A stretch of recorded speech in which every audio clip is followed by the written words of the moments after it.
Last residents here at Gupkar Road in Srinagar, and they are waiting for the guests.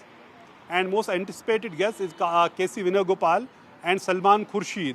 They are troubleshooters who have been sent by the Congress High Command to Srinagar in an attempt to iron out differences over seat sharing arrangement. According to National Conference sources, they have offered 5 seats to the Congress in Kashmir Valley. Beyond that, it is non-negotiable. That's what NC sources said. Then there are around 28 to 30 seats in the Jammu region. Most of the seats go to the Congress, these 28 to 30. And around 13 to 50 NC wants to contest. And sources say NC has given another third option to the Congress. That, oh look, if you feel you have a claim over a seat and we too have a claim, let's have a friendly contest in those places where we don't have direct contest with the BJP. And they say since our aim is to fight BJP, let's have, where BJP doesn't have presence, let's have a friendly contest. That is the third option. But we have to see this, this alliance is on knife edge. This is the last ditch effort by both the party, particularly Congress, to reach out to National Conference leaders. Last week we saw here Rahul Gandhi and Mallikarjun Kharge. They reached here, Farooq Abdullah's residence, had a 1 hour long meeting. After the meeting, it was almost clear that the alliance is a done deal. Farooq Abdullah announced that alliance is done on all the 90 seats. Some seats need to be figured out who would contest them. But by evening, when the negotiators sat, serious differences over seat sharing cropped up. So, this that still remains, and if it is actually make or break day for the Congress National Conference alliance in Jammu and Kashmir. So if they are able to iron out differences, then tomorrow, because tomorrow is the last date of filing of nomination papers, then the parties can contest this election together. Otherwise, it appears right now the alliance prospects of alliance are hanging by a thread. So, very important and a crucial meeting will be taking place here at Farooq Abdullah's residence in a while from now.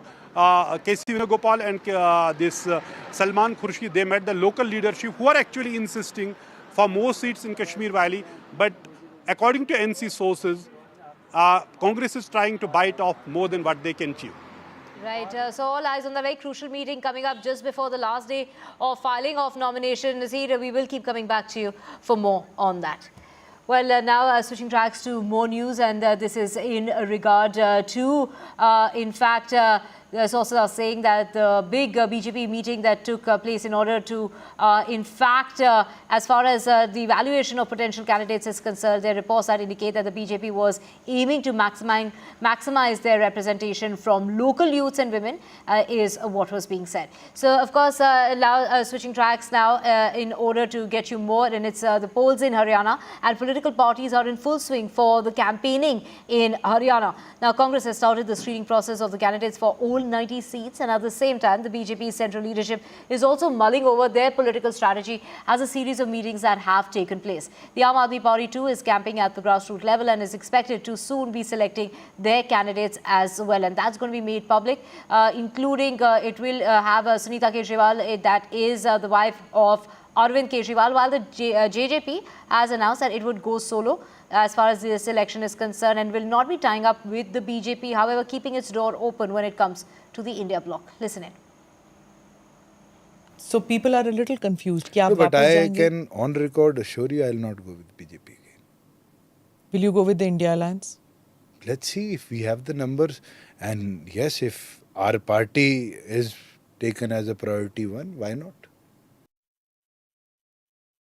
Well, if we can talk about Haryana polls, we have seen all the political party, they are having the high stake battle at this point of time. If we can talk about the BJP has been ruling in the state for the last 2 terms, and they have been trying to woo the voter on the basis of the development, saying that a lot of things had been done during their tenure. If we can talk about the Congress party, they have already lost 2 terms election in the state of Haryana, and this time they are also trying to to go for do or die whole system, so that they will be able to regain their political position in the state of Haryana. We have seen anti-incumbency they are encashing, and specifically they are talking about unemployment of a youth in the state of Haryana. Same thing if we can talk about the JJP. We have seen after just breaking alliance with the BJP, JJP has been very vocally speaking against BJP, but they were the part of BJP government for the last more than 4.5 years.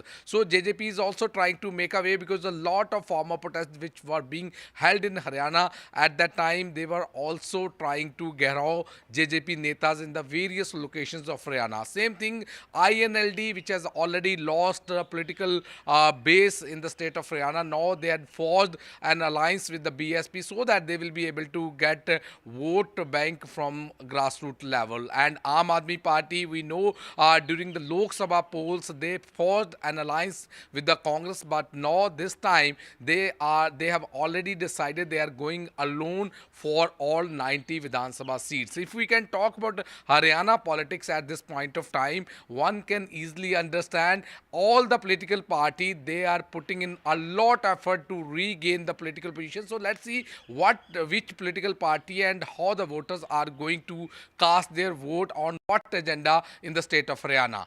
Back to studio. Thank you so much, Gurpreet, for getting us all those details regarding the polls coming up in Haryana, but also polls coming up in Maharashtra. So, second round of the MVA seat sharing that's going to be taking place today. In the first round of talks, which took place, over 36 seats were discussed. As far as Mumbai is concerned, both Sena and Congress have asked for maximum seats in the city, and the differences and disputes possible as far as the seat sharing discussions is concerned.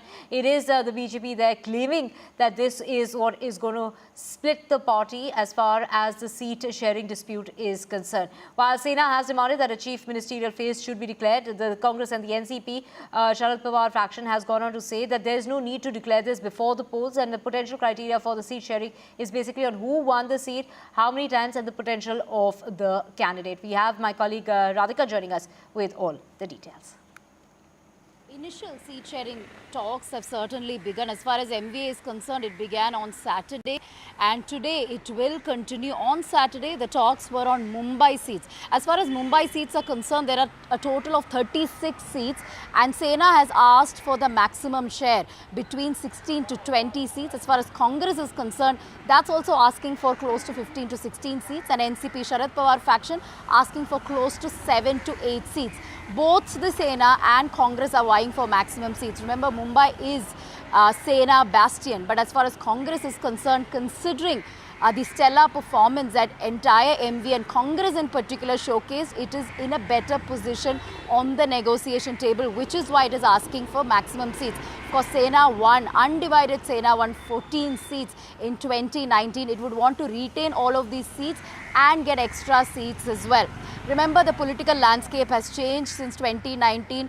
It used to be undivided Sena and BJP contesting against Congress, NCP. Now there are splits and realignments that have taken place. So this time it is the MVA versus Mahayuti. As far as MVA is concerned, it is the divided Sena, Uddhav Sena, NCP Sharad Pawar, as well as the Congress party, which is on the opposition side. So there are going to be differences as far as seats are concerned, 288 seats to be considered. And as far as chief ministerial candidate is concerned, there is going to be a difference as well, as Uddhav Thackeray wants to sort of project a CM face. However, the Congress NCP doesn't want to do that ahead of the assembly election. So yes, bone of contention as far as seats and CM face is concerned, but all that could be ironed out in the days to come as the meetings progress. Right, thank you so much, Radhika, for getting us those details. We will keep coming back to you for more on that. Switching tracks now to veteran actor Siddiqui, who has stepped down as the General Secretary of Association of Malayalam Movie Artists, and veteran director Ranjit, who has also resigned as the chairman of the Kerala Academy as sexual harassment accusations against them gain steam. The noted actor stepped down from his position following allegations raised by a woman on the 24th of August. A female actor had alleged that Siddiqui had sexually abused her after inviting her over for a movie discussion.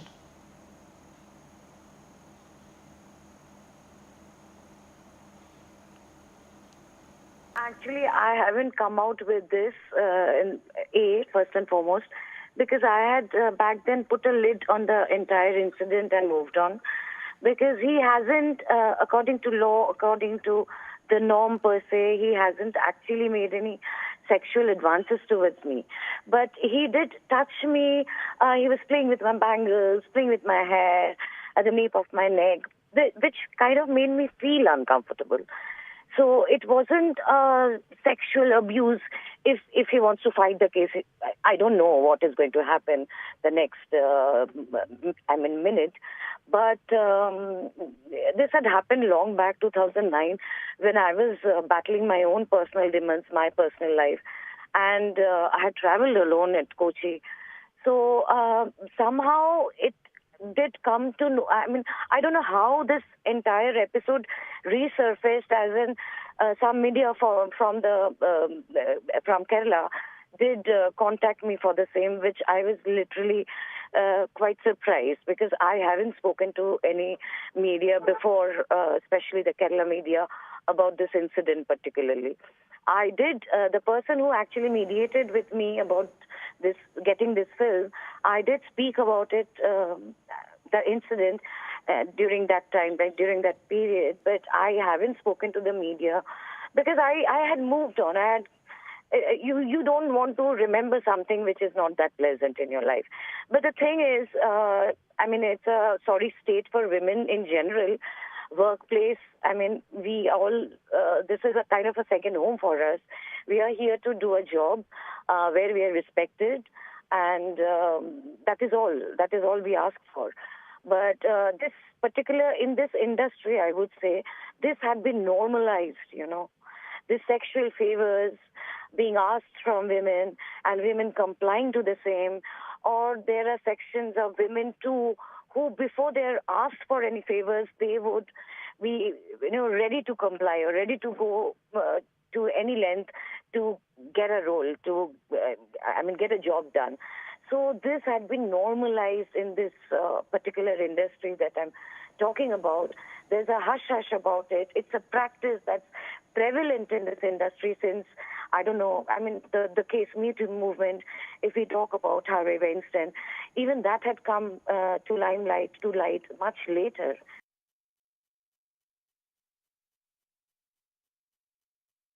Sonia Palhar, Hello, thank ma'am. you for speaking to us on NDTV. We do understand the sensitivity of the situation, but if you can tell us, because you have leveled charges against, against the actor. So if you can actually tell us as to what happened. He's literally raped one artist named Revati Sambhav, and she told us she's brutally raped by actor Siddiq. It's not an allegation only; it's a truth. So we need justice. He's quitting from the AMA designation. He's the vice president of AMA organization. Now he's quit from the organization, but we need the legal action very soon. We need justice. So government, both government, state government and federal government, we need your support to give our justice get back. Ma'am, now even the state government has formed a committee, and this committee is in fact, has female IPS officers. Do you think that somewhere is going to reinstate the faith of women, especially, to come forward and to file their complaints? I think it's very, very difficult to reveal again and again the right situation and how, why, how. It's very, very verbally we again read from the officers. Once one committee formed by one judge and two eminent ladies, and again Kerala state is formed some committees, and before 1 crore 40 lakhs like that we spend for the committee, HEMA committee. But it's okay. Because of I also revealed my problem also for the HEMA committee also. But again and again, government, some police officers and some social workers, like that, again and again, how the ladies are again going and reveal the situation again. It's not fair, ma'am. I need the High Court bill or High Court because we need the justice very stay. The High Court is directly give the justice like that. They can appoint a bench or special division bench like that. It's good for us. It's again and again will go and repeat the situation. That's not good for the victims. Thank you so much for speaking to us, ma'am. Yeah, thank you, madam. Thank you, NDTV, for this support this time. Thank you. मेरा तो इस मामले पर बोलने को भी मुझे शब्द नहीं मिलते कि कितने कड़े शब्दों का प्रयोग किया जाए इस मानसिकता को कंडम करने के लिए और कैसे इससे छुटकारा पाया जाए। इसलिए मैं बार बार कहता हूँ सख्त कानून बहुत ज़रूरी, लेकिन कानून से भी ज़्यादा ज़रूरी है समाज के अंदर चेतना पैदा करना, महिलाओं के प्रति आदर और सम्मान की भावना पैदा करना। मुझे तो इतना शर्मिंदगी महसूस होती है जब इस मामले पर कोई बात होती है। ये देश, इसकी संस्कृति, इसका इतिहास इससे बहुत बेहतर व्यवहार का अधिकारी है।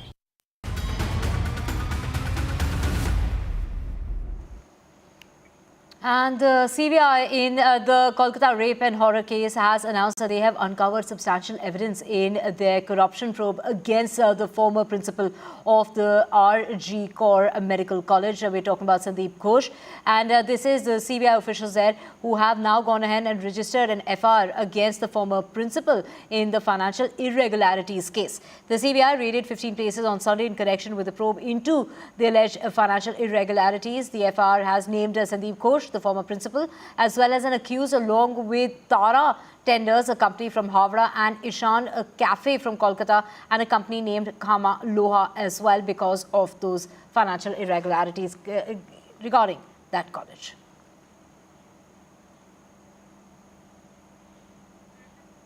And this comes at a time when a polygraph test has been completed on Sanjay Roy. Do remember, he is the only person who has been arrested in the case, while it is the family of the victim as well as also the family of the accused who have gone on to claim that there were more people involved, from what it seems like, that it couldn't have been a single person's job. It is a 31-year-old trainee doctor who was raped and murdered in that seminar hall in the RG Kaur hospital. This happened at 1 o'clock at night when she had gone there to take rest because she had been on a 36-hour shift. So now the CBI has gone on to claim that they have enough evidence in the matter. This is when asked if they had found any concrete evidence regarding the financial irregularities. The CBI officials had responded with there is a lot, which is why they now filed an FIR against the former principal Sandeep Ghosh over financial irregularities. Do remember that he had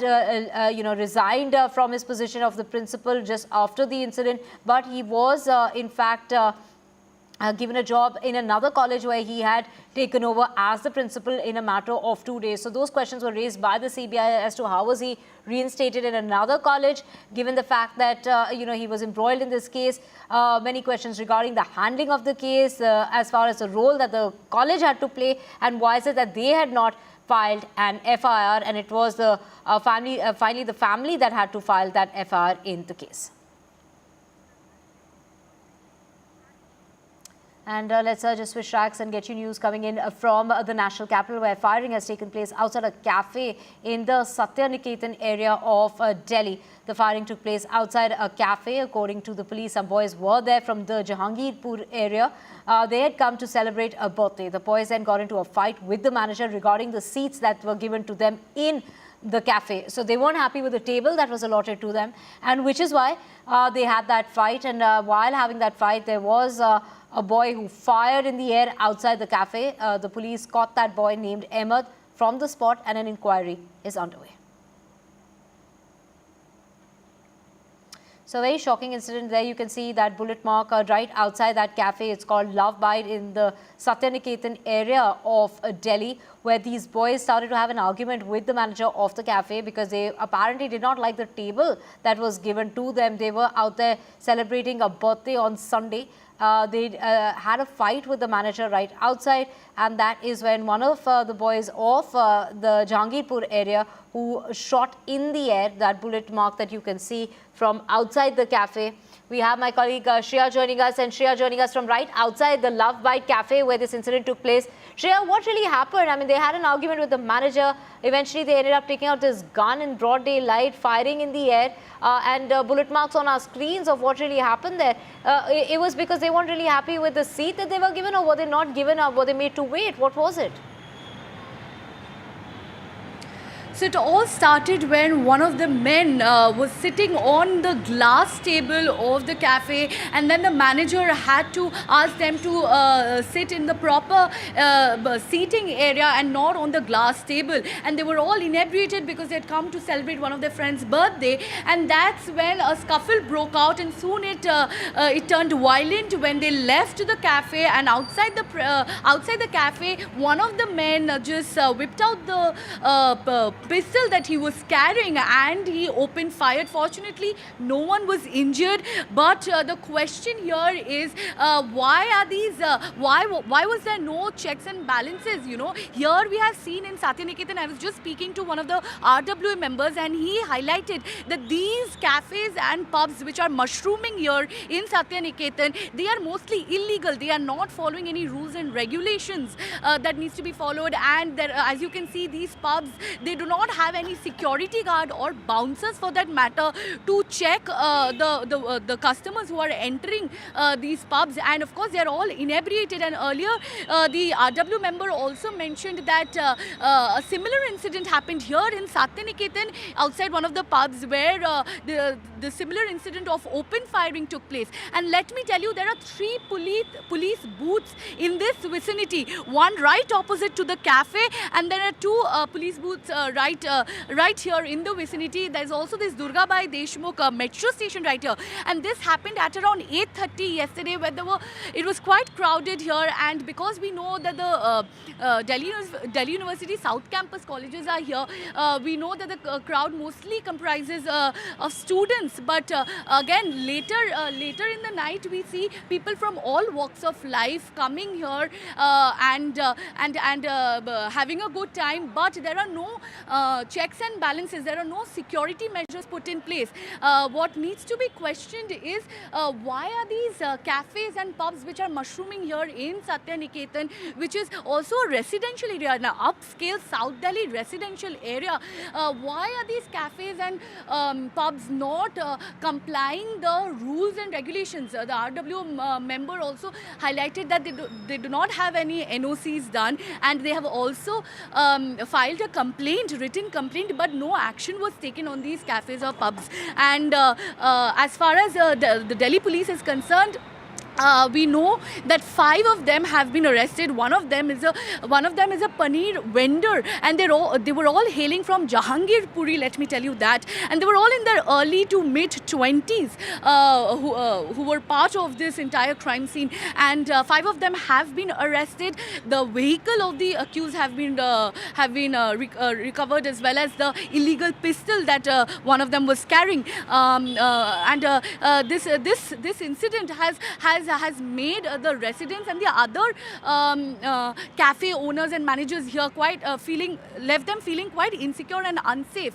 That if such a case is happening in a posh upscale area like Satyaniketan in South Delhi, right next to the metro station, then it can happen anywhere, and there should be stricter action. Stricter action should be take place, and stricter surveillance should be done in these areas, because as you can clearly see, there are so many pubs and cafes which are mushrooming here. How many of them actually have a security guard or bouncer for that matter? Because these are not very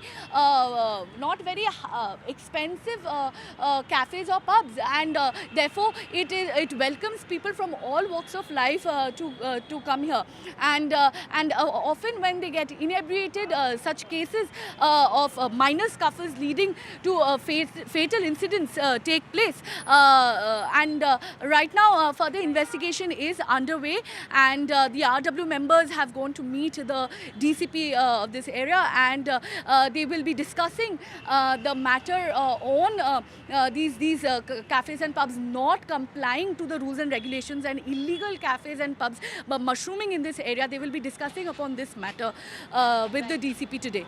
Over to you. Right. Thank you so much, Shreya, for getting us all those details. Shreya, they're reporting from right outside that Love Bite cafe in the Satya Niketan area of the national capital, where this group of boys had gone to celebrate a birthday. On coming out, because they were unhappy with the table that they were given, one of them shot in the air. So we will keep tracking that story and also getting you more news. And this time around from Mumbai, a student of the Tata Institute of Social Sciences was found dead at his apartment. The student was from Lucknow. He was found dead at his rented apartment. To get more details of what really transpired, what really led to the death of this young student, we have my colleague Anuj joining us to get us more. Anuj, what really happened? Because earlier what was really being probed was that there could have been a ragging angle, but that seems to have been ruled out now. Yes, that has been ruled out by the police. The most recent development in this case is that the post-mortem of this entire event was delayed because the family of the deceased here was not present. The deceased, as you said, is from Lucknow, and the 29-year-old first-year student in the Tata Institute of Social Sciences, he went out for a party on Friday night, and when he came back, he was reportedly sick or ill. And the next day, in a rented apartment where he lived with his friends, while his friends woke up, he did not. And when taken to the hospital, he was pronounced dead by the hospital authorities. Now, the reason why the post-mortem was delayed since then till now was the fact that the family was still in Lucknow. We got to know that the family came here in Mumbai last night, and I'm currently standing here just a few meters away from the post-mortem zone of the Rajwadi Hospital here in Ghatkopar, where the post-mortem is expected to take place later this afternoon or in the evening. The family, as I said before, has already come in the city last evening, and after the post-mortem is completed, the actual reason and the nature of the death will become clear. Earlier, of course, it was suspected that ragging might be a cause of it, because the place where he went to party on the outskirts of the city had close to 100 to 120 people. Many of them were students. But after the police had a talk with most of them, got to know that they ruled out the possibility of ragging being one of the potential causes, and hence they have reached the conclusion that it might as well be the alcohol overdose which might have resulted in the death of the individual. But the exact cause will become clear only by today evening. But as of now, accidental death has been reported by the police. Right, Anuj, just stay with us for our next story as well. Coming out of Maharashtra, this is in regard to the Badlapur case in which a janitor sexually assaulted two 4-year-old girls. The accused has been sent to 14-day judicial custody. He was presented in the court under heavy police security. Now, meanwhile, a report has also been prepared on the incident by the Ministry of Women and Child Welfare and the Ministry of Education. Anuj, take us through, that report that will be submitted to the centre. Take us through, what's really happened so far in the case regarding this janitor who had taken these two girls to the bathroom, and that is where he committed the crime. The incident which took place on the 13th of this month, it became the news across, and it caused a lot of shiver here in Maharashtra, especially here in Mumbai region, because we saw it happen in Badlapur, which falls under the home constituency of the sitting Chief Minister Eknath Shinde. The reason why it became such a big topic was because of the delay in filing the FIR by the police, which led to the people of Badlapur coming on the street and taking over the railway tracks. And we can see that after that particular incident happened, the overall pace of the investigation kind of went up. We saw that, of course, the accused was arrested on the 17th and was presented in the court, in the Kalyan court, on the 21st of this month, where he was given a 5-day police custody, which ended on the 24th. But because yesterday was a holiday, he was presented in the court today. And today, the police demanded for an extended police custody, but he was given a 14-day judicial custody. Now, we see that the investigation, or rather the entire case, has moved forward at a very brisk pace in the last few days, not just in the legal, or not just through the police, but also in the political spectrum. We've seen that Maharashtra Bandh was called by the opposition political parties, which pressurized the government to act on it. When the protests took place, we saw several representatives of the government reach out to the protester and promise them that several steps will be taken from the government, which include included a special report being created by the women ministry, women's welfare ministry here in Maharashtra, which was presented today to the primary education minister Deepak Kesarkar, who said that he will carry forward that report to the home ministry, and they'll make sure that the report is implemented, which also includes a panic button being installed in most of the schools here in Maharashtra. But as of now, a 14-day judicial custody has been given to the prime accused Raksha Shinde in the Badlapur case. Right, like Anush was pointing out, that the State Education Ministry has now decided to install panic buttons in schools, as well as those panic buttons will be in classrooms as well as washrooms. We will keep coming back to you, Anush, for more on that. Thank you so much for joining us. With that, we're slipping in a very short break. Back with a whole lot more.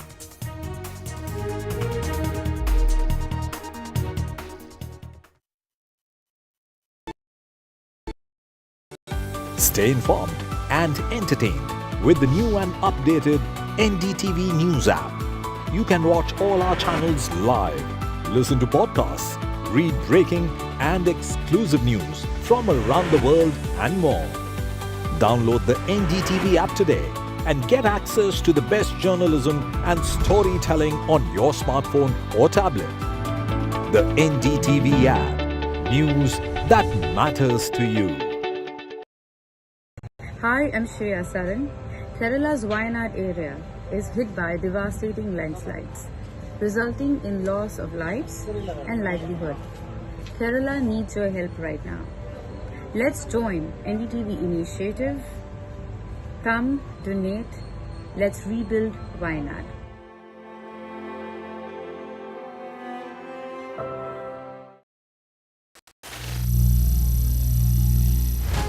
Some people say the metaverse will only be virtual.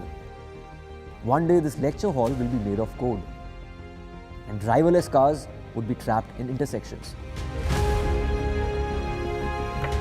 But even in this maze of the future, you can't wish away health.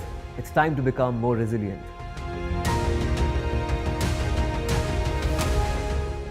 "10 years of Banega Swasth India, we have grown and achieved so many milestones.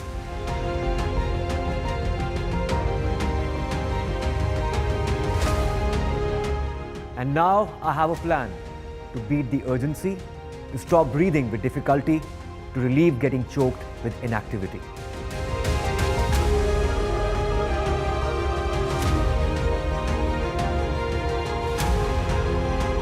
Energize our government, our environment, our society, and ourselves.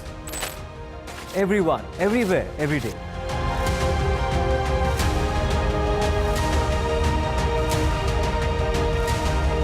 Banega Swasth India.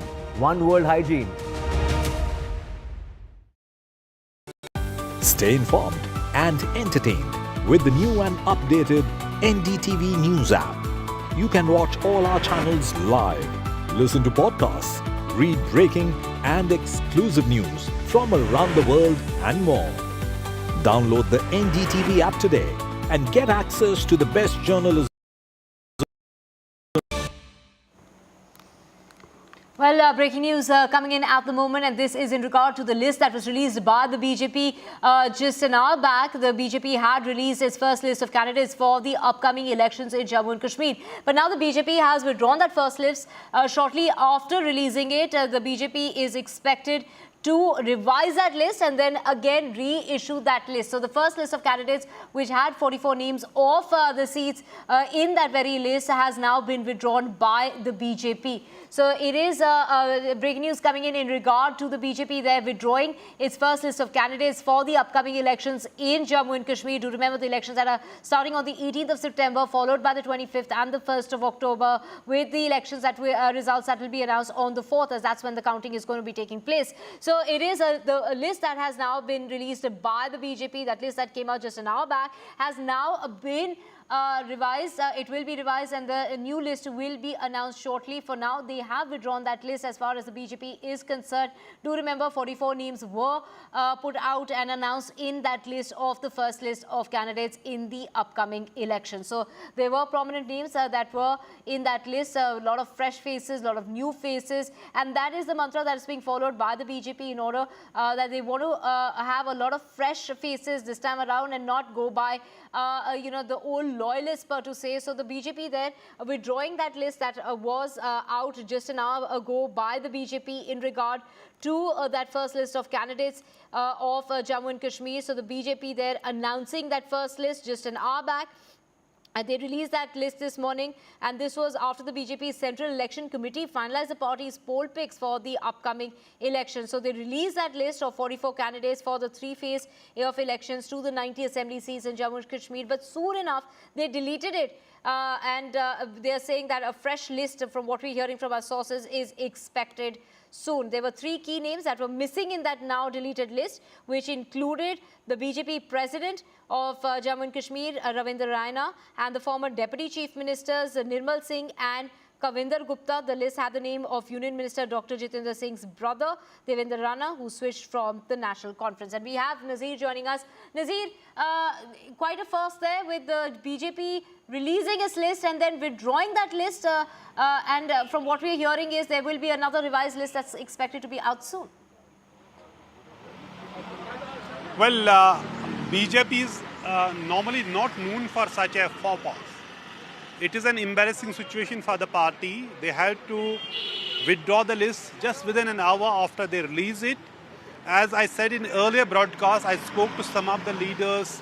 They were not clearly happy with this list. They were saying the party loyalists have not been given divided. They are saying that those people who shifted parties over the last few years till yesterday, they have been rewarded, they have been given place in the list. If you see, as I was saying in the earlier broadcast an hour back, look, if you see this kind of a list, you will see former National Conference leaders, you will see former PDP leaders, former Congress leaders, Panthers party leaders, all of them who shifted sides and joined BJP, they have been given mandate by the BJP. So some of the BJP leaders from Jammu, they were really unhappy. Though BJP is a disciplined party known to be following the orders of the High Command, because it is the charisma of Prime Minister Modi and then Amit Shah who is winning BJP elections. And if we see last in Parliament election, everybody was voting for Narendra Modi, Prime Minister Modi, not the local candidates, but wherever I went to in Jammu. But this is something which is unusual in BJP. Within an hour, they have to withdraw the list. They have deleted it from all the BJP handles. Now a new list is reportedly being prepared. Sources say a meeting is underway at Home Minister Amit Shah's residence. So it would be amended. New names may be included. For example, I'll tell you from Badlapur, Dr. Nirmal Singh, senior BJP leader, former BJP president J&K, he was contesting from that seat. Last assembly was in 2014. He won from the, he was speaker and the deputy chief minister and the face of BJP in Jammu. His name, his name doesn't figure. Someone else has been fielded from Badlapur. You have Kavinder Gupta, I spoke to him and he said, "Pata nahi abhi kitne imtihan dene honge."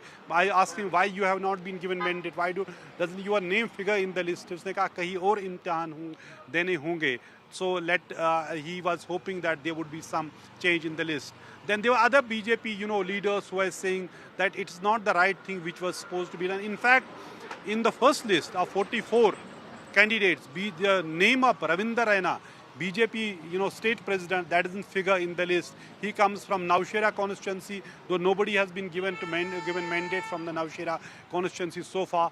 But the fact is, in the first list, his name doesn't figure. So clearly, it is going to give handle to the opposition to target BJP when BJP is now facing most crucial elections, which has far more implications than winning or losing an election in Jammu and Kashmir, because it's the first election post-abrogation 370, first election in Jammu and Kashmir after a gap of 10 years.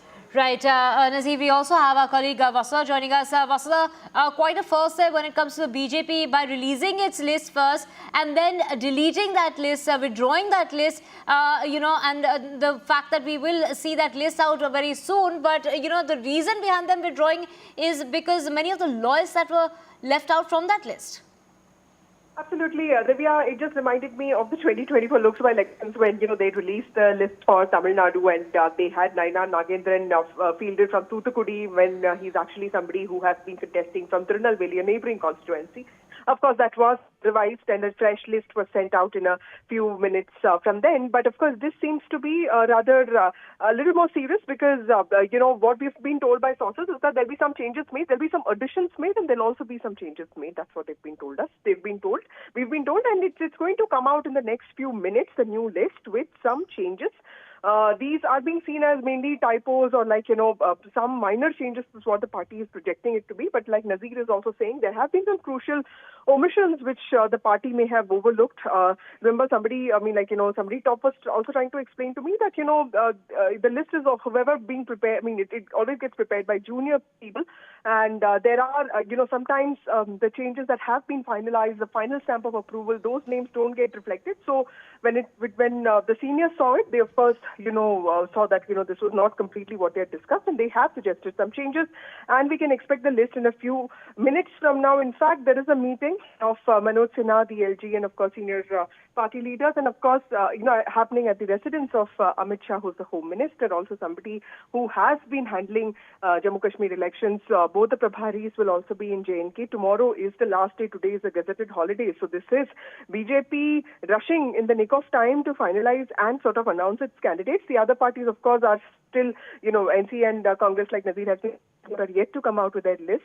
But of course, this is going to give them a handle.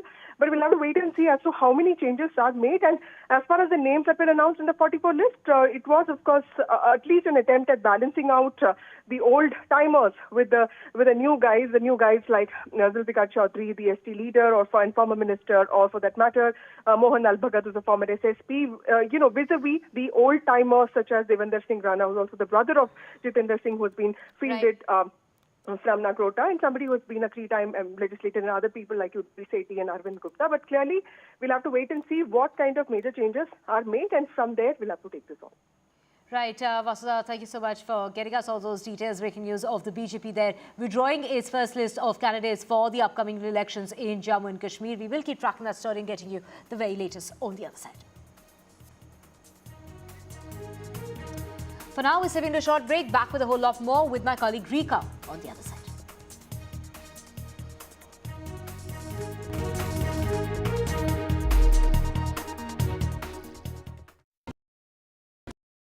Landslide devastation in Kerala's Wayanad.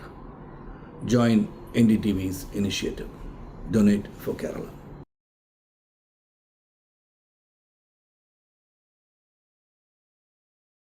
Hi, I'm Shreya Saran. Kerala's Wayanad area is hit by devastating landslides, resulting in loss of lives and livelihood. Kerala needs your help right now. Let's join NDTV initiative.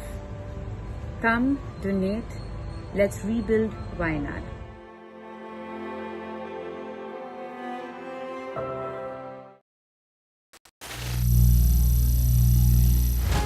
Some people say the metaverse will only be virtual. One day this lecture hall will be made of code, and driverless cars would be trapped in intersections.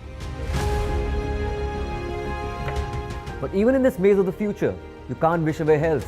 It's time to become more resilient.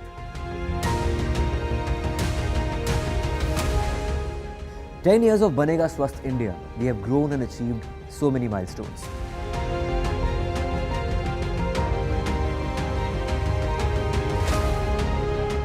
And now I have a plan to beat the urgency, to stop breathing with difficulty, to relieve getting choked with inactivity.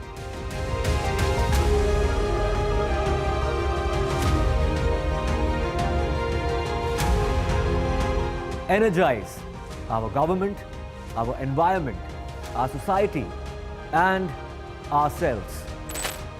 Everyone, everywhere, every day.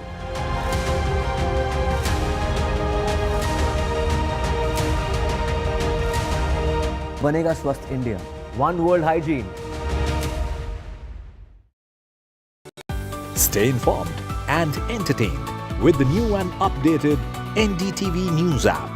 You can watch all our channels live, listen to podcasts, read breaking and exclusive news from around the world and more.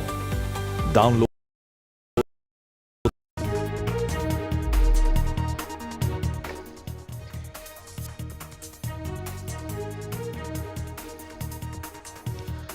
Now, here are the headlines at this hour. BJP withdraws Jammu and Kashmir candidates list shortly after release. BJP has withdrawn the list. They will be reissuing the list very, very shortly.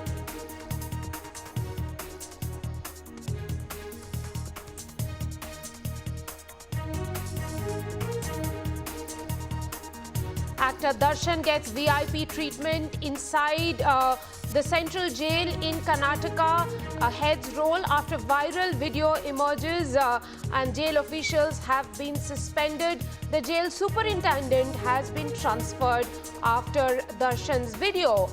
Having a lazy day inside the jail is released, and this image has gone viral.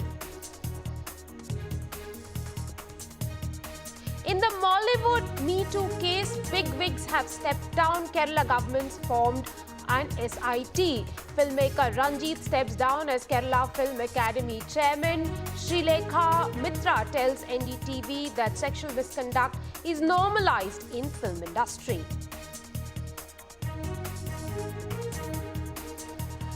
In connection with the rape and murder case in Kolkata's RG Medical College and Hospital, the ex-principal has been questioned for the 10th day. CBI conducts 13-hour raid on the ex-principal in corruption case. And Sanjay Roy, the prime accused, has been subjected to polygraph test. India celebrates Janmashtami. Festive fervor has gripped the country.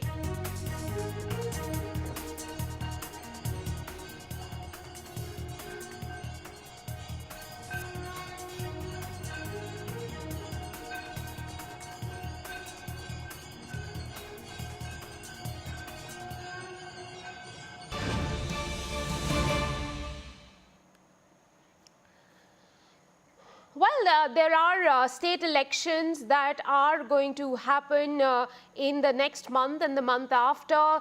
Coming up is the first phase of elections in Jammu and Kashmir on the 18th of September. But the big breaking story that we are telling our viewers at this hour is that BJP has deleted the first list of candidates for Jammu and Kashmir shortly after it was released. But BJP will reissue the list very, very shortly. I'm joined by my colleagues Vasudha Venugopal and Nazir Masoodi for more on this story. Vasudha, to you first. Well, there isn't much time left for finalizing the list for the first phase of elections. In the middle of all of this, the BJP has declared the first list, also gone on to delete the first list. What has been the problems? I would say it is going to amend, the party is going to amend the first list. That's what my sources are telling me, that there will be some changes. There's been some sense of oversight. Remember that there was a very critical meeting, Vika, that happened yesterday with the Prime Minister chairing it, and important leaders like Amit Shah and JP Nadda were also present, and over 50 seats were discussed, and the BJP did release a list of 44 candidates today morning. Remember, tomorrow is the last day for filing nominations for the first phase, which will see 24 seats of J&K going to polls.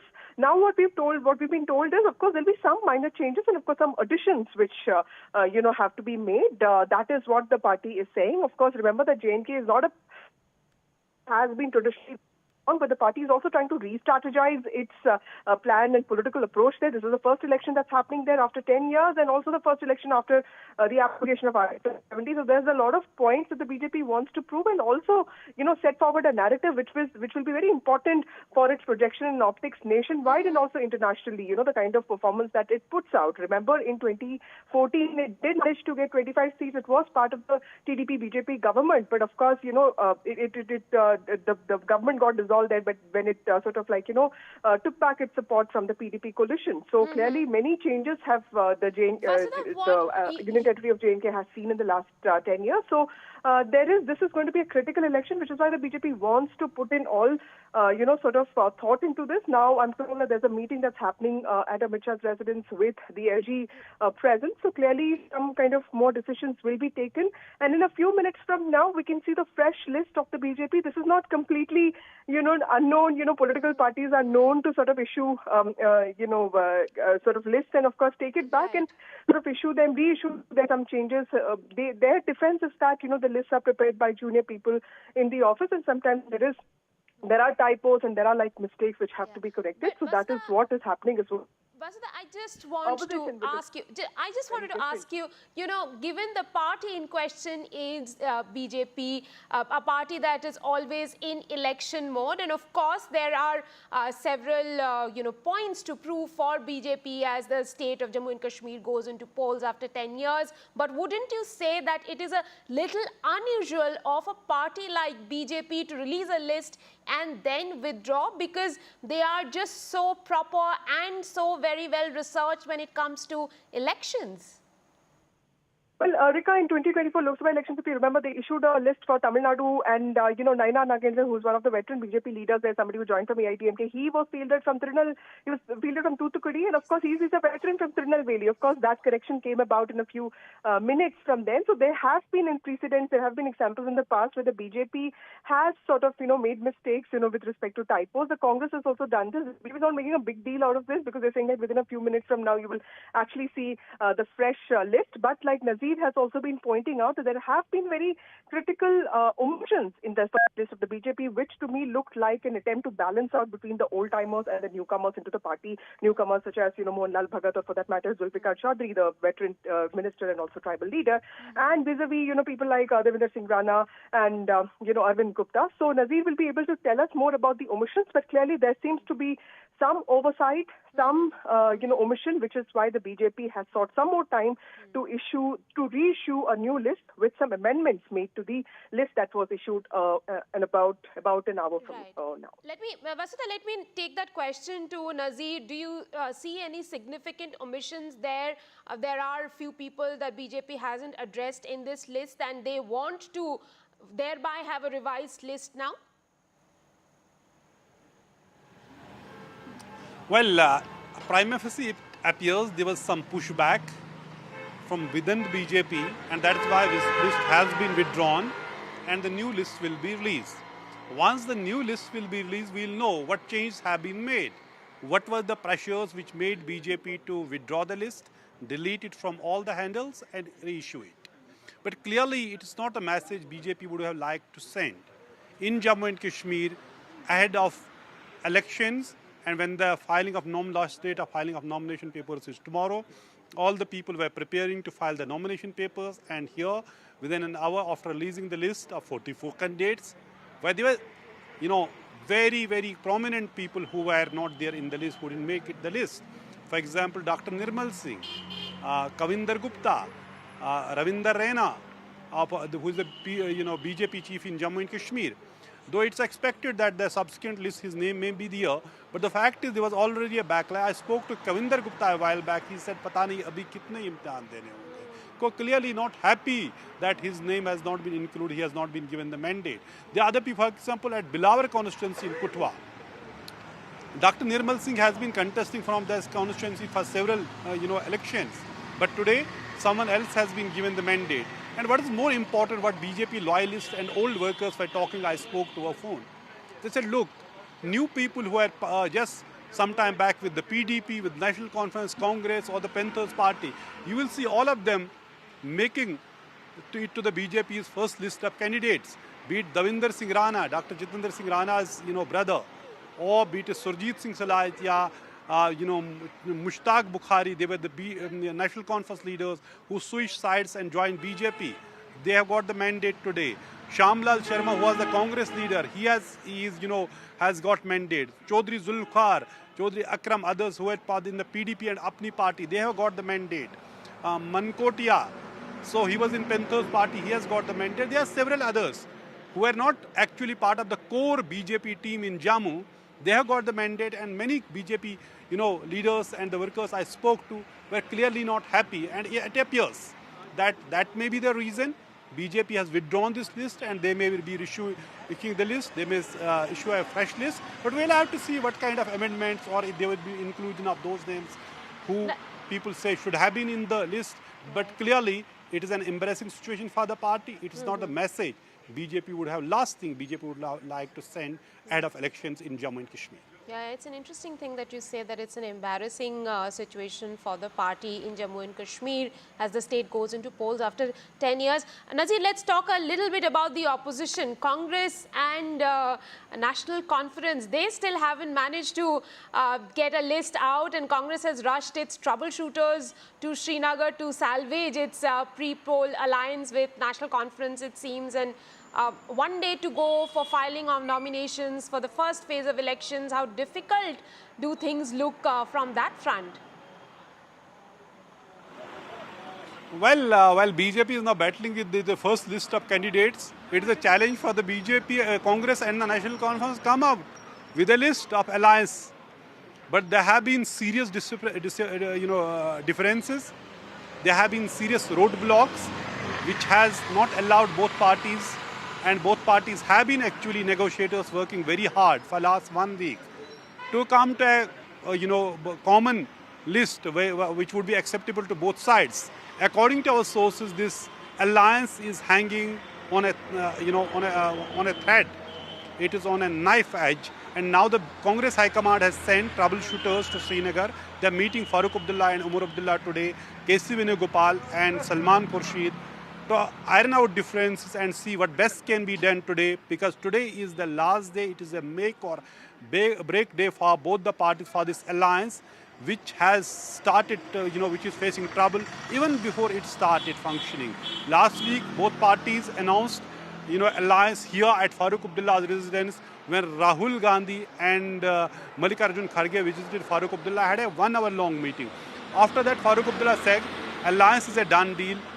List of candidates and seats would be announced later in the evening, but then there were serious differences. Our sources tell us National Conference has offered 5 seats to Congress in Kashmir Valley out of 47, and around 28 to 30 seats in Jammu province out of 43. So overall, if you see, Congress have been offered between 33 to 35 seats, and NC may like to contest on 56 seats.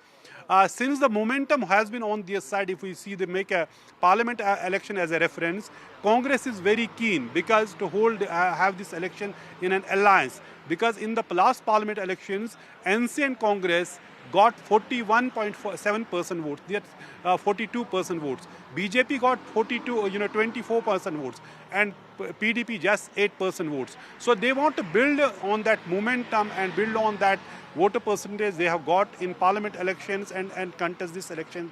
But seat sharing is becoming the biggest roadblock for this alliance, and this in a while we'll see what the meeting will decide when Venugopal and Farooq Abdullah will meet here to decide the fate of this alliance today, because tomorrow is the last date of filing of nomination papers for the first phase of assembly election in Jammu and Kashmir. And also sources in NC say they have given a third option to the Congress also.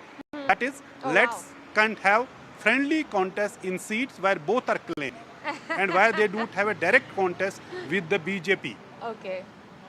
Well, I think all parties right now in Jammu and Kashmir are on sticky wicket. BJP clearly in an embarrassing position, having announced a first list and then withdrawn it. They're waiting to announce it once again because some of their stakeholders are not happy. Some of them were not named, as Nazir Masoodi, my colleague, is reporting that clearly not all of the party members who've been workers out there have been taken into account, have been factored in. On the other side, the Congress and NC National Conference, they are also juggling around seats. They are in the last, probably the last leg of juggle to see how many seats can be given to each of the parties. Remember, for the first phase of elections on 18th of September, the last date of nomination is not far away. It is as early as tomorrow.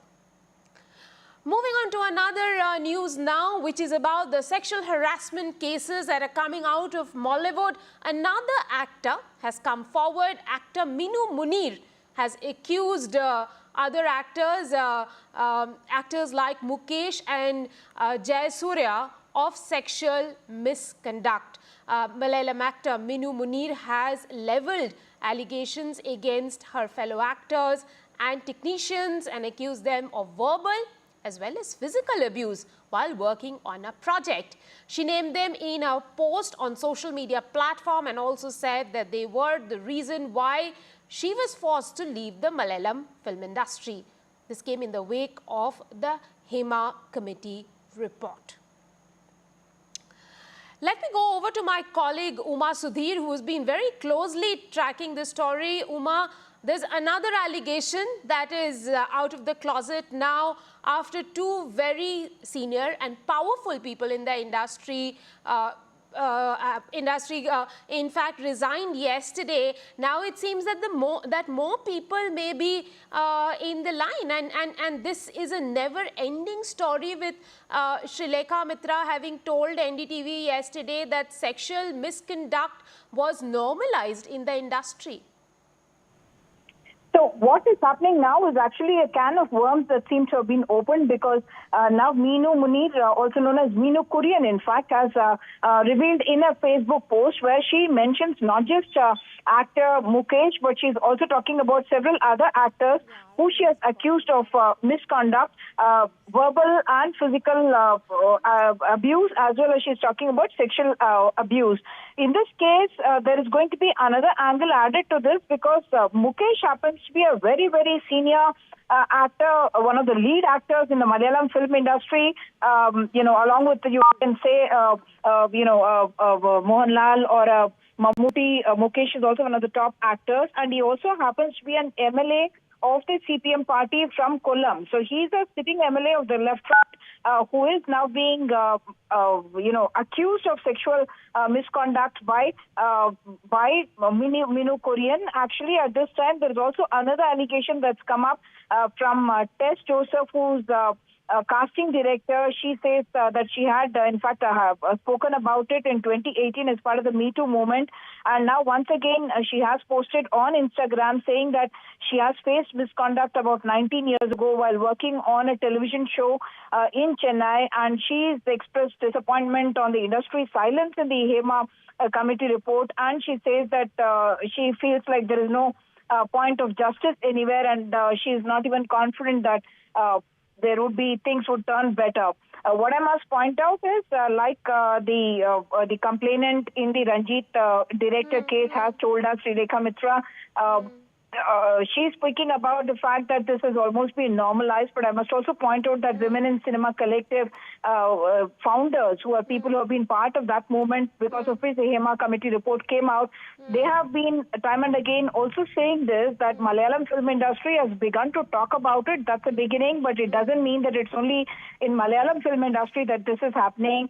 She says it is happening across industries, and it is time for the others as well to wake up. This, of course, comes at a time when the Chief Minister had an emergency meeting yesterday. He called in senior police officers and others and discussed what needs to be done on the Hema Committee report, and subsequently an SIT was constituted with senior police officer leading it, and many of these women who are now coming out and speaking would be expected to go and complain with the SIT itself, so that all the investigations can be taken to their logical conclusion. I must point out that several women who had given their testimonies to the Hema Committee Commission itself, their own versions also now to be looked into, so that police cases, if necessary, can be filed and investigation can be carried out, because there are many, many serious allegations that the Hema Committee report had recorded and put out in the public domain. Uma, I really need to ask you a question about these victims who have who've claimed that they have been at the receiving end. What really is the government doing to protect them now, or is the government serious enough to protect these women who have now very, I would say, very bravely come out and talked about their accounts? So, to the credit of the left government in Kerala, they were the only ones in the country who have in fact agreed for a commission to be constituted to look into the allegations of sexual misconduct or other conditions in the Malayalam film industry. And the Women in Cinema Collective in fact gives credit to the Pinarayi Vijayan government for constituting such a commission. That was that happened in July of 2017 after an actor was allegedly taken around in a car for a couple of hours, and she was harassed, sexually molested, and so on.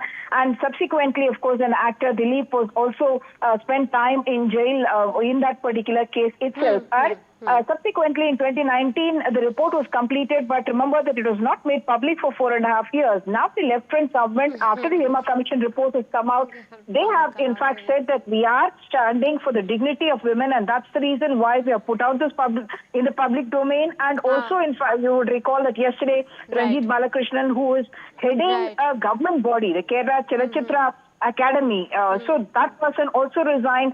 Siddiq also resigned as part of the, AMMA, which is the Association of Malayalam Movie Artists. So, left-wing government and their spokesperson saying that we are very much with the women. We want to protect their dignity and uphold their dignity, rather. And that's the reason why we are taking all this action. Now, an allegation against left-front MLA, who also happens to be an actor politician, will action now be initiated against Mukesh, will be something that we must wait and watch. Right, Uma, we will keep tracking this story very, very closely with you. It matters not just to the women in Mollywood, in Kerala, but all of the women in India who are brave enough to come out and talk about the incidents of crime against them, crime and harassment against them. One of them have, of course, been actor Srilekha Mitra, who spoke to NDTV. Let's listen in to her, and also let's listen in to the Kerala governor on what he had to say. Actually, I haven't come out with this, first and foremost, because I had back then put a lid on the entire incident and moved on. Because he hasn't, according to law, according to the norm per se, he hasn't actually made any sexual advances towards me. But he did touch me. He was playing with my bangles, playing with my hair, at the nape of my neck, which kind of made me feel uncomfortable. So it wasn't sexual abuse. If he wants to fight the case, I don't know what is going to happen the next minute. But this had happened long back, 2009, when I was battling my own personal demons, my personal life.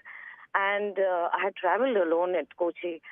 So somehow it did come to know. I mean, I don't know how this entire episode resurfaced, as in some media from Kerala did contact me for the same, which I was literally quite surprised, because I haven't spoken to any media before, especially the Kerala media, about this incident particularly. I did, the person who actually mediated with me about this, getting this film, I did speak about it, the incident, during that time, during that period, but I haven't spoken to the media because I had moved on. I had, you don't want to remember something which is not that pleasant in your life.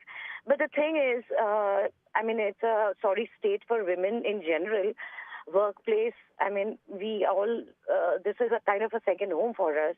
We are here to do a job where we are respected, and that is all. That is all we ask for. But this particular, in this industry, I would say, this had been normalized, you know. This sexual favors being asked from women and women complying to the same, or there are sections of women too who, before they're asked for any favors, they would be, you know, ready to comply or ready to go to any length to get a role, to, get a job done. So this had been normalized in this particular industry that I'm talking about. There's a hush-hush about it. It's a practice that's prevalent in this industry since, I don't know, I mean, the case Me Too movement, if we talk about Harvey Weinstein, even that had come to light much later. Sonia Palhar, thank you for speaking to us on NDTV. We do understand the sensitivity of the situation, but if you can tell us, because you have leveled charges against, against the actor. So if you can actually tell us as to what happened. He's literally raped one artist named Revati Sambhav, and she told us she's brutally raped by actor Siddiq. It's not an allegation only, it's a truth. So we need justice. He is quitting from the AMA designation. He is the vice president of AMA organization. Now he is quit from the organization. But we need the legal action very soon. We need justice. So government, both government, state government and federal government, we need your support to give our justice get back. Ma'am, now even the state government has formed a committee, and this committee is in fact, has female IPS officers. Do you think that somewhere is going to reinstate the faith of women, especially, to come forward and to file their complaints? I think it's very, very difficult to reveal again and again the rape situation and how, why, how. It's very, very verbally we again read from the officers. Once one committee formed by one judge and two eminent ladies, and again Kerala state is formed some committees, and before 1 crore 40 lakhs like that we spend for the committee, HEMA committee. But it's okay. Because of I also revealed my problem also for the HEMA committee also. But again and again, government, some police officers and some social workers, like that, again and again, how the ladies are again going and reveal the situation again. It's not fair, ma'am. I need the High Court bill or High Court, because we need the justice very speed. High Court is directly give the justice like that. They can appoint a bench or special division bench like that. It's good for us. It's again and again will go and repeat the situation. That's not good for the victims. Thank you so much for speaking to us, ma'am.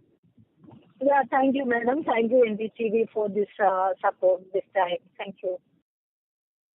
मेरा तो इस मामले पर बोलने को भी मुझे शब्द नहीं मिलते कि कितने कड़े शब्दों का प्रयोग किया जाए इस मानसिकता को कंडम करने के लिए, और कैसे इससे छुटकारा पाया जाए। इसलिए मैं बार बार कहता हूँ सख्त कानून बहुत ज़रूरी, लेकिन कानून से भी ज़्यादा ज़रूरी है समाज के अंदर चेतना पैदा करना, महिलाओं के प्रति आदर और सम्मान की भावना पैदा करना। मुझे तो इतना शर्मिंदगी महसूस होती है जब इस मामले पर कोई बात होती है। ये देश, इसकी संस्कृति, इसका इतिहास इससे बहुत बेहतर व्यवहार का अधिकारी है।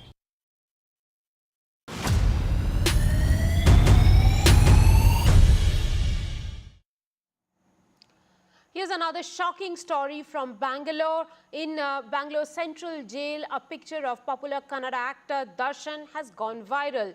Dasan is in judicial custody in a murder case, and this has raised doubts over the actor and his aides allegedly getting special facilities inside the jail, in which actor Dasan, currently lodged in Bengaluru, he's seen smoking a cigarette surrounded by 3 others in an open lawn. This picture went viral. A video has also surfaced showing the Kannada actor on a phone call with a man. NDTV cannot independently verify the authenticity of the video and the picture, but these images have been going viral since yesterday. The Kannada actor is among 17 people, including his friend and actor Pavitra Gowda, who are in judicial custody in connection with the murder of his fan, Renuka Swamy. The 33-year-old fan had allegedly sent obscene messages to Gowda, after which his body was found near a stormwater drain in Bengaluru on the 9th of June. Seated on plastic chairs in the open ground around a grassy patch of land, the 4 men appeared to be looking into the distance. That's what the pictures show. ಮಗನ ಕಳ್ಕೊಂಡದ್ದು ನನಗೆ ಗೊತ್ತು ಏನಂತ, ಅವ್ರಿಗೆ ಆರಾಮಾಗಿ ಕೂತ್ಕೊಂಡ್ರಿಗೆ ಯಾರಿಗೆ ಗೊತ್ತಿರ್ತೈತೆ. ಇದು ನಿರ್ದಾಕ್ಷಿಣ್ಯವಾಗಿ ಸರ್ಕಾರ ಇದ್ರ ಬಗ್ಗೆ ತನಿಖೆ ಮಾಡಬೇಕು. ಅವ್ರಿಗೆ ಆ ರೀತಿ ಕೊಟ್ಟಿದ್ದಾರೆ, ಯಾರು ಕೊಟ್ಟಿದ್ದಾರೆ, ಅವ್ರಿಗೆ ಶಿಕ್ಷೆ ಅವರು ಕೊಡಬೇಕು. ಇದ್ರ ಮುಖಾಂತರ ನಾನು ಸರ್ಕಾರವನ್ನು ಕೈ ಮುಗಿದು ಕೇಳ್ಕೊಂತೀನಿ. ಅವರು ಇದು ತಪ್ಪಿಸಿದ್ರೆ ಆಗಬಾರ್ದು. ಅದು ಸರ್ಕಾರ ಇಲ್ಲಿವರೆಗೂ ನಂಬಿಕೆ ಇಟ್ಕೊಂಡು ಜನ ಸರ್ಕಾರ ನಂಬಿದ್ದಾರೆ, ಪೊಲೀಸರು ನಂಬಿದ್ದಾರೆ. ನನ್ನ ಜೊತೆಗೆ ನಾನು ಇಡೀ ಕರ್ನಾಟಕದಲ್ಲಿ ನನಗೆ ಸಹಕಾರ ಕೊಟ್ಟಿದೆ, ಸ್ಟ್ರೈಕ್ ಮಾಡಿದ್ದಾರೆ. ನಮ್ಮ ಮಗನನ್ನು ಸಾವಿಗೆ ನ್ಯಾಯ ದೊರಕಿಸ್ಬೇಕಂತ ಎಲ್ಲರೂ ಒಗ್ಗರ್ಲಿಂದ ಇದು ಮಾಡಿದ್ದಾರೆ. ಅದನ್ನು ಸರ್ಕಾರ ಧಿಕ್ಕರಿಸಿದಿಲ್ಲ ಅಂತ ನನ್ನ ನಂಬಿಕೆ ಐತೆ. No, they've already, see, yesterday evening as early as possible, we went there, the police department people, senior people went there, investigated. They found, preliminarily they have found about 7 people who were involved. So immediately they were kept under suspension. If there is, the further investigation is going on. If there is an involvement of senior officers, we will take action on them also. We'll keep them under suspension also. We will see. This is definitely a lapse. I definitely agree. This is a lapse on the part of the department officers. It should not repeat. Right now, Renika Swami's father, we showed that soundbite of his. He is asking for justice. What we do know now is that 7 Bengaluru prison officials have been suspended following an investigation into the viral picture and video showing Kannada actor Dasan receiving what appears to be special treatment while in custody. We do understand that the police went there and investigated. Based on preliminary inquiry, they have found 7 officers involved in this and they have been suspended. My colleague Pratibha Raman joins us for more on this story. Pratibha, this is an outrageous story of a criminal who is charged with murder getting special treatment inside. 7 people have been taken to task. Do you think there are more involved, and what is the kind of investigation that is being carried on right now?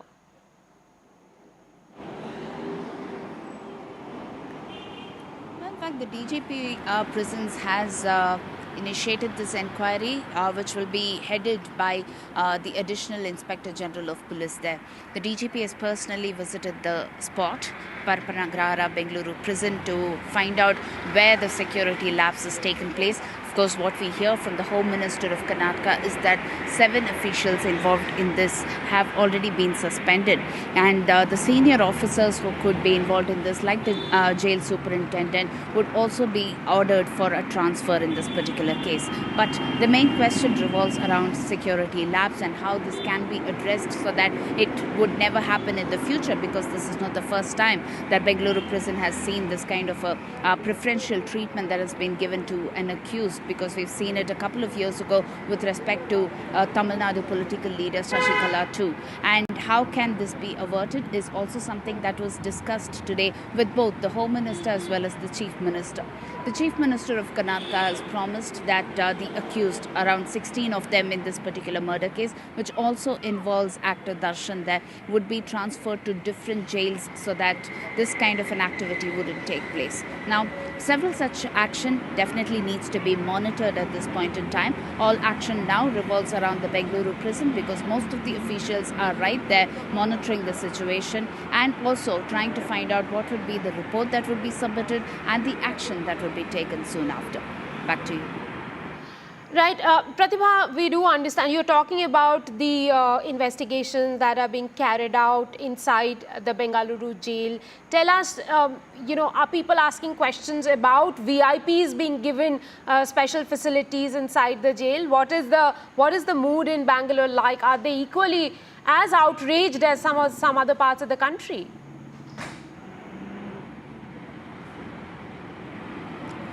It's not just outrage. People are asking questions. They are in shock in terms of how a jail that is supposed to ensure that people are finding some amount of fear in terms of the activities that have been conducted by them. But here, it seems like it is a definite place for luxurious living. And that is what has appalled many Bengalurians here.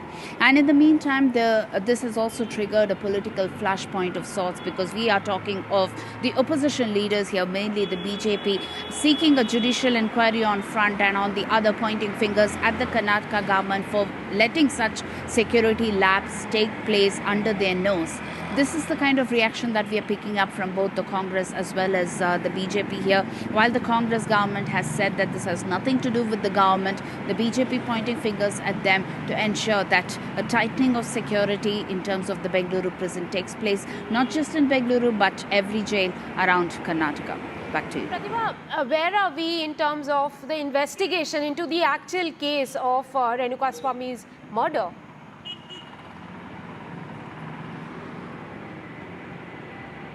In fact, it's interesting that it comes at a time when in a couple of days from now the charge sheet would be filed by the police in terms of the Dasan case, the murder case that he's involved in. And on the other hand, we also have one of Darshan's close confidant as well as friend who's also a co-accused here in this case, Pavitra Gowda, who's been fighting for a bail, and that is also sub judice right as we speak. And on the other hand, this also comes at a time, ironically, when actor Darshan has been fighting at the magistrate court in terms of gaining home-cooked meals as well as blankets as well as other such facilities from home. And this definitely is seen as a case that is trying to see how they could divert from the VIP treatment that is already being provided at the Bengaluru prison. Now, these are the kind of reactions that are being picked up while the matter is at the court being fought by both the Darshan, who are the accused, and the victim there in terms of their family. The family is also outraged along with other Bengalurians here, and they have been claiming that stringent action must be taken, thorough investigation must be done, if not, hand this case over to the CBI. We'll have to see what kind of reaction would be given in terms of the kind of requests that have been put forth by the victim's family. Back to you.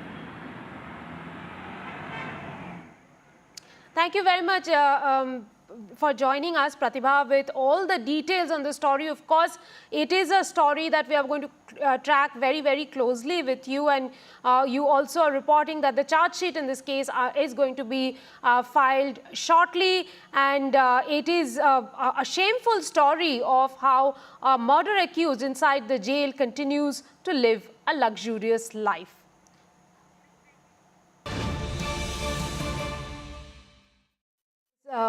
Some breaking news coming in at this hour. BJP has released the revised list for Jammu and Kashmir.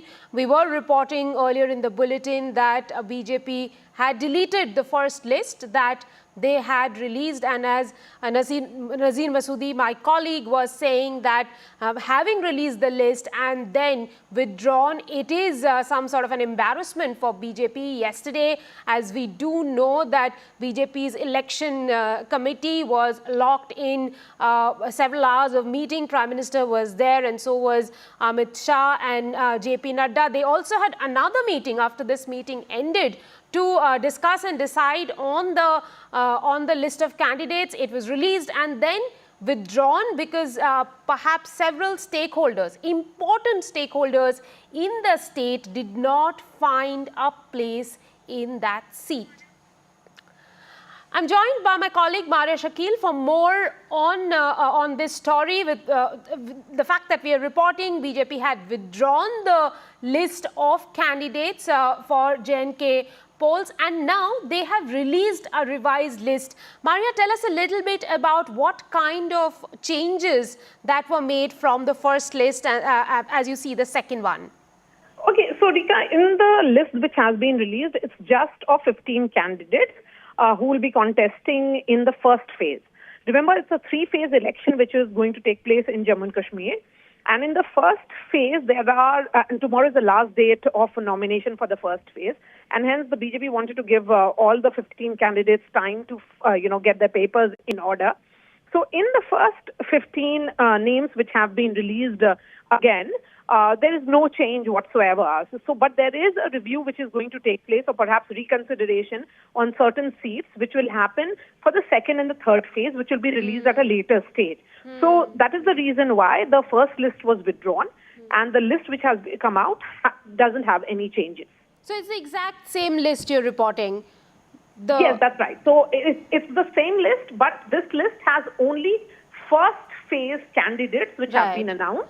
The list which had come out a couple of hours ago had names of candidates of all phases. So the BJP realizing that there is need to review certain seats. That will happen at a certain stage. So there's no need to rush through the second and the third phase seats. That is the reason why they have done that. They have put out seats only of the first phase. And this is for the phase that will be polled due on 18th of September. Maria, my question really is, did BJP find out after having released the entire list that there are a lot of disgruntled elements in the state who then need to be pleased? I would not say that, Rika, at the moment, because I think it was in a matter of a few minutes only that the list was withdrawn. Perhaps there was this view that the entire list should not be released in one go, because there are certain other considerations which are at play as well. Right. What we were told by sources in the party is that there are certain seats which need review and further discussions, which will happen in the next 24 to 48 hours, because elections on those seats are still, the date of nomination is still there, so they can perhaps revisit those seats again. So there is a revisit which is going to happen. Whether it will be happening in the presence of the full Central Election Committee, the meeting of which happened yesterday, or will it be a small group or just of core leaders who understand the state very well, and top leadership here in Delhi, and Prime Minister, not really Prime Minister, but perhaps Home Minister Amit Shah and Mr. JP Nadda and others. So that is a possibility. We can see more meetings take place on those seats.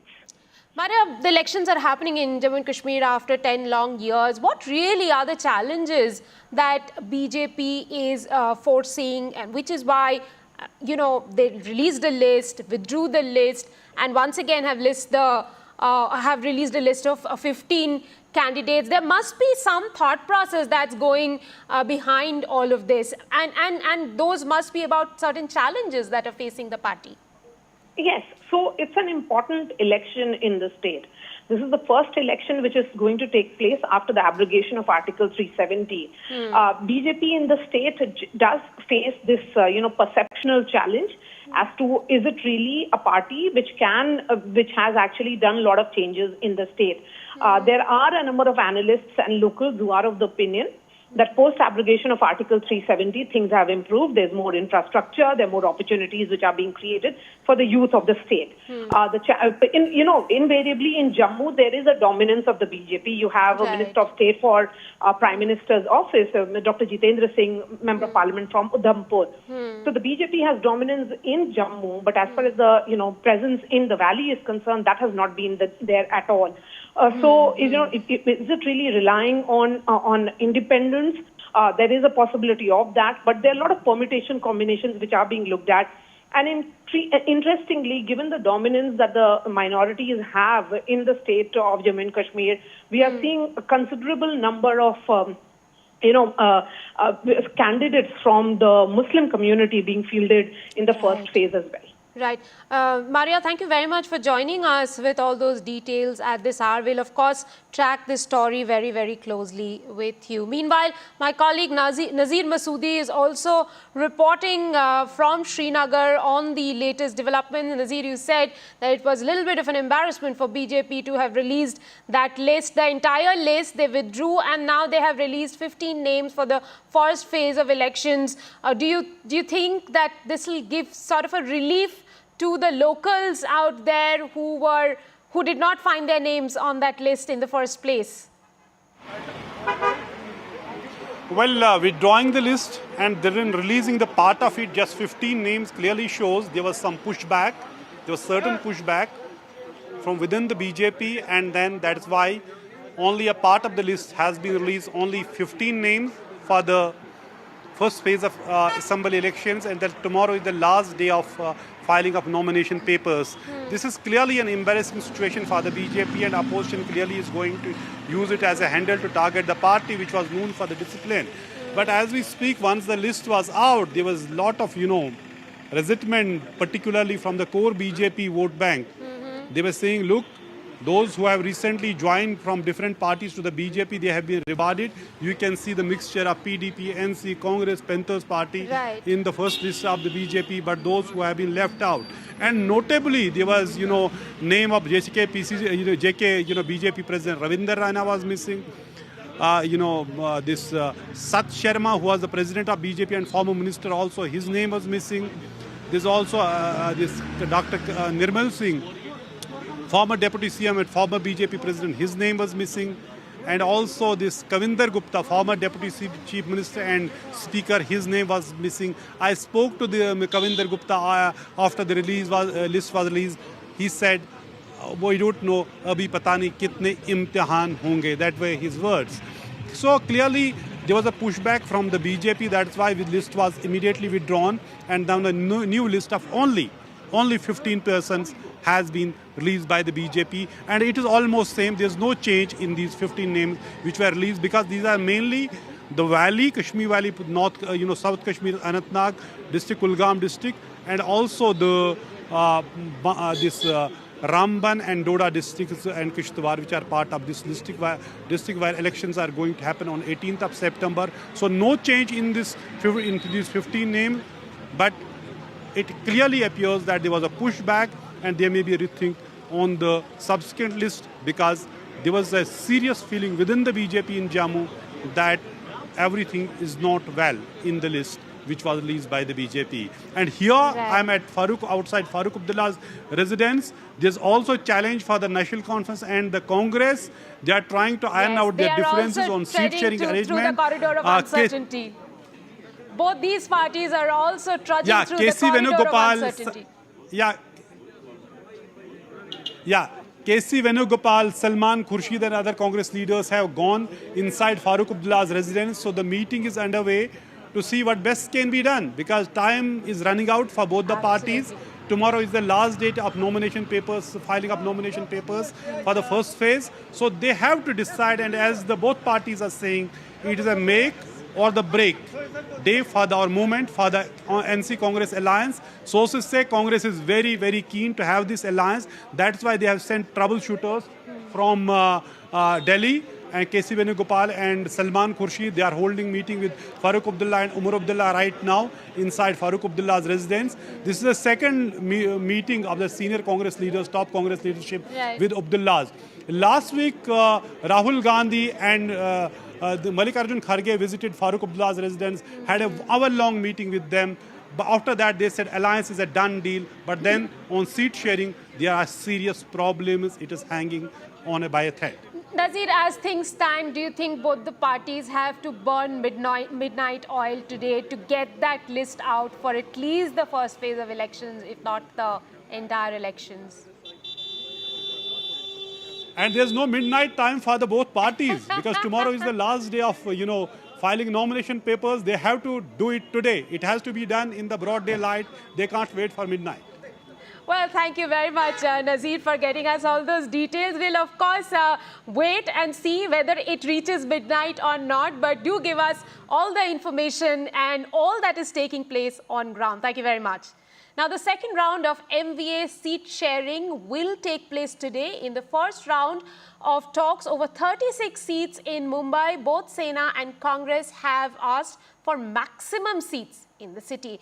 Differences and disputes possible in MVA seat sharing discussions. BJP claimed that MVA will split over seat disputes. While Sena has demanded that a chief ministerial phase should be declared, the Congress and NCP are firm that NCP SP, one would say, are firm that there is no need to declare this before the polls. Potential criteria for seat sharing is basically on who won the seat and how many times, and the potential of the candidate. My colleague Radhika Ramaswamy joins me for more on this story. Radhika, it seems even in Maharashtra, the parties are treading through a corridor of uncertainty. There's a lot of talks about seat sharing, who gets how many seats, and BJP now has made big claims that that MVA could split over the seat sharing dilemma. That's the claim made by the BJP. BJP has been saying that the seat-sharing talks and disputes would result in the breaking up of MVA. This is something that they had said ahead of Lok Sabha elections as well. However, the MVA showcased a spectacular performance as far as Lok Sabha is concerned. Whether they can repeat it, that remains to be seen. But certainly disputes over seats There was first round of talks over 36 seats in Mumbai, both Sena and Congress asking for maximum seats in the city, while Sena has demanded about 16 to 20 seats. Congress seeking 15 to 16 and NCP about 7 to 8 seats. Shiv Sena, in fact, wants to contest all 14 seats it had won in 2014, the undivided Sena, except one seat.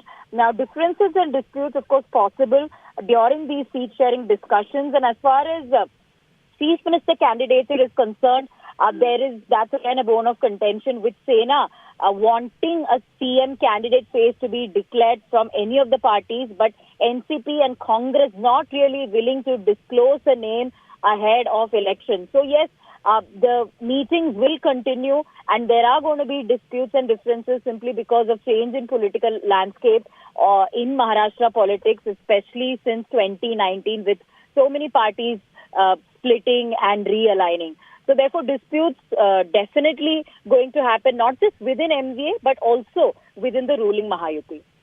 Well, thank you very much, Radhika, for all those details. With that, we will have a very tiny break on the show. More on the other side when we come back. Stay tuned.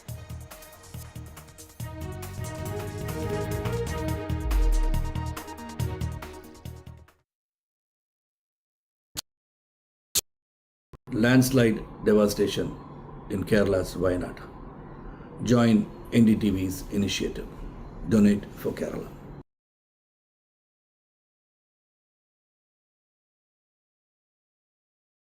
Hi, I'm Shreya Saran. Kerala's Wayanad area is hit by devastating landslides, resulting in loss of lives and livelihood. Kerala needs your help right now. Let's join NDTV initiative. Come, donate, let's rebuild Wayanad.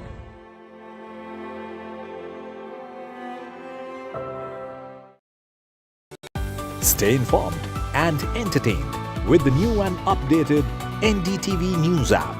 You can watch all our channels live, listen to podcasts, read breaking and exclusive news from around the world and more. Download the NDTV app today and get access to the best journalism and storytelling on your smartphone or tablet.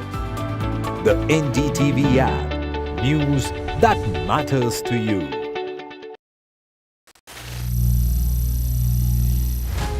Some people say the metaverse will only be virtual. One day this lecture hall will be made of code, and driverless cars would be trapped in intersections. But even in this maze of the future, you can't wish away health. It's time to become more resilient.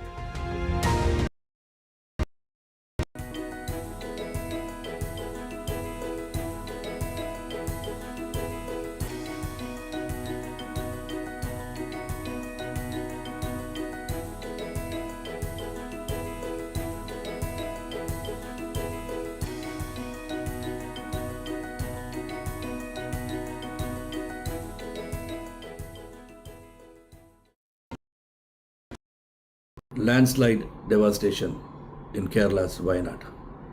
Join NDTV's initiative. Donate for Kerala.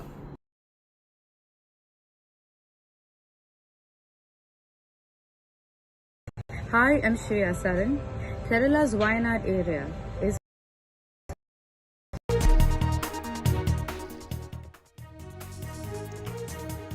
Welcome back. In the Badlapur case in which a janitor sexually assaulted two 4-year-old girls, the accused has been sent to 14-day judicial custody. He was presented in the court under heavy police security. Meanwhile, a report has been prepared on the Badlapur incident by the Ministry of Women and Child Welfare and the Ministry of Education. The report will be submitted to the centre. Maharashtra government also said that after the Thane incident, State Education Ministry has decided to install panic buttons in schools, in classrooms as well as washrooms. Let's listen into the Maharashtra Education Minister. तो ये process है, लेकिन जैसे हमने CCTV लगाए वैसे panic button भी school में हो सकता है जहाँ पे ऐसे इंसिडेंट्स होते हैं। जैसे आपने देखा कि कल का इंसिडेंस टॉयलेट में हो गया, या पहले के कोई इंसिडेंसेस ये हॉस्टल में हुए थे, तो हॉस्टल में पैनिक बटन हो सकता है जो दीवार पे लगाया जाता है। ये तो सिंपल टेक्नोलॉजी है, बजाए तो ये बजर बज जाता है या बेल बज जाती है। तो वो उनको सुविधा रहेगी जो हम लोग तुरंत करेंगे।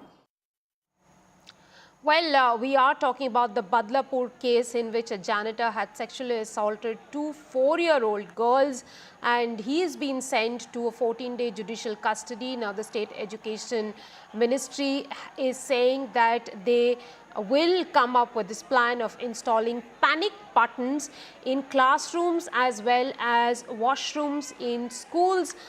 Whether it is going to change the way things are being conducted in schools and colleges, educational institutions in various places across the country, whether this is going to improve women's safety or not, we'll really have to wait and see. But this is really a solution that the government is coming up with after having prepared a report on the Badlapur incident, which was prepared by the Ministry of Women and Child Welfare and the Ministry of Education. This probably has been one of the recommendations in the report that has been submitted to the Maharashtra government, that keep a panic button inside school classrooms as well as washrooms to prevent incidents like this. While one would debate as to how a 4-year-old can press the panic button, can be taught to execute a panic button, but this is a suggestion that has been put forth, and the minister is also advocating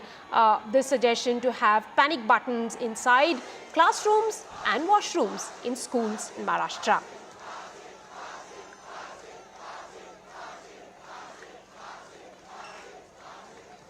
Well, there has been huge protests in Thane of Maharashtra after the Badlapur incident, where a janitor sexually assaulted two 4-year-old girls. The accused has been sent to 14-day judicial custody. He was presented in the court under heavy police security. A report has been prepared on the Badlapur incident by the Ministry of Women and Child Welfare and the Ministry of Education. The report will also be submitted to the centre. The Maharashtra government said that after the Thane incident, the State Education Ministry had decided to install panic buttons in classrooms as well as washrooms. Well, that's all we could pack into this bulletin. Thanks for watching.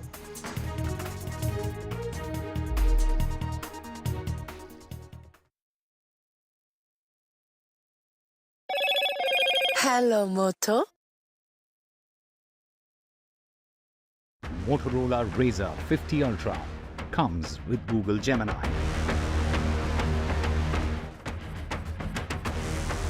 India celebrates Janmashtami today, this festive fervour that has gripped the country.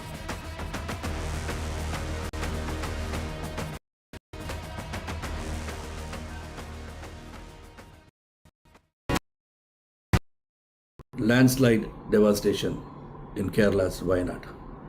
Join NDTV's initiative. Donate for Kerala.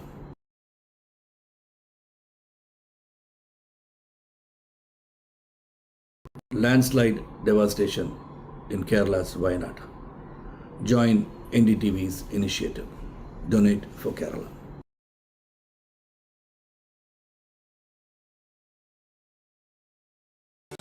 Stay informed and entertained with the new and updated NDTV News app. You can watch all our channels live, listen to podcasts, read breaking and exclusive news from around the world and more. Download the NDTV app today and get access to the best journalism and storytelling on your smartphone or tablet. The NDTV app. News that matters to you. Hi, I'm Shreya Saran. Kerala's Wayanad area is hit by devastating landslides, resulting in loss of lives and livelihood. Kerala needs your help right now. Let's join NDTV initiative. Come, donate. Let's rebuild Wayanad.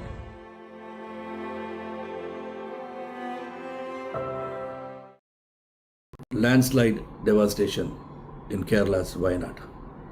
Join NDTV's initiative. Donate for Kerala.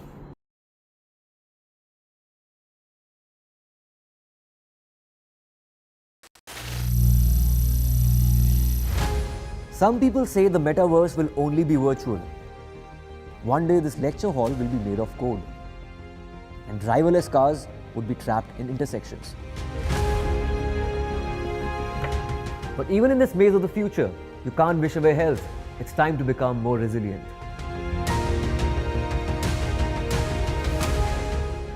"10 years of Banega Swasth India, we have grown and achieved so many milestones.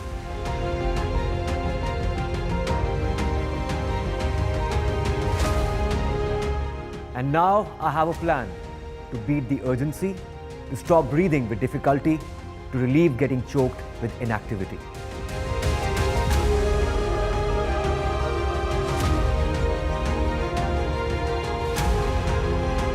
Energize."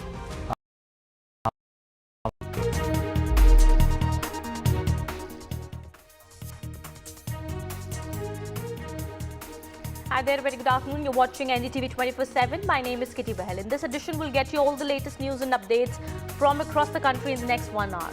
Let's start with the headlines at the top first. Amid sexual harassment allegations by prominent female actors in Mollywood, another Malayalam actor, Minu Munir, has levelled allegations against her fellow actors Mukesh and Jaiswal, accusing them of verbal and physical abuse while working for a project.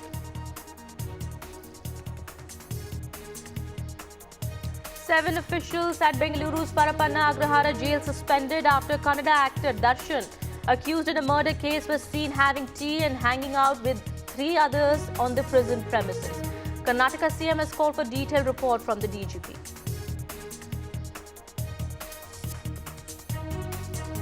BJP releases amended first list for Jammu Kashmir polls. The party revised its list after releasing it earlier today. First phase of the list unchanged. BJP revises list for second phase of polls. And Congress National Conference party huddle over seat sharing in Jammu Kashmir. Congress troubleshooters at Farooq Abdullah's residence.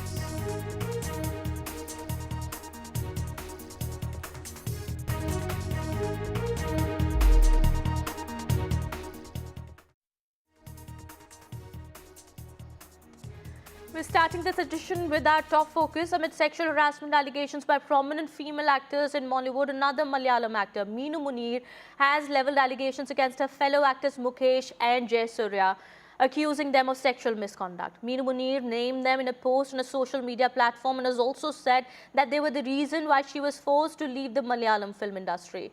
Well, this comes in the wake of the Hema Committee report. We're learning now Minu Munir in that post has also named some technicians working on a project with her in 2013 who verbally and physically abused her. Well, the post further said that she tried to cooperate and continue working, but the abuse became unbearable, and as a result, she was forced to leave the Malayalam film industry and relocate to Chennai. Remember, this comes even as several Malayalam movie actresses have come forward and spoken out against the sexual harassment they face at the hands of male actors in Mollywood. 7 years after the Kerala government had formed the Hema Committee report, the Malayalam film industry has been shaken by back-to-back allegations and cases that have come out, and 2 prominent figures, director Ranjit, actor Siddiq, had to resign from their posts amid these sexual harassment allegations. All right, we'll be getting more on that in just a bit. Meanwhile, that is the latest coming in at this point in time. Well, another case that has been reported now, actor Minu Munir, who's also spoken to NDTV exclusively just a while back, has accused her fellow actors of sexual misconduct. She has named 2 actors in her post on Facebook, and also has mentioned the names of some technicians also who were working on this project with her in 2013 of verbally and physically abusing her. We'll make you hear that conversation that we've had with Minu Munir. Let me first go across to my colleague Uma Sudhir, who's now joining us on the broadcast here. Uma, many women, of course, have shared their harrowing experiences of sexual misconduct after the Hema Committee report was made public. Now, another actor, Minu Munir, has also named 2 actors in her Facebook post. We've also spoken to her, of course. We'll be playing out that chunk in just a bit, but this is really getting serious. And Minu Munir now naming Mukesh and Jaiswal, accusing them of sexual misconduct. How do we see this now? 2013 is when she says this incident took place, and she says that she has in fact at that time also spoken about it in a Facebook post. What I must point out is that Minu Munir, Minu Kurian is accused Mukesh and also several other men of physical, verbal abuse as well as sexual harassment, and that is something that she is speaking up at a time when the Kerala government, Pinarayi Vijayan's government, has constituted a special investigation team to look into the allegations being made by the women, not just in the testimonies that were given to the Hema Commission that, as you mentioned, was constituted in July of 2017, but even the allegations that are coming subsequently, all those also the special investigation team is expected to investigate. This comes at a time when Mukesh is also facing another allegation from TISS Joseph, who was a casting director for a TV reality show Kodiswaran, the same thing as Kaun Banega Crorepati. Mukesh has anchored it in the Malayalam series, and she says that at that time she was harassed by him, and she has also mentioned TMC leader Mr. Derek O'Brien, to who she had reported this particular incident, where she says when she was in a hotel in Chennai, there were advances that were made towards her. What I must point out is that while the left government is saying that they are wanting to uphold the dignity of the women, and that's the reason why they had in 2017 constituted the Commission of Inquiry, which was headed by Justice Hema, and also had veteran actors Charda as well as IAS officer Valsala Kumari. That is a very high-powered committee to which all these women have given their testimonies. Subsequently, this allegation coming up against Mukesh, who also happens to be the CPM MLA from Kollam, that will certainly add a political spin to this, because even yesterday when Mr. Ranjit gave in his resignation, he was of course chairperson of the Kerala Kalachitra Academy, which is again a government body, and the allegation that VD Satishan, who is the leader of opposition in Kerala, had made was that the government is trying to suppress these kind of allegations and accusations that are being made, and he had also raised questions about why there was a delay of 4.5 years in the release of the report itself. The Kerala government on its side said that they are very much with the women and wanting to hear them out and ensure that justice happens, and that's the reason why yesterday this meeting happened with the Chief Minister calling in all senior officers, and then this SIT being constituted, which will now conduct a full-fledged inquiry into the allegations being made by all these women against the actors. I must point out that Mukesh had also commented on the Ranjit case, saying that justice must be done in that case, and he had also said that he also does not believe that there is any kind of a casting couch and that there could be isolated incidents that have happened. A very similar comment was in fact made by Mr. Siddiq, who was secretary of the Association of Malayalam Movie Artists, and subsequently the allegation had cropped up against Mr. Siddiq, leading to his resignation as secretary of Amma as well. Back to you. Yes, absolutely. All right. Thank you so much, Uma, for getting us all those details there. We also have Beena Paul now joining us, member of WCC and prominent film editor. Well, remember, it was based on the WCC's recommendations that the Kerala government had set up this three-member committee that was led by Justice Hema to look into the problems that have been faced by the women in the Malayalam film industry. Thank you so much, Ms. Paul, for speaking to NDTV. How do we see this? The Hema Committee report, of course, has been published after a long time now, after a gap of many years. There has been a long delay, and of course, the Kerala government is facing flack for that. How do we see that? How do you see these women now coming forward and the allegations that have been made by them? You see, 7 years ago, when WCC was formed in the light of the horrendous actor abduction in Kerala, we had, WCC had at that point stated that there is a lot of stuff that is not right in the industry. There's a lot of human rights violations, a lot of labor law, etc. I think the government set up very fast this committee. I think the findings of the committee were rather shocking. The government sat on it for too long.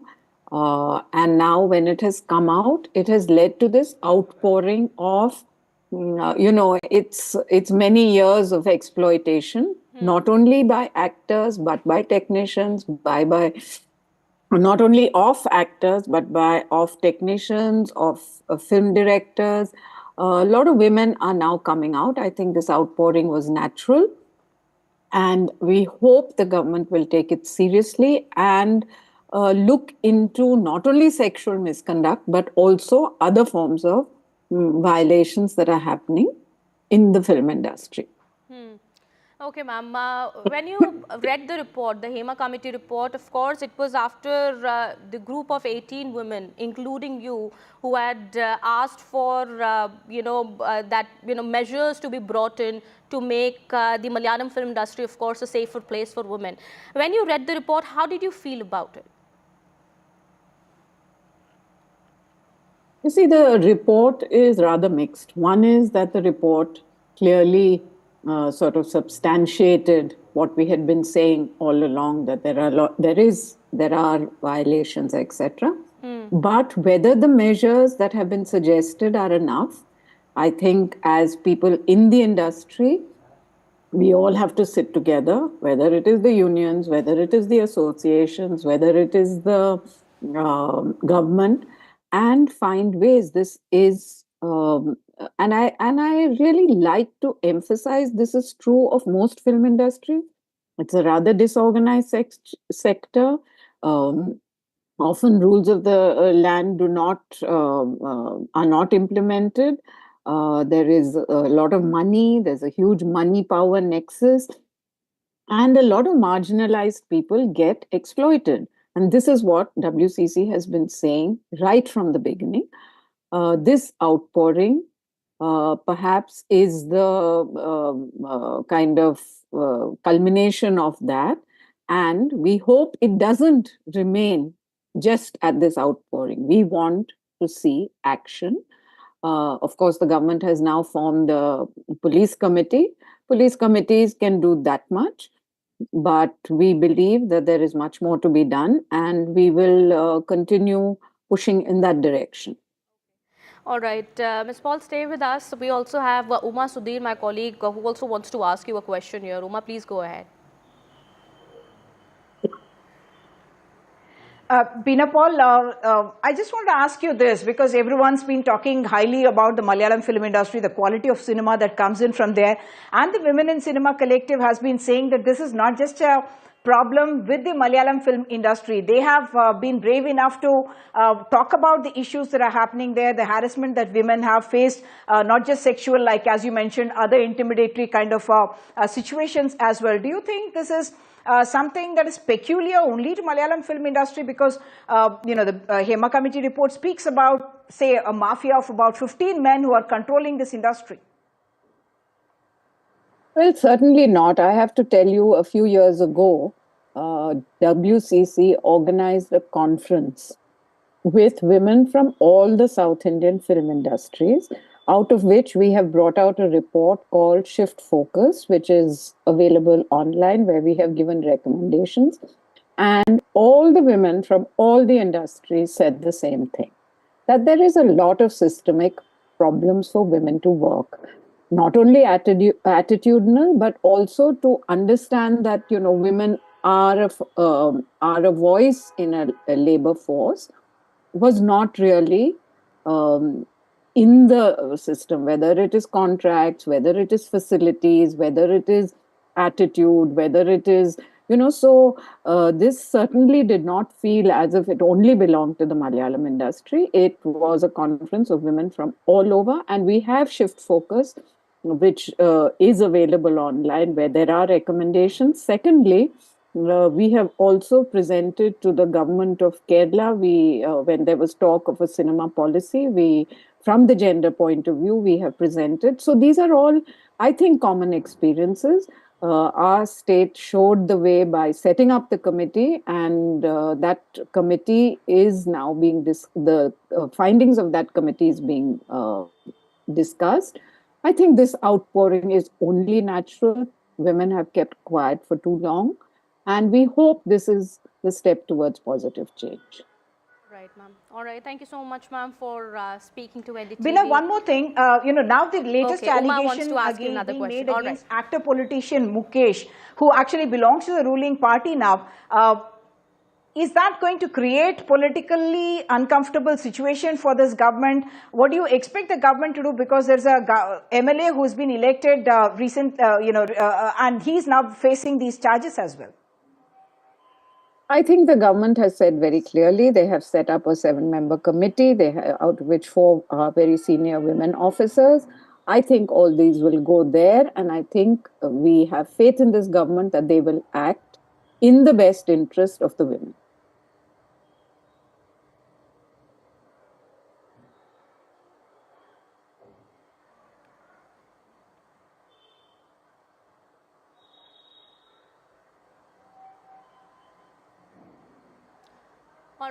All right. Thank you so much, ma'am, for speaking to NDTV and giving us your valuable time. Thank you so much. Thank you, Uma, as well, for getting us all those details there.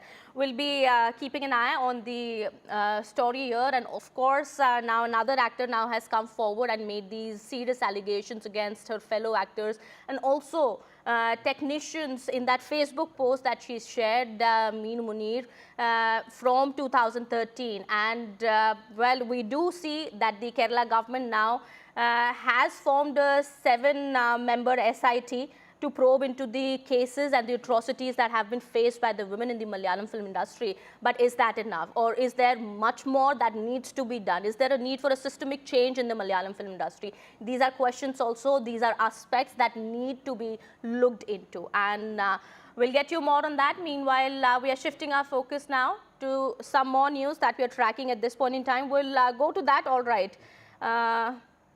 I'm being told that we had that conversation with the Minu Munir at this point in time that my colleague Ishika had with her just a while back. Listen in. Thank you for speaking to us on NDTV. My first question to you is that you have made some allegations, serious allegations against many, in the Malayalam film industry. If you can please explain to us as to what happened with you. Yeah, I had a bitter experience in Malayalam film industry. Actually, I was working in abroad in legal consultancy. I came to act in De Ingotu Nokke, that one movie is there. The director was Balachandra Menon, and my character was as a chief secretary. When I was acting in that movie, when I went to the toilet, in the shooting was in secretariat. So when I went to the toilet and came out, this one Mr. Jaiswal, he's a prominent actor. He hugged me from behind and kissed me without my consent.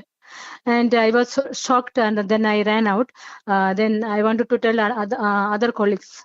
Then I went down. Then I was about to share this to another senior actor. That time, this Mr. Jaiswal, he came back of me and he asked me, Minu, I want to tell you one thing.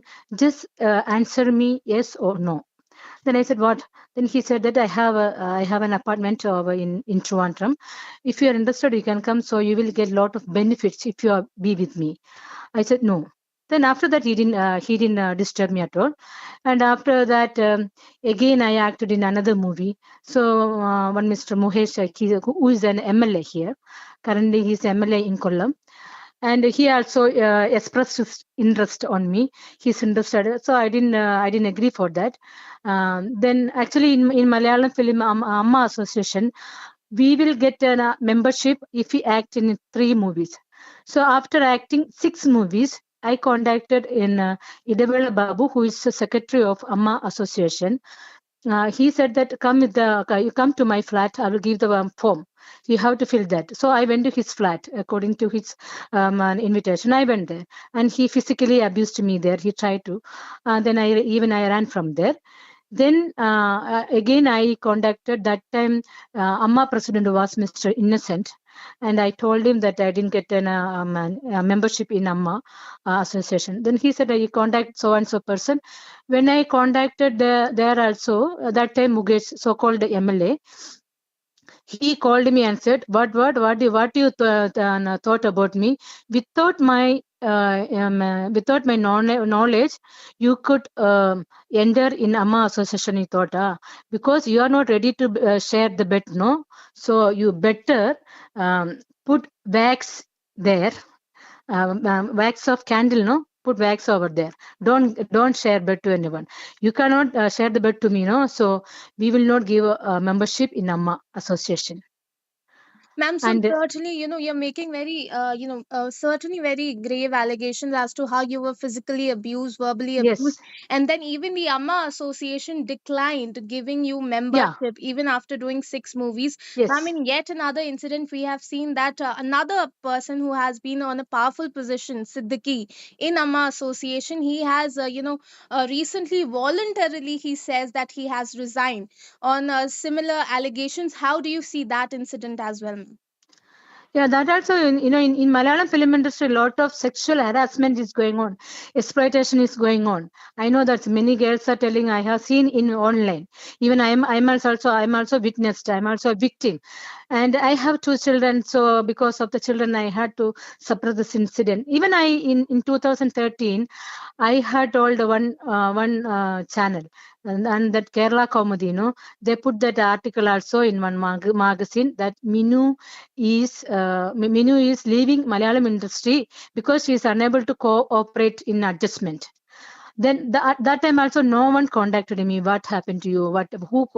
Who abused you? No one asked me. So I just shifted from Kerala to Chennai. So, ma'am, now the state government has said that they have formed an SIT to probe into this matter.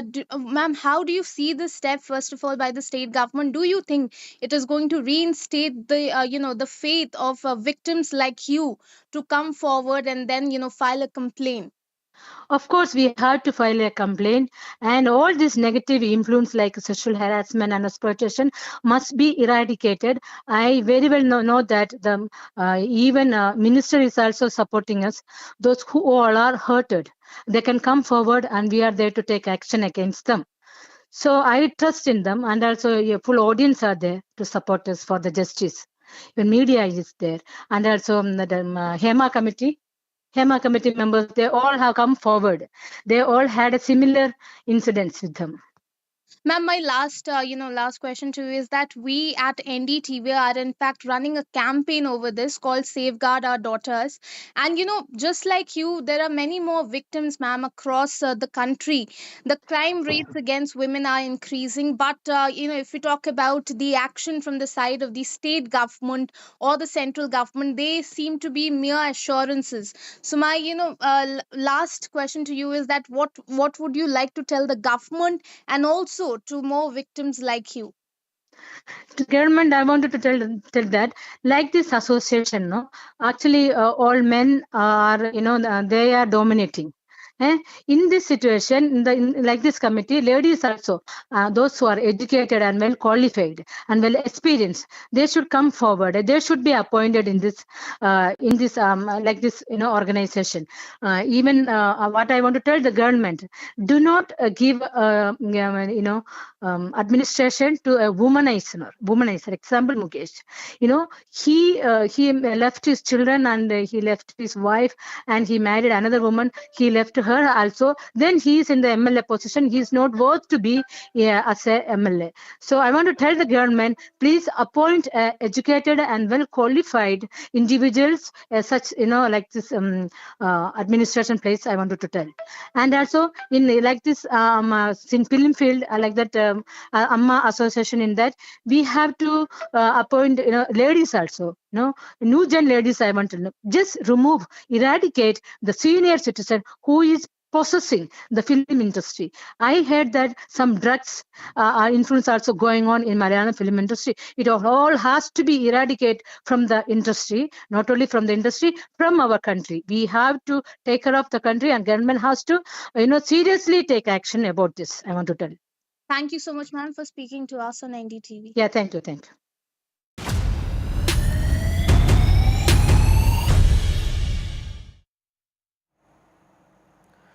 All right. Well, shifting our focus now to some more news. This is from Bengaluru. 7 officials at Bengaluru's Parappana Agrahara jail have been suspended after Kannada actor Dasan, who was accused in a murder case, was seen having tea and smoking cigarettes and hanging out with 3 others on the prison premises. Following the development, Chief Minister Siddaramaiah has instructed prison authorities to move Darshan to a different jail, Well, the Chief Minister has also asked the DGP to visit the prison premises and submit a detailed report on the incident. Well, remember, actor Dasan is currently in judicial custody in the Renuka Swamy murder case. And we are also learning the Karnataka Home Minister, while speaking to media just a while back, had said that he had spoken to the DGP and also an investigation was launched in connection with the matter. ಮಗನ ಕಳ್ಕೊಂಡದ್ದು ನನಗೆ ಗೊತ್ತು ಏನಂತ ಅವ್ರಿಗೆ ಆರಾಮಾಗಿ ಕೂತ್ಕೊಂಡ್ರಿಗೆ ಯಾರಿಗೆ ಗೊತ್ತಿರ್ತೈತೆ ಇದು ನಿರ್ದಾಕ್ಷಿಣ್ಯವಾಗಿ ಸರ್ಕಾರ ಇದ್ರ ಬಗ್ಗೆ ತನಿಖೆ ಮಾಡಬೇಕು ಅವ್ರಿಗೆ ಯಾವ ರೀತಿ ಕೊಟ್ಟಿದ್ದಾರೆ ಯಾರು ಕೊಟ್ಟಿದ್ದಾರೆ ಅವ್ರಿಗೆ ಶಿಕ್ಷೆ ಅವರು ಕೊಡಬೇಕು ಇದ್ರ ಮುಖಾಂತರ ನಾನು ಸರ್ಕಾರವನ್ನು ಸರ್ಕಾರನ ಕೈ ಮುಗಿದು ಕೇಳ್ಕೊಂತೀನಿ ಅವ್ರಿಗೆ ತಪ್ಪಿಸಿದ್ರೆ ಆಗಬಾರ್ದು ಅದು ಸರ್ಕಾರ ಇಲ್ಲಿವರೆಗೂ ನಂಬಿಕೆ ಇಟ್ಕೊಂಡು ಜನ ಸರ್ಕಾರನ ನಂಬಿದ್ದಾರೆ ಪೊಲೀಸರು ನಂಬಿದ್ದಾರೆ ನ್ಯಾಯ ನನ್ನ ಜೊತೆಗೆ ನಾನು ಇಡೀ ಕರ್ನಾಟಕದಲ್ಲಿ ನನಗೆ ಸಹಕಾರ ಕೊಟ್ಟಿದೆ ಸ್ಟ್ರೈಕ್ ಮಾಡಿದ್ದಾರೆ ನಮ್ಮ ಮಗನನ್ನು ಸಾವಿಗೆ ನ್ಯಾಯ ದೊರಕಿಸ್ಬೇಕಂತ ಎಲ್ಲರೂ ಒಕ್ಕರ್ಲಿಂದ ಇದು ಮಾಡಿದ್ದಾರೆ ಅದನ್ನು ಸರ್ಕಾರ ಧಿಕ್ಕರಿಸಿದಿಲ್ಲ ಅಂತ ನನ್ನ ನಂಬಿಕೆ ಐತೆ No, they've already, see, yesterday evening as early as possible, we went there, the police department people, senior people went there, investigated. They found, preliminarily they have found about 7 people who were involved. So immediately they were kept under suspension.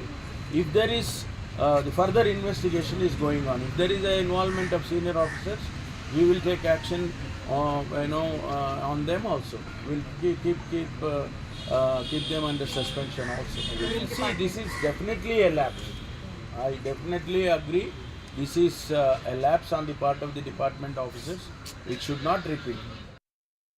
ये government को seriously बोलना चाहता हूँ क्या example दे रहा है आपको आप सोसाइटी को दर्शन जैसा एक क्या मर्डर किया है ऐसे एक आरोपी व्यक्ति को ऐसे जेल के अंदर कॉफ़ी टी भोजन ब्रेकफास्ट सिगरेट हर मोबाइल में वीडियो कॉल करना ऐसे सभी काम वो चला रहा है जेल के अंदर बैठकर कौन ऑफिशियल इसमें सहभागी है उनके ऊपर गंभीर के रूप में कार्यवाही होना चाहिए ऐसा मेरा डिमांड है. In fact, the DGP Prisons has initiated this inquiry, which will be headed by the Additional Inspector General of Police there. The DGP has personally visited the spot, Parapanagrara, Bengaluru prison, to find out where the security lapse has taken place. Of course, what we hear from the Home Minister of Karnataka is that 7 officials involved in this have already been suspended, and the senior officers who could be involved in this, like the jail superintendent, would also be ordered for a transfer in this particular case. But the main question revolves around security lapse and how this can be addressed so that it would never happen in the future, because this is not the first time that Bengaluru prison has seen this kind of a preferential treatment that has been given to an accused, because we've seen it a couple of years ago with respect to Tamil Nadu political leader Shashikala too. And how can this be averted is also something that was discussed today with both the Home Minister as well as the Chief Minister. The Chief Minister of Karnataka has promised that the accused, around 16 of them in this particular murder case, which also involves actor Dasan there, would be transferred to different jails so that this kind of an activity wouldn't take place. Now, several such action definitely needs to be monitored at this point in time. All action now revolves around the Bengaluru prison, because most of the officials are right there monitoring the situation and also trying to find out what would be the report that would be submitted and the action that would be taken soon after. Back to you. All right, we'll get you more on that. Meanwhile, we are switching our focus to news from Jammu Kashmir. Shortly after the BJP today released a list of 44 candidates for the three-phase election to 90 assembly seats in Jammu Kashmir, the list was deleted soon after. Hours later, the BJP released a fresh list, but this had only names of 15 candidates picked for the first phase of the election. Now, no changes have been made in the candidates picked for the first phase. 3 key names, however, were missing in the now deleted list. That's Jammu Kashmir BJP President Ravinder Raina, former Deputy Chief Ministers Nirmal Singh and Kavinder Gupta. The list, although had the name of Union Minister Dr. Jitendra Singh's brother Devendra Rana, was switched from the National Conference. Now we are learning that the BJP has released a fresh list, but the list only has the names of 15 candidates that have been picked for the first phase of the election. My colleague Nazir also now joins us on the broadcast, getting us more on that. Nazir, we believe there is some reconsideration that has been going on the names in the first for the first list of the BJP for Jammu Kashmir elections. However, in the first list we see there has been no changes. Are we likely to see any changes in the second or the in the list with the second phase and the third phase mentioned? Well, clearly, when the list was withdrawn, it was very clear that there was some problem with the list, and there has been certain pushback from the BJP within the BJP in Jammu, because there have been certain names who were face of BJP in Jammu for years together. Their names are missing. They are names of those people who have recently shifted parties and joined BJP. They surface they are figured in this list. If you see this mixture of people who are recently with the PDP, National Conference, Congress or the Panthers Party, today they have been given mandate, and I spoke after the first list was released. I spoke to some of the BJP leaders in Jammu. They were quite disappointed. I spoke to also, Kavinder Gupta, he's also former, Deputy Chief Minister and former Speaker as well.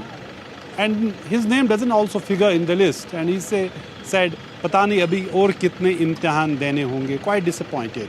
I spoke to another BJP leader in Jammu, and he said, "Look, it is not going to go well for the BJP. It will have an adverse impact." So given the feedback BJP may have received after the first list was released of 44 names, they withdrew the list. They sent an amended list of just 15 names, which is for the tomorrow's, because tomorrow is the last date of filing of nomination papers for the first phase of elections.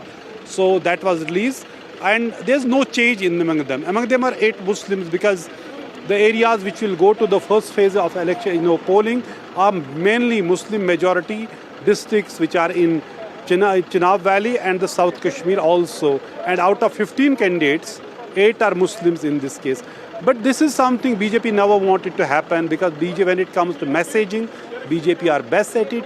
When they want to party discipline, BJP has tried to maintain, look, it is not like other parties where you can have your own say. Party decides, and all the, workers and the leaders, they follow it. But same thing has not happened. It is going to be used by the opposition as a handle to target BJP, because there has been, challenge. That's why the list was withdrawn. We will have to see in the subsequent list when BJP is going to release what changes there will be. There is, BJP state president Ravinder Raina. His name doesn't figure in the list, in the initial list which was released first. Though this constituency, Navshera, has not been decided so far. As far as Dr. Nirmal Singh, who was also the BJP president and also former Deputy Chief Minister, he used to contest from the Bilawar constituency in Kotwa district. There we see someone else has been given mandate, and his name doesn't figure there. There's also Sat Sharma, also former BJP president, former minister. He also didn't figure in the list. So clearly there was some pushback in the party, and you see at least 3 former National Conference leaders and the ministers, they make it to the BJP list. There are also Congress leaders, they make it to BJP list. That of course remains to be seen. Let me take that question to Vasudha here, who's also joining us on the broadcast here. Vasudha, when are we expecting the other list as well as the names that are, of course, as we've seen in the first list, it's only just 15 candidates who've been mentioned by the BJP. When are we expecting the other list or the names to be released by the BJP now? Yes, Kitty, like Nazir was saying, there was some sense of disagreement and dissent in the Jammu region of the Union Territory of Jammu and Kashmir, and this, remember, is the stronghold of the BJP. These elections are particularly critical because, Kitty, these elections are being held after a gap of 10 years. The last time assembly elections were held in Jammu and Kashmir was in 2014, when the BJP actually managed to get 25 seats and PDP had 28 seats. It was the single largest party, and of course, then they formed a coalition of sorts, and then of course, BJP pulled the rug and the governor's rule was established. And then you know what happened with the abrogation of Article 370. So the BJP wants to prove a lot of point here, which is why it's being very careful.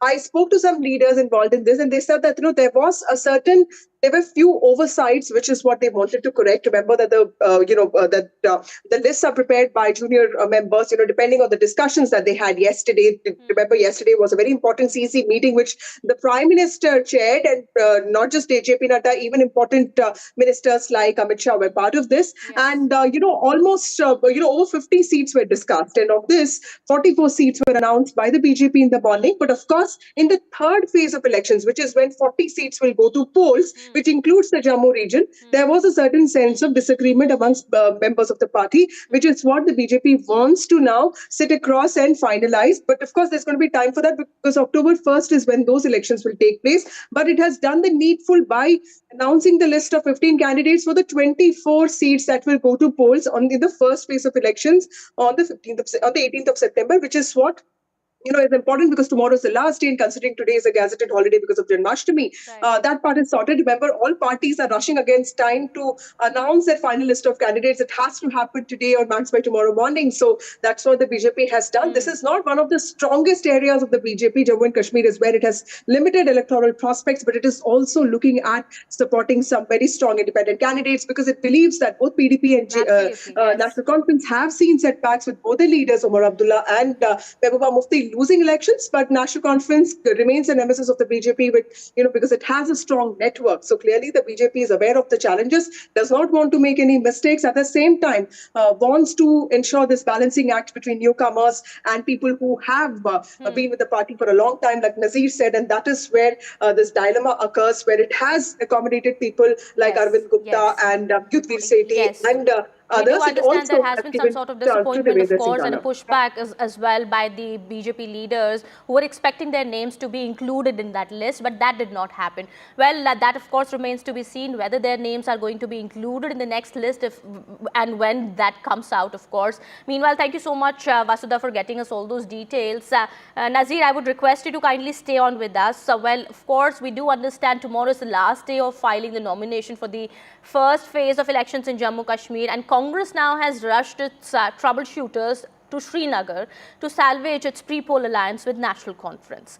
Well, the alliance, we do understand, is facing some serious roadblocks over seat-sharing formula. KC Venugopal and Salman Khurshid are meeting Farooq Abdullah and Omar Abdullah today in an attempt to iron out the differences. Let me go back to Nazir here for more details here. Nazir, when are we expecting this meeting to take place, and tell us about what the Congress is seeking here? Well, I can tell you, meeting is going on here at Farooq Abdullah's residence for last 1 hour. KC Venugopal, Salman Khurshid, Mr. Solanki, GM Mir and other Congress leaders at Farooq Abdullah's residence. Omar Abdullah is also there. They are trying to iron out differences because there are serious difference when it comes to seat sharing. National Conference, according to sources, have offered around 33 or 35 seats to the Congress across Jammu and Kashmir, among them only 5 seats in Kashmir Valley. Congress has been demanding more. According to sources in the National Conference, they are saying perhaps Congress is trying to bite off more than what they can chew. So they don't have that cadre, they can't demand more seats in the valley when party cannot win them. So they are saying, we have told this thing to the Congress leadership, but the Congress local leadership has been insisting for the more seats. So it actually reached a breaking point. What for last 3-4 days there was no formal contact, in a sense, meetings. There was a series of meetings between the negotiators of National Conference and the Congress, but that didn't resolve the problem. So tomorrow is the last date of filing of nomination papers, and today is the make or break moment for Congress and National Conference Alliance. It is on the knife edge, this alliance, and this meeting which is going on here at Farooq Abdullah's residence, as Congress has sent its troubleshooters from Delhi, it will decide the fate of this alliance, whether this alliance will be a reality or it is going to break even before it started. Because last week, when Rahul Gandhi and Mallikarjun Kharge visited Farooq Abdullah's residence here, had a 1 hour long meeting, Farooq Abdullah then announced that alliance is a done deal. And the seat sharing arrangement will be announced by this evening. But when negotiators said there were the real difficulties in seat sharing. And there is also third option what sources are telling us, that National Conference has offered Congress that let's have a friendly contest in the seats which are being claimed by both, and where they don't have a direct contest with the BJP. They are saying if the aim is to fight BJP, then what is the point of fighting each other, where BJP is not really in the fray. For example, BJP, which has released the list for the first phase, only 15 candidates out of 24 seats in the first phase. Clearly, BJP is not going to contest from all the 90 seats in Jammu and Kashmir. Their main area is Jammu region, where they are focused, where they have contested recent parliament elections and won 2 parliament seats. The main Valley and other Muslim regions in the Jammu area have not been the great support or the great any big constituency the Congress for and the the National BJP. Conference here, if they come on the same page, of course, if the reliance, as you've also mentioned, alliance becomes a reality, then only, of course, the seat sharing that, of course, has now also become a bone of contention, that can be sorted out, and that needs to be done by today, because tomorrow, as you've also said, is the last day of filing the nomination for the first phase, and we are hoping some action, some movement in that direction to take place today itself. Meanwhile, thank you so much, Nazir, for getting us all those details there. We'll get back to you later for more on that. We are now switching our focus to Haryana. Let's take a look at what is happening in the neighbouring state. Political parties are in full swing for poll campaign in Haryana. Congress has started the screening process of their candidates for all 90 seats, and at the same time, the BJP central leadership is also mulling over their political strategy as a series of meetings have taken place. Aam Aadmi Party too is camping at the grassroots level and is expected to soon select the candidates. JJP, meanwhile, has announced that it would ride solo in this election and will make an alliance with India bloc, but not with BJP. Well, INLD has already forged an alliance with BSP and has also decided that it will share the seats with the BSP. The ruling BJP and INLD have urged the EC, meanwhile, to postpone the upcoming Haryana elections that are originally scheduled for October 1st. Parties have cited a clash with weekends, public holidays and religious festivals as the main reasons for their request. The demand for a poll date revision has sparked a strong backlash from other parties that includes the Aam Aadmi Party, Congress and the JJP. So people are a little confused. No, but I can on record assure you I will not go with BJP again. Will you go with the India Alliance? Let's see if we have the numbers, and yes, if our party is taken as a priority one, why not? Congress तो JJP को खत्म करना चाह रही है। मैंने इसका कारण से कांग्रेस का नाम लिया। कांग्रेस जेजेपी को खत्म करना चाह रही है क्योंकि मैं दुष्यंत चौटाला जी को ये बात कहना चाहूंगा कि थोड़ा मजबूत हो जा। पिछली बार 10 सीटें ली थी, भी ले ले कुछ थोड़ी बहुत ही।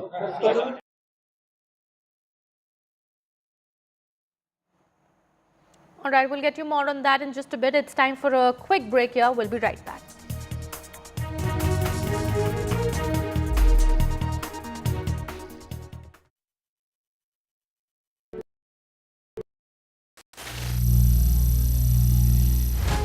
Some people say the metaverse will only be virtual.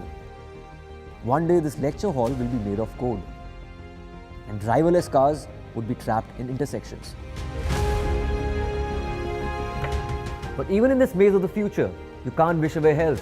It's time to become more resilient.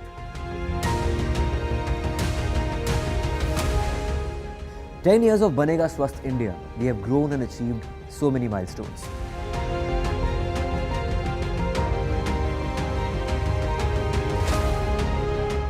And now I have a plan to beat the urgency, to stop breathing with difficulty, to relieve getting choked with inactivity.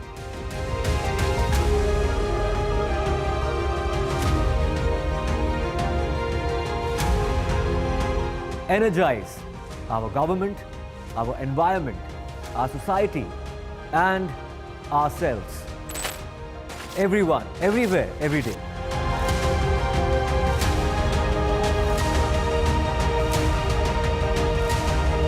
Banega Swasth India. One World Hygiene. Landslide devastation in Kerala's Wayanad. Join NDTV's initiative. Donate for Kerala.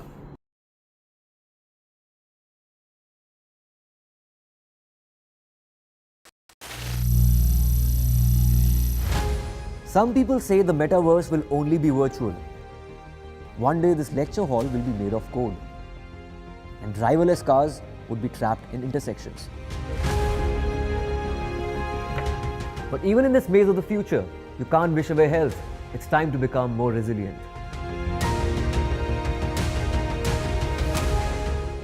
10 years of Banega Swasth India, we have grown and achieved so many milestones.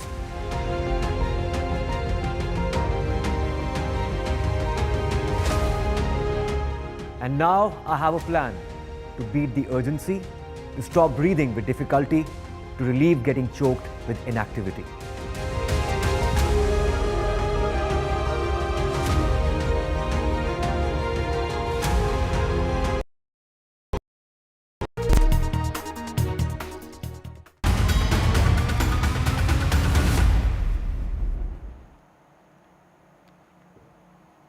Welcome back after the break. In connection with the Kolkata rape and murder case, former Arjikar Hospital Principal Sandeep Ghosh is now undergoing the second session of his lie detector test today. For the second session of the polygraph test, the CBI had also summoned one more person out of the 7 key individuals believed to be involved in this.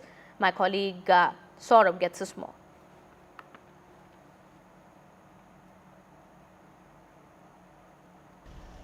Well, the Trinamool Congress has made a very serious allegation as far as tomorrow's Nabanno Abhijan program or political protest is concerned. Now, the Trinamool is saying that this protest has not been organized by any recognized political body, but some individuals have given a call for such a protest of occupying the Nabanno, which is the state secretariat, and demanding the resignation of the chief minister. But they say that this is a larger conspiracy to create trouble. The Trinamool alleges that there could be men in fake police uniform with illegal weapons that could open fire. And the Trinamool says that the political motivation for this is, of course, to create a situation of unrest in the state. At the same time, the Trinamool also once again reiterated that the CBI has to publish or make public its findings in the probe into the rape and murder, which was handed over to it by the Calcutta High Court after serious allegations of evidence tampering, cover-up or shielding the accused that was made in the Calcutta High Court. However, they are saying that there has been no progress, or there has been no progress that's visible to the public, and that's grounds to create unrest in the state because there's no clear answer. However, this is something that the Trinamool is alleging, that this is a larger conspiracy being hatched at the behest of the BJP and its affiliates. And they also say that this is a larger conspiracy to defend Bengal. They add that because Mamata Banerjee is the only woman chief minister, that such a effort is being made to create unrest, and her resignation is being demanded. While in other states, similar incidents take place, but nobody demands the resignation of those chief ministers because they are male chief ministers. So obviously the Trinamool now, of course, battling it out politically after having, faced a lot of questions on this front and the handling of the Arjikar case. The Trinamool now also accusing, the BJP and other opposition parties of a conspiracy to destabilize Bengal by creating unrest here through programs like the Nabanno Abhijan. They also say that the focus is no longer on justice for the Arjikar victim, but rather on things like a Nabanno Abhijan and a political aim of trying to unseat Mamata Banerjee from the chief minister's chair. So obviously the BJP will react to this. Remember, this issue of bullets also came up in the Supreme Court. Kapil Sibal had mentioned it, that the leader of opposition, Shubhendu Adhikari, had said bullets will be fired, and the Trinamool says that that is proof to show that there is some sort of deep conspiracy to destabilize Bengal in the garb of protests of demanding justice for the Arjikar Medical College and Hospital victim in the heinous rape and murder of a second-year postgraduate student at the Arjikar Medical College and Hospital. All right, we'll get you more on that. Meanwhile, we are shifting our focus to Maharashtra now. In the Badlapur case in which a janitor sexually assaulted two 4-year-old girls, the accused has been sent to 14-day judicial custody. He was presented in the court under heavy police security. Meanwhile, a report also has been prepared on the Badlapur sexual assault case by the Ministry of Women and Child Welfare and the Ministry of Education, which will be submitted to the centre soon. Maharashtra government has said that after the incident in Badlapur, State Education Ministry has decided to install panic buttons in schools, in classrooms as well as the washrooms. तो ये process है, लेकिन जैसे हमने CCTV लगाए वैसे panic button भी school में हो सकता है जहां पे ऐसे इंसिडेंट्स होते हैं। जैसे आपने देखा कि कल का इंसिडेंस टॉयलेट में हो गया या पहले के कोई इंसिडेंसेस ये हॉस्टल में हुए थे, तो हॉस्टल में पैनिक बटन हो सकता है जो दीवार पे लगाया जाता है। ये तो सिंपल टेक्नोलॉजी है, बजाए तो ये बजर बज जाता है या बेल बज जाती है, तो वो उनको सुविधा रहेगी जो हम लोग तुरंत करेंगे।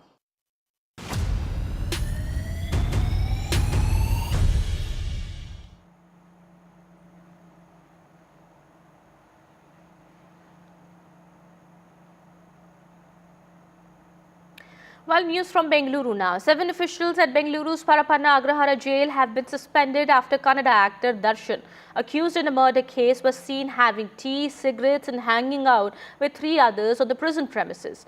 Following this development, Chief Minister Siddaramaiah has instructed prison authorities to move Dasan to a different jail.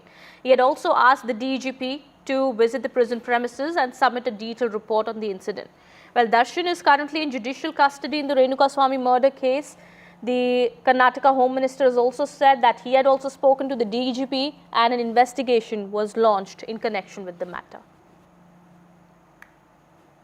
ಮಗನ ಕಳ್ಕೊಂಡಿದ್ದು ನನಗೆ ಗೊತ್ತು ಏನಂತ ಅವ್ರಿಗೆ ಆರಾಮಾಗಿ ಕೂತ್ಕೊಂಡ್ರಿಗೆ ಯಾರಿಗೆ ಗೊತ್ತಿರ್ತೈತೆ ಇದು ನಿರ್ದಾಕ್ಷಿಣ್ಯವಾಗಿ ಸರ್ಕಾರ ಇದ್ರ ಬಗ್ಗೆ ತನಿಖೆ ಮಾಡಬೇಕು ಅವ್ರಿಗೆ ಆ ರೀತಿ ಕೊಟ್ಟಿದ್ದಾರೆ ಯಾರು ಕೊಟ್ಟಿದ್ದಾರೆ ಅವ್ರಿಗೆ ಶಿಕ್ಷೆ ಅವರು ಕೊಡಬೇಕು ಇದ್ರ ಮುಖಾಂತರ ನಾನು ಸರ್ಕಾರವನ್ನು ಗಮನಕ್ಕೆ ಸರ್ಕಾರನ ಕೈ ಮುಗಿದು ಕೇಳ್ಕೊಂತೀನಿ ಅವ್ರಿಗೆ ತಪ್ಪಿಸಿದ್ರೆ ಆಗಬಾರ್ದು ಅದು ಸರ್ಕಾರ ಇಲ್ಲಿವರೆಗೂ ನಂಬಿಕೆ ಇಟ್ಕೊಂಡು ಜನ ಸರ್ಕಾರನ ನಂಬಿದ್ದಾರೆ ಪೊಲೀಸರು ನಂಬಿದ್ದಾರೆ ನ್ಯಾಯ ನನ್ನ ಜೊತೆಗೆ ನಾನು ಇಡೀ ಕರ್ನಾಟಕನೇ ನನಗೆ ಸಹಕಾರ ಕೊಟ್ಟಿದೆ ಸ್ಟ್ರೈಕ್ ಮಾಡಿದ್ದಾರೆ ನಮ್ಮ ಮಗನನ್ನು ಸಾವಿಗೆ ನ್ಯಾಯ ದೊರಕಿಸ್ಬೇಕಂತ ಎಲ್ಲರೂ ಒಕ್ಕರ್ಲಿಂದ ಇದು ಮಾಡಿದ್ದಾರೆ ಅದನ್ನು ಸರ್ಕಾರ ಧಿಕ್ಕರಿಸಿದಿಲ್ಲ ಅಂತ ನನ್ನ ನಂಬಿಕೆ ಐತೆ No, they've already, see, yesterday evening as early as possible, we went there, the police department people, senior people went there, investigated.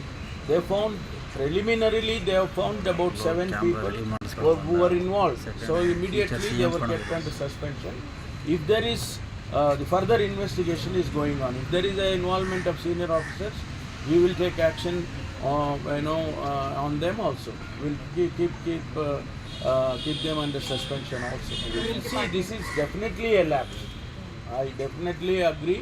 This is a lapse on the part of the department officers. It should not repeat.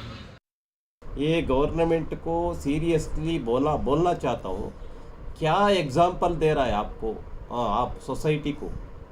दर्शन जैसा एक क्या murder किया है, ऐसे एक आरोपी व्यक्ति को ऐसे जेल के अंदर कॉफ़ी, टी, भोजन, ब्रेकफास्ट, सिगरेट, हर मोबाइल में वीडियो कॉल करना, ऐसे सभी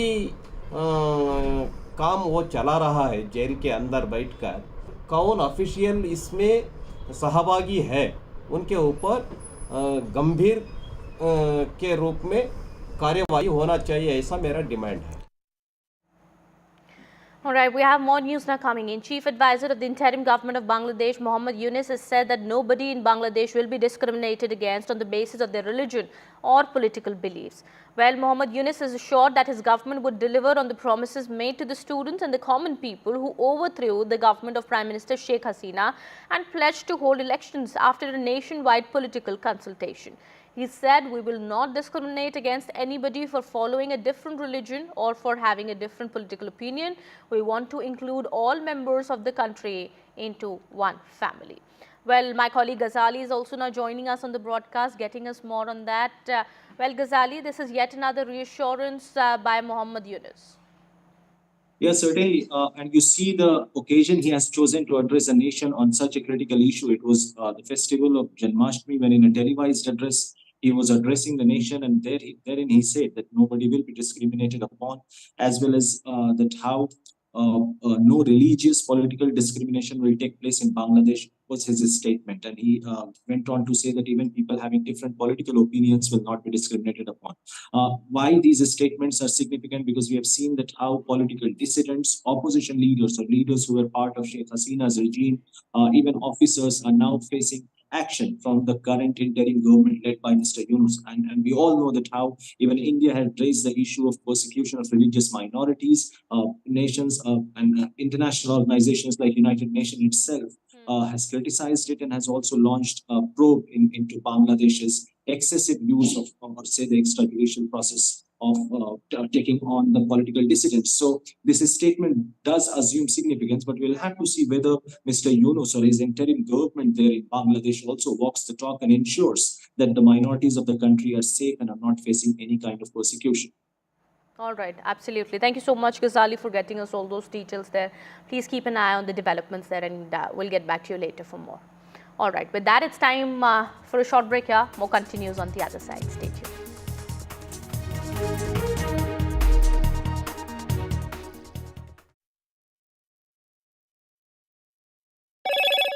Hello, Moto. Motorola Razr 50 Ultra comes with Google Gemini.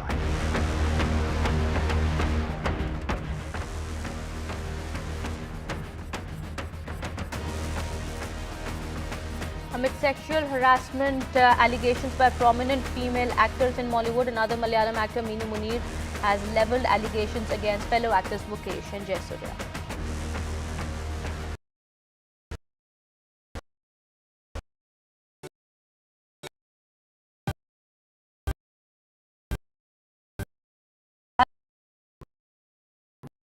Having cigarettes and hanging out.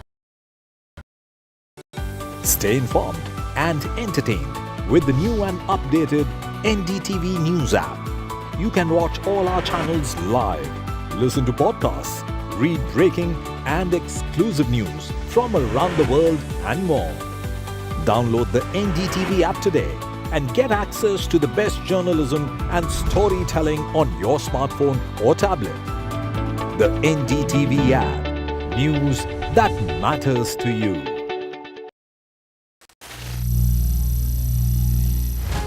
Some people say the metaverse will only be virtual. One day this lecture hall will be made of code, and driverless cars would be trapped in intersections. But even in this maze of the future, you can't wish away health. It's time to become more resilient.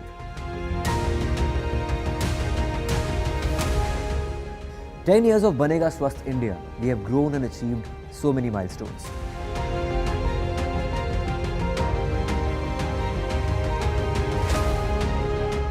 And now I have a plan to beat the urgency, to stop breathing with difficulty, to relieve getting choked with inactivity.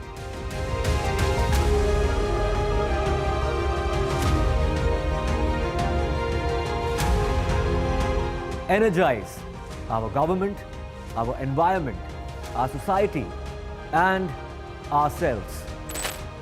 Everyone, everywhere, every day.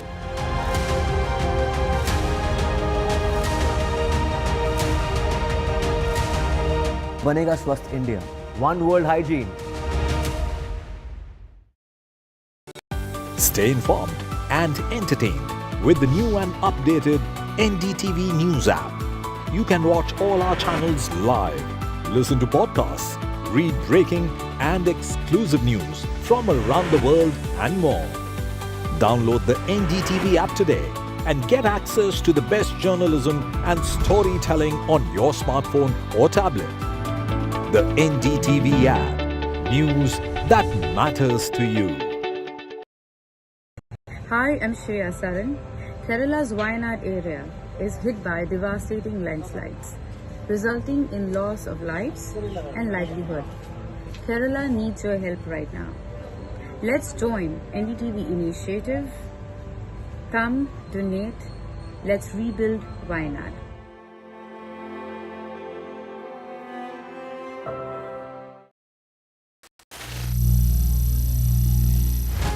Some people say the metaverse will only be virtual. One day this lecture hall will be made of code, and driverless cars would be trapped in intersections. But even in this maze of the future, you can't wish away health. It's time to become more resilient.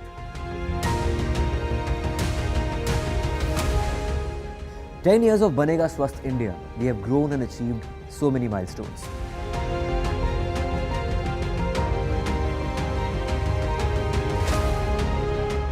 And now I have a plan to beat the urgency, to stop breathing with difficulty, to relieve getting choked with inactivity.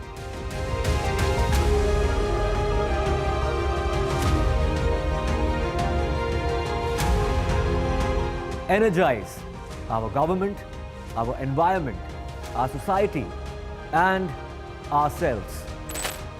Everyone, everywhere, every day.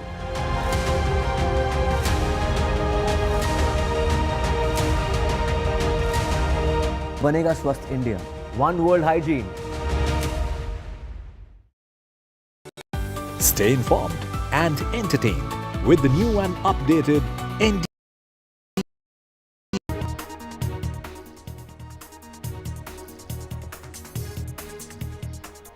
Hello and welcome. You're watching NDTV 24/7. My name is Kitty Bahel. We're starting this edition at 2 with the headlines at the top of this hour.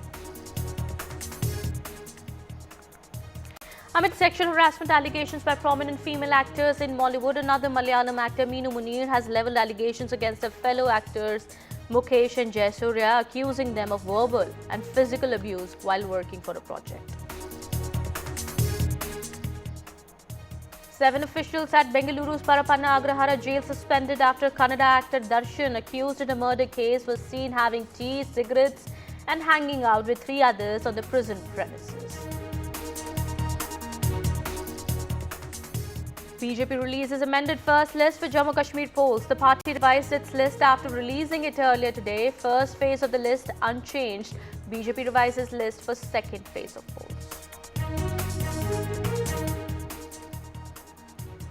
Congress National Conference huddle over seat sharing. Congress troubleshooters are at Farooq Abdullah's residence.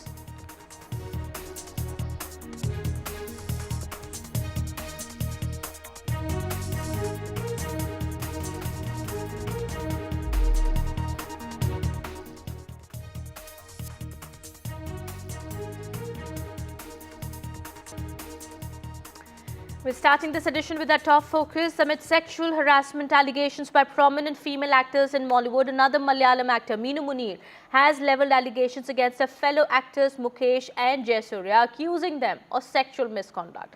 Now, Minu Munir named them in a post on a social media platform and also said that they were the reason why she was forced to leave the Malayalam film industry. This has come in the wake of the Hema Committee report. Remember, now, Minu Munir has also named technicians working on a project with her in 2013 of verbally and physically abusing her. The post has further said that she tried to cooperate and continue working, but the abuse became unbearable. As a result, she was forced to leave the Malayalam film industry and relocate to Chennai.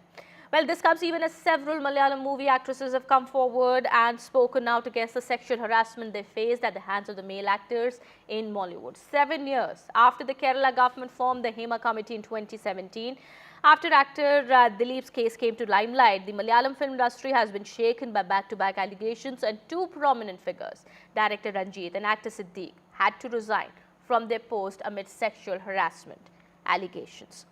Well, we had also spoken to actor Minu Munir a while back. Listen into that conversation. Thank you for speaking to us on NDTV. My first question to you is that you have made some allegations, serious allegations against many, in the Malayalam film industry. If you can please explain to us as to what happened with you. Yeah, I had a bitter experience in Malayalam film industry. Actually, I was working in abroad in legal consultancy. I came to act in De Ingotu Noike, that one movie is there. The director was Balachandra Menon, and my character was as a chief secretary. When I was acting in that movie, then I went to the toilet, in the shooting was in secretariat. So when I went to the toilet and came out, this one Mr. Jay is a prominent actor. He hugged me from behind and kissed me without my consent. And I was so shocked, and then I ran out. Then I wanted to tell other colleagues. Then I went down. Then I was about to share this to another senior actor. That time, this Mr. Jay he came back of me and he asked me, Minu, I want to tell you one thing. Just answer me yes or no. Then I said, what? Then he said that I have an apartment over in Trivandrum. If you are interested, you can come. So you will get a lot of benefits if you be with me. I said no. Then after that, he didn't disturb me at all. And after that, again I acted in another movie. So one Mr. Muhesh, who is an MLA here. Currently, he's MLA in Kollam. And he also expressed his interest on me. He's interested, so I didn't agree for that.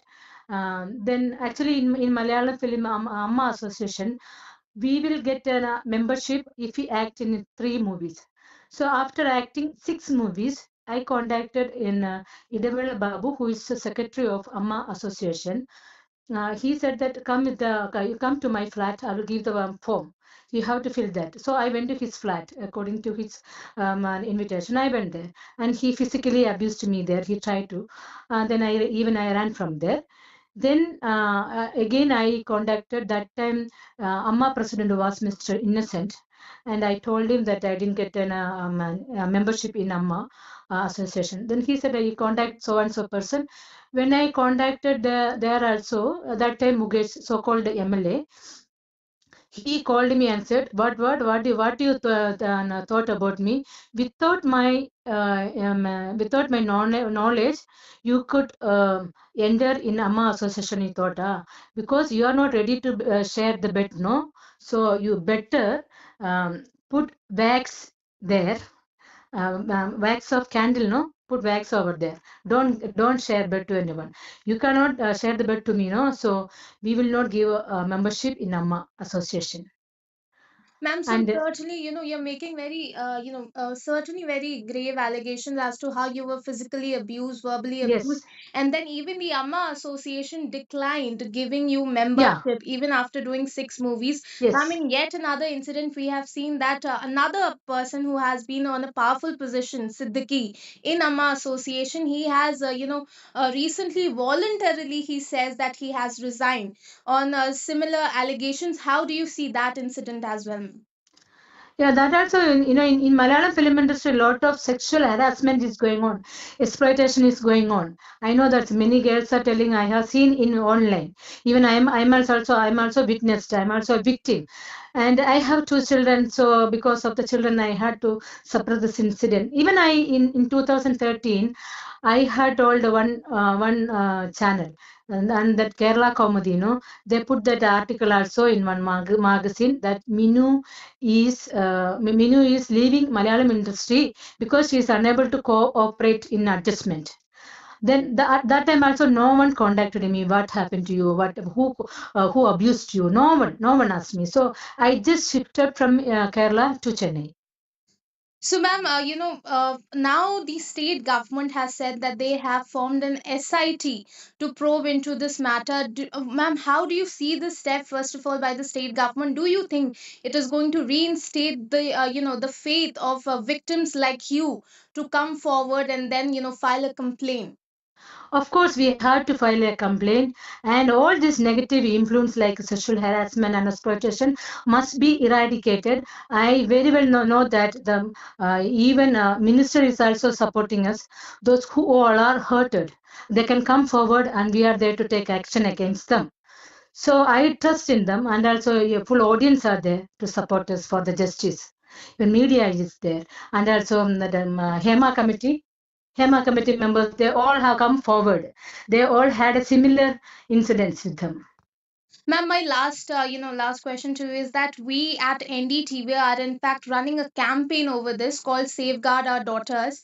And just like you, there are many more victims, ma'am, across the country. The crime rates against women are increasing. But, if we talk about the action from the side of the state government or the central government, they seem to be mere assurances. So my, last question to you is that what would you like to tell the government and also to more victims like you? To government, I wanted to tell that, like this association, no, actually, all men are, they are dominating.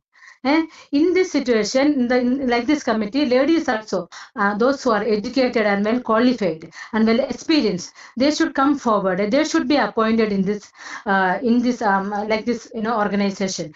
Even what I want to tell the government, do not give, administration to a womanizer. Example, Mukesh. He left his children and he left his wife and he married another woman. He left her also. Then he is in the MLA position. He is not worth to be as a MLA. So I want to tell the government, please appoint educated and well qualified individuals, such like this administration place. I wanted to tell, and also in like this in film field, like that Amma association, in that we have to appoint ladies also, new gen ladies. I want to know, just eradicate the senior citizen who is possessing the film industry. I heard that some drugs influence also going on in Malayalam film industry. It all has to be eradicated from the industry, not only from the industry, from our country. We have to take care of the country, and government has to, seriously take action about this. I want to tell. Thank you so much, ma'am, for speaking to us on NDTV. Yeah, thank you. All right, that was actor Minu Munir speaking to NDTV on the sexual misconduct allegations that she has leveled against two fellow actors. Well, we've also spoken to Beena Paul, member of the WCC and a prominent film editor. Listen into what she had to say. How do we see this? The HEMA committee report, of course, has been published after a long time now, after a gap of many years. There has been a long delay, and of course the Kerala government is facing flack for that. How do we see that? How do you see these women now coming forward and the allegations that have been made by them? You see, 7 years ago, when WCC was formed in the light of the horrendous actor abduction in Kerala, we had, WCC had at that point stated that there is a lot of stuff that is not right in the industry. There's a lot of human rights violations. I think the government set up very fast this committee. I think the findings of the committee were rather shocking. The government sat on it for too long. And now when it has come out, it has led to this outpouring of, it's many years of exploitation, not only by actors, but by technicians, by not only of actors, but of technicians, of film directors. A lot of women are now coming out. I think this outpouring was natural. And we hope the government will take it seriously and look into not only sexual misconduct, but also other forms of violations that are happening in the film industry. Okay, ma'am. When you read the report, the HEMA committee report, of course, it was after the group of 18 women, including you, who had asked for, measures to be brought in to make the Malayalam film industry, of course, a safer place for women. When you read the report, how did you feel about it? You see, the report is rather mixed. One is that the report clearly sort of substantiated what we had been saying all along, that there are violations, etc. But whether the measures that have been suggested are enough, I think as people in the industry, we all have to sit together, whether it is the unions, whether it is the associations, whether it is the government, and find ways. This is And I really like to emphasize this is true of most film industries. All right, my colleague Uma Sudhir also now joins us on the broadcast.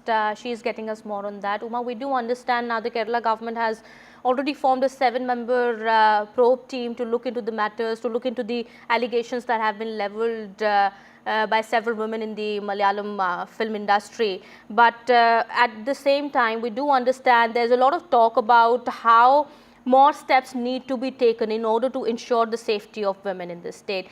I would like to understand from you, what is the mechanism in place at the moment in Kerala to deal with such cases? If such cases of, of crimes against women come to the fore, and now especially we are talking about the Malayalam film industry, much more needs to be done into that direction as well. But what is the mechanism in place in the state at this point in time?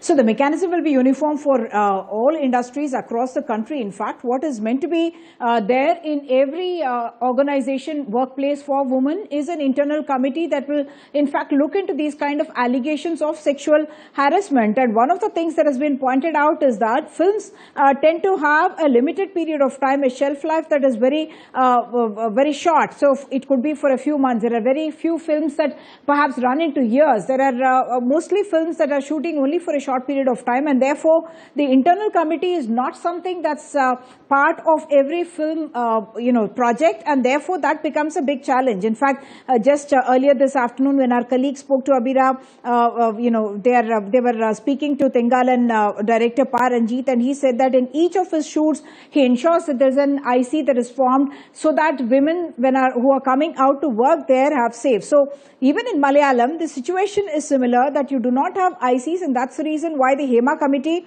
in fact has recommended that you must have some other kind of a regulatory mechanism that the government should be able to bring in, that is in fact a permanent structure, and that may require in fact legislative action, so that such a body is created which can become substitute for the internal committee that we are talking about in each of these film sets, film projects that where these kind of incidents are being reported. Three things I must point out: the irony of what the actor Minu Munir, who has said, also called as Minu Munir, who is saying that her case of sexual harassment actually happened inside the secretariat when she was playing chief secretary. I mean, the incident of someone coming and hugging her from behind, she alleges that actor Jaiswal had done that.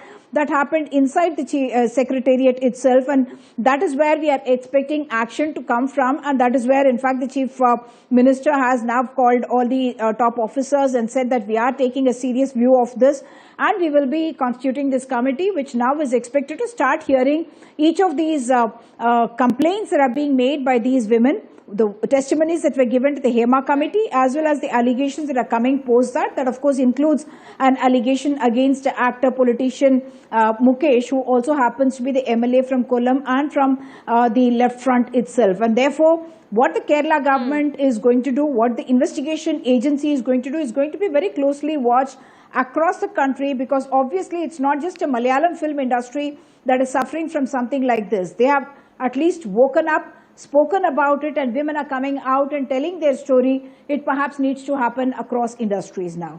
Okay. While we were speaking to Minu Munir a while back, she said in that conversation that she is going to file an official complaint. For prosecution to happen, for further investigation to happen, official complaints of course have to be filed. Have other actresses also who've come forward done so? One, we do know that there are testimonies already that are there in the HEMA committee, and what the leader of opposition, Mr. V.D. Satishan, has said is that many of that should be converted into FIRs and to be investigated at the police stations. But now that a special investigation team that's going to be specifically looking at this has come up, all the complaints will be directed to this SIT that will in fact look at what the allegations are and what are the charges, and then action will be initiated, whether there should be an FIR or otherwise. That's a later stage, but the investigations and the complaints are expected to first come to this SIT, where we do understand that women have started, some of the people that are speaking with, they say that it almost looks like, women are just waiting for something like this to happen to tell their story, and therefore there are going to be not just a few complaints that we have heard about, a few more who are probably not coming out to the open, but certainly want to tell their story as well. In fact, against actor politician Mukesh as well, there has been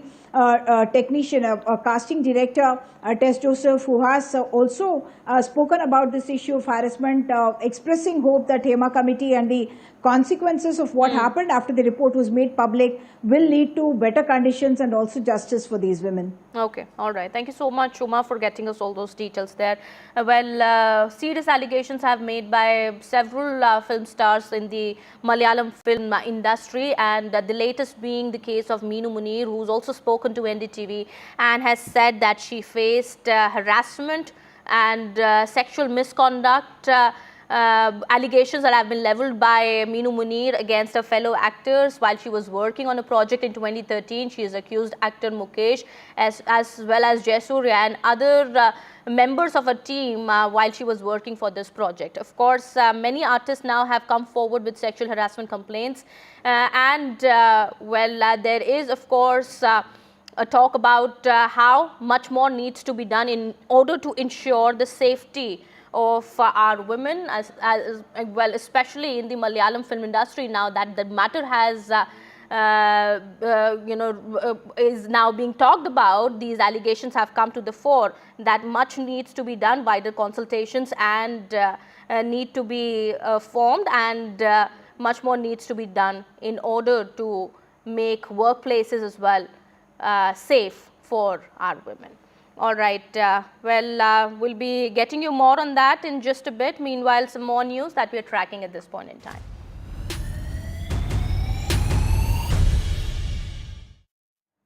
This is from Bengaluru. 7 officials at Bengaluru's Parapana Agrahara jail have been suspended after Kannada actor Dasan, accused in a murder case, was seen having tea, cigarettes and hanging out with 3 others on the prison premises. Following the development, Chief Minister Siddaramaiah instructed prison authorities to move Darshan to a different jail. Siddaramaiah also asked the state DGP to visit the prison premises and submit a detailed report on the incident. Well, Darshan is currently in judicial custody in the Renuka Swamy murder case, and the Karnataka Home Minister also has said that he's spoken to the DGP as well, and an investigation has been launched in connection with the matter.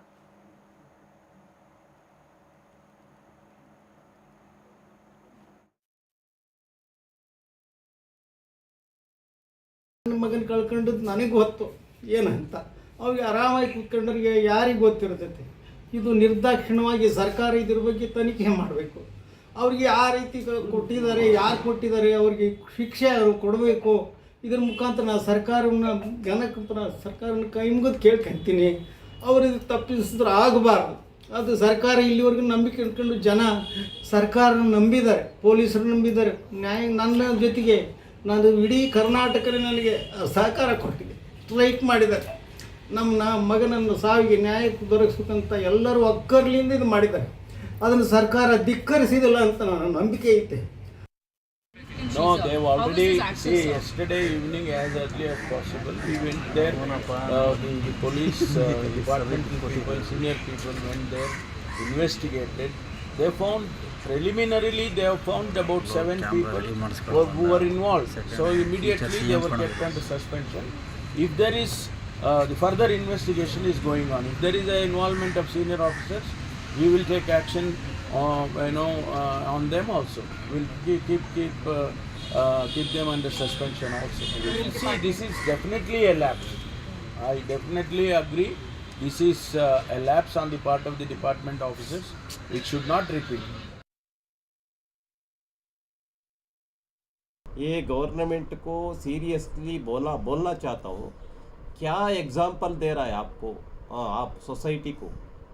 दर्शन जैसा एक क्या murder किया है, ऐसे एक आरोपी व्यक्ति को ऐसे जेल के अंदर कॉफ़ी, टी, भोजन, ब्रेकफास्ट, सिगरेट, हर मोबाइल में वीडियो कॉल करना, ऐसे सभी काम वो चला रहा है जेल के अंदर बैठकर.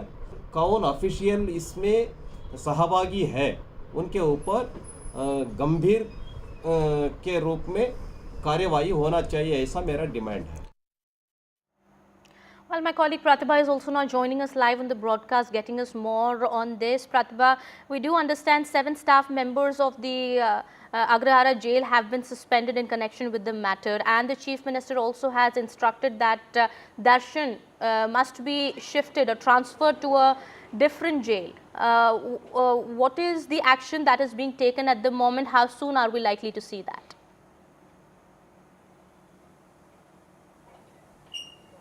In fact, I'm just a few meters away from Parpanagrahara, the place where the entire allegations took place, and the place where the picture of actor Dasan, an accused in the murder case, did also turn viral, pointing to the VIP treatment that can be meted out to several of those accused. This is not the first time that Bengaluru prison is facing such allegations. We have seen that a few years ago with respect to Shashikala, a Tamil Nadu political leader accused in a DA case, who was also facing these allegations there inside Bengaluru prison. And in terms of tightening up security, the Karnataka government, including the Home Minister, have promised that stringent action would be taken on that front. Just minutes ago, Home Minister as well as the DGP prisons were inside the jail trying to gather as much information in terms of the preliminary inquiry that was already ordered last evening when the pictures as well as the video went viral. They have said that apart from the 7 officials, 2 senior officers, including the jail superintendent, have been suspended so far, and that 3 FIRs have also been registered. In terms of giving further details in terms of the FIR as well as the investigation, I did speak with the DGP prisons, Malini Krishnamurthy. Please listen in.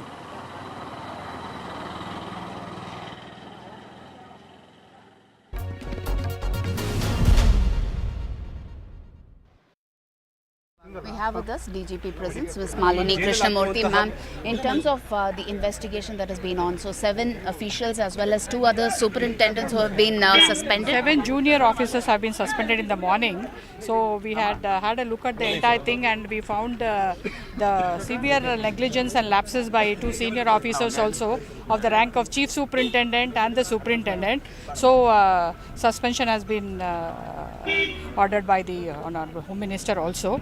And in addition to that, 3 FIRs are being registered now. So 2 pertain to the mobile phone illegal usage, and then cigarette usage and things like that.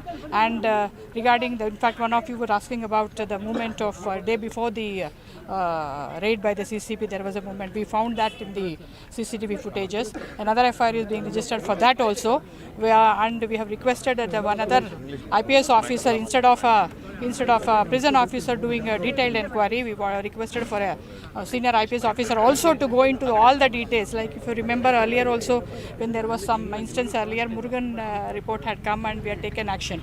So we had requested for that, and shortly I think they will order an inquiry by another senior. Does the FIR also include Mr. Darshan's name? Yes, obviously yes. All right, that was Bengaluru DGP Prisons Malini Krishnamurthy speaking exclusively to NDTV, where she said that apart from several officials, 2 senior, including the jail superintendent, have also been suspended, and action is being taken in light of the video that had gone viral, including actor Darshan, in which he was seen sitting along with other people inside the prison premises, smoking cigarettes and having tea. All right, we'll get you more on that. Some more news now that we're tracking at this point in time. A light-hearted comment made by superstar Rajnikant that Chief Minister M.K. Stalin deftly handled several veteran leaders in his cabinet who refused to quit has triggered even stronger response from the minister he referred to. The minister has said that veteran actors too are scuttling opportunities for younger artists. Listen in. ஆச்சரியமான விஷயம், நான் பிரமிப்பு போகிறது அப்படின்னு சொன்னால், எப்போவுமே வந்துட்டு இந்த school teacher வரும்போது ஸ்கூல் டீச்சருக்கு இந்த நியூ ஸ்டூடெண்ட்ஸுங்க வந்து ப்ராப்ளமே கிடையாது, ஈஸியாக வந்து சமாளிச்சிடுவாங்க. இந்த பழைய ஸ்டூடெண்ட்ஸுங்க இருக்க பாருங்க, அவங்கள சமாளிக்கிறது சாதாரண விஷயம் இல்லை. இங்க ஏகப்பட்ட பழைய ஸ்டூடெண்ட்ஸ். நான் அங்க பார்த்து சொல்றேன், ஏகப்பட்ட பழைய ஸ்டூடெண்ட்ஸ். அது சாதாரணமான பழைய ஸ்டூடெண்ட்ஸ் இல்ல.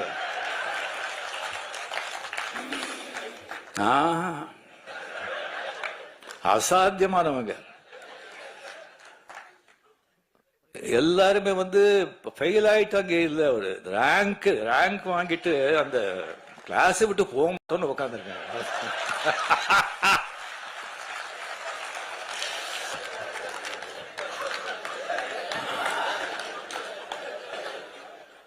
கலைஞரோட தம்பி சின்ன வயசுல இருந்தெல்ல பார்த்து இதுக்கு இருக்கிறவங்க அவங்களெல்லாம் சமாளிக்கிறது சாதாரணங்க. ஒருத்தர் வேண்டாங்க, துரைமுருகன் சொல்லி ஒருத்தர் இருக்காரு. கலைஞர் கண்ணிலேயே முதலிட்டு ஆட்டினவர் அவரு. கலைஞர் வச்சு ஸ்டாலின் ரொம்ப கஷ்டப்படுறாருன்ற மாதிரி ரஜினிகாந்த் கண்ணுக்குள்ளே வரல விட்டாங்க. அதே மாதிரி தாங்க மூத்த நடிகர்கள்லாம் வயசாகி போய் பல் உழுந்து போய் தாடி வளர்த்து சாக நிறைய நடிக்கிறதுனால இளைஞர்களுக்கு வாய்ப்பு இல்லாமல் இருக்கான். All right, my colleague Sam is also now joining us on the broadcast here, getting us more on that. Sam, well, after superstar Rajnikant's comments on old-timers in the DMK, Mr. Durai Murugan also had a quick and witty response to it. That's right. It was a very half-hearted or on a lighter note to MK Stalin. Rajnikant had spoken at that function attended by MK Stalin. It was a book release function where Rajnikant was the chief guest, and he tacitly referred to the senior ministers of Stalin's cabinet as old students, rank holders who refused to leave the class, saying that for the teacher it's easy to handle the new students, but it's a challenge to handle old-timers. And in that sense, he was complimenting MK Stalin. And he also referred to one particular senior minister, Durai Murugan, saying that he was a tough challenge even for late Chief Minister Karunanidhi. And when the minister was asked about this comment, saying that perhaps Rajnikant had suggested that the senior leaders are becoming a challenge to MK Stalin, he said, likewise in the film industry too, many old, what he called dying leaders continue to act even after they get older with grey hair and losing their teeth, and they scuttle opportunities for younger actors. That's what he had said, and giving a kind of an even stronger response. Right. But later, both of them patched up. Rajnikant saying at the airport that Durai Murugan is a very close and old friend, and their friendship would continue. And Durai Murugan adding that don't make the humor, the good humor, be made into what he called as enmity between us. Whether there was anything more to those comments, that's something we'll have to wait and watch. But it was on a light-hearted note. Rajnikant had said in the presence of MK Stalin, and that's why it stands now. And commenting on such a comment by Rajnikant, former governor and BJP leader Tamilisai Soundararajan has said that perhaps Rajnikant had in mind the attempts to elevate Udayanithi Stalin as a kind of a deputy chief minister. And the lesson or the message she believes is to avoid that kind of a dynastic politics which could harm the state in her view. Okay, so that's what Tamilisai, the BJP leader, had to say about the comment made by Rajnikant. Well, we do understand. Well, this comment, of course, was made by Rajnikant in a lighter vein. But if there is much more to that, that of course remains to be seen, Sam, as you've also been saying that. But Durai Murugan, of course, has responded to Rajnikant's comment, and in a light-hearted way, he's also said that, Rajnikant compared the DMK leaders to a classroom full of old-timers or old students. It's the same way. Actors who had grown old with falling tooth and sporting beards in their end stages are continuing to act, denying opportunity to young actors. How easy it is to say so. All right. Thank you so much, Sam, for getting us all those details there. Meanwhile, that is the latest that's coming in at this point in time. We'll get you more on that. Meanwhile, the BJP leader, Tamilisai, also, of course, has taken a dig after that comment that was made by Rajnikant. All right, we'll get you more on that. Meanwhile, some more news now that we are tracking at this point in time. Shortly after the BJP released a list of 44 candidates for the three-phase election to 90 assembly seats in Jammu Kashmir, the list was deleted soon after. Hours later, the BJP released a fresh list, but this had only the names of 15 candidates picked for the first phase of the election. No changes have been made in the candidates picked for the first phase. Now, 3 key names were missing in the now deleted list. That's Jammu Kashmir BJP President Ravindra Raina's name, former Deputy Chief Minister Nirmal Singh and Kavinder Gupta. The list, although had the name of Union Minister Dr. Jitendra Singh's brother Devendra Rana, who had switched from the National Conference recently. All right, my colleague Vasudha gets us more on that. Take a look. There was, some sense of disagreement and dissent in the Jammu region of the Union Territory of Jammu and Kashmir, and this, remember, is the stronghold of the BJP. These elections are particularly critical because, Kitty, these elections are being held after a gap of 10 years. The last time assembly elections were held in Jammu and Kashmir was in 2014, where the BJP actually managed to get 25 seats and PDP had 28 seats. It was a single largest party, and of course, then they formed a coalition of sorts, and then, of course, BJP pulled the rug and the governor's rule was established, and then you know what happened with the abrogation of Article 370. So the BJP wants to prove a lot of point here, which is why it's being very careful.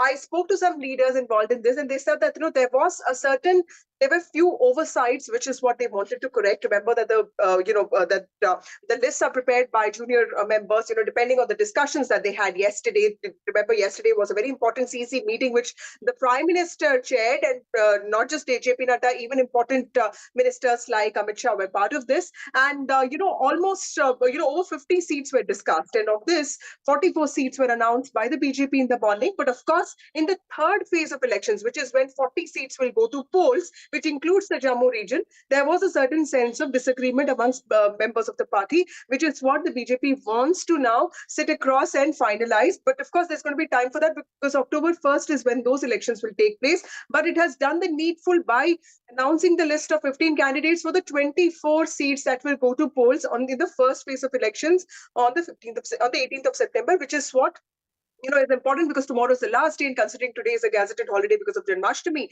that part is sorted. Remember, all parties are rushing against time to announce their final list of candidates. It has to happen today or max by tomorrow morning. So that's what the BJP has done. This is not one of the strongest areas of the BJP. Jammu and Kashmir is where it has limited electoral prospects, but it is also looking at supporting some very strong independent candidates because it believes that both PDP and National Conference have seen setbacks with both the leaders, Omar Abdullah and Mehbooba Mufti, losing elections, but National Conference remains a nemesis of the BJP because it has a strong network. So clearly the BJP is aware of the challenges, does not want to make any mistakes, at the same time wants to ensure this balancing act between newcomers and people who have been with the party for a long time, like Nazir said, and that is where this dilemma occurs, where it has accommodated people like Arvind Gupta and Yudhvir Sethi and others. It also has given chance to Devendra Singh Rana.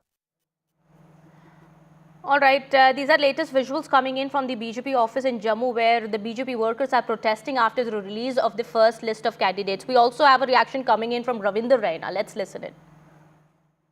जितने भी कार्यकर्ता यहाँ Bharatiya Janata party के कार्यालय में आए हैं, मैं सभी पार्टी के सम्मानित कार्यकर्ताओं का बहुत अधिक सम्मान करता हूँ। हमारे लिए हमारे पार्टी का हर एक कार्यकर्ता ईश्वरीय स्वरूप होता है। भारतीय जनता पार्टी का हर एक कार्यकर्ता हमारे लिए महत्वपूर्ण है। हमारे जितने कार्यकर्ता यहाँ जम्मू कश्मीर के अलग अलग कोनों से यहाँ पहुंचे हैं, मैं आप सबसे ये प्रार्थना करता हूं कि मैं एक एक करके सभी कार्यकर्ताओं से और जो वरिष्ठ नेता हमारे यहाँ पार्टी के मुख्यालय में आए हैं। मैं सभी पार्टी के वरिष्ठ नेताओं से भी मुलाकात कर रहा हूँ। पार्टी के जितने हमारे बड़े सहयोगी साथी हैं, पूर्व उप मुख्यमंत्री, पूर्व मंत्री, पार्टी के जितने वरिष्ठ साथी सहयोगी हैं, मैं एक एक करके सबसे मिल रहा हूं। पार्टी के वरिष्ठ कार्यकर्ताओं से मिल रहा हूं। अगर कहीं किसी कार्यकर्ता को कोई नाराजगी है, किसी कार्यकर्ता के मन में कोई प्रश्न है, कोई अगर कार्यकर्ता को कहीं कोई परेशानी है, तो हर एक परेशानी का समाधान, हर समस्या का समाधान हम मिल बैठ के करेंगे। भारतीय जनता पार्टी के कार्यकर्ता की सबसे बड़ी पहचान अनुशासन और राष्ट्रभक्ति, जो भारतीय जनता पार्टी के कार्यकर्ताओं की सबसे बड़ी पहचान है। और मैं सभी कार्यकर्ताओं से निवेदन करता हूं, अनुशासित बद्ध तरीके से हम सब अपनी बात रखेंगे। हर एक कार्यकर्ता की नाराजगी दूर करना मेरा काम है।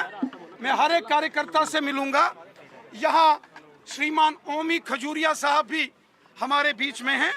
पार्टी के समर्पित कार्यकर्ता हैं, हमारे स्वयंसेवक बंधु हैं। हमें हर एक कार्यकर्ता का सम्मान है।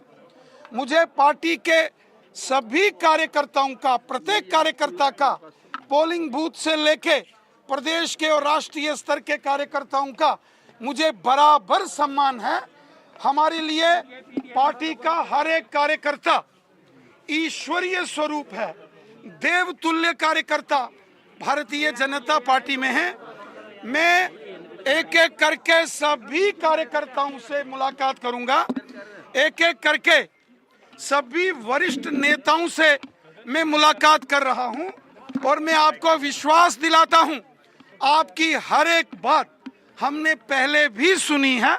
आपसे परामर्श, विचार विमर्श मैंने हमेशा अपने कार्यकर्ता को साथ लेकर कार्य किया है और मैं आगे भी आप सब की बात सुनूंगा। कैंडिडेट्स जो हैं, पैराशूट कैंडिडेट्स की जो ये एलिगेशन लगा रहे हैं, उनके नाम काटे जाएंगे लिस्ट से कि नहीं? देखिए, हमारे लिए पार्टी का हर एक कार्यकर्ता, पोलिंग बूथ के कार्यकर्ता से लेके हमारे राष्ट्रीय नेतृत्व, सभी कार्यकर्ता, हम सब एक परिवार के सदस्य हैं, एक फैमिली हैं। परिवार के सदस्य जब मिलकर रहते हैं और अनुशासन में रहते हैं तो परिवार मजबूत होता है।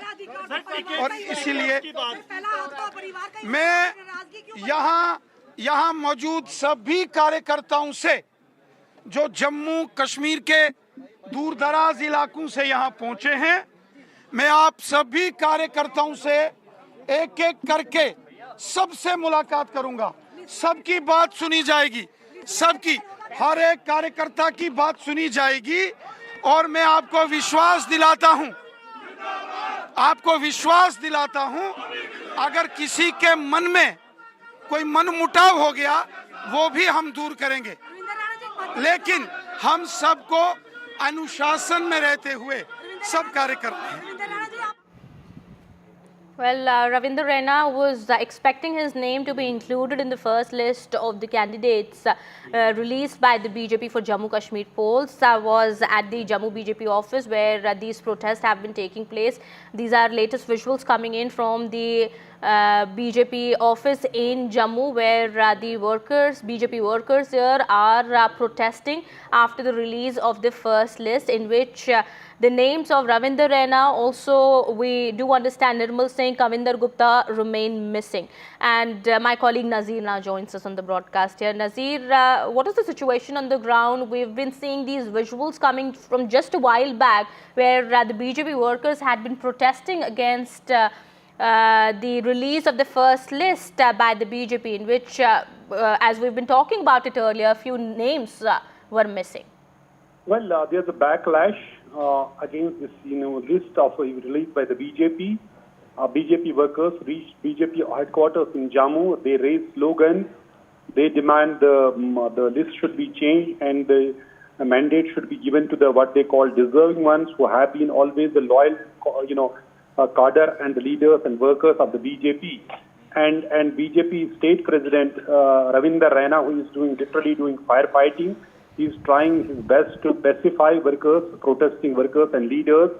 He said every problem will be resolved amicably and appeal workers to maintain discipline because they were racks inside the BJP office and put their demand in a dignified way. And he assured all the leaders and workers that he will listen to them. He will meet them individually and reminded them that the BJP is like a family and we should ensure that it remains a family, and I'll meet each one of you and assure you whatever complaints you have that they will be addressed. So soon after the list was released, the first list, 44 names, large number of these BJP workers, they raised slogans, they are demanding that the list should be again changed. They are even questioning why the mandate has been given to those who switched parties and joined BJP recently, whether they are from BJP, Congress, they were from BJP, Congress, PDP, National Conference, Panthers Party, and they are saying the BJP workers, loyal leaders have been ignored and they should not, and this should be changed. So quite a tough time for the BJP as they had to withdraw their first list and only release a short list of just 15 candidates for the filing of nominations tomorrow, as the nomination papers filing date last date is tomorrow for the first phase of elections in Jammu and Kashmir. Right. All right. Thank you so much, Nazir, for getting us all those details there. Well, that is the latest we're picking at this point in time. We have more news now coming in. We'll be going to that in just a bit. All right. Some breaking news that's coming in at this point in time. We are learning after the sexual misconduct allegations by a Malayalam female actor against actor Siddique. Siddique has now filed a counter complaint against Revati. Actor Revati had accused Siddique of sexual harassment. However, Siddique has now filed a complaint against Revati following these allegations and has said in that complaint that all the allegations that have been made against him are baseless. Well, remember, Siddique also had to step down from his post in the AMMA and had earlier refused to respond to the allegations that were made against him. But now we are learning that a complaint has been filed by actor Siddique against the female actor. All right, my colleague Uma Sudhir now joins us on the broadcast here. Uma, a complaint now, counter complaint has been filed, we believe, by Siddique against the female actor who had accused him of sexual misconduct. And in this complaint, we do understand Siddique has clearly said that these are baseless allegations that have been made against him.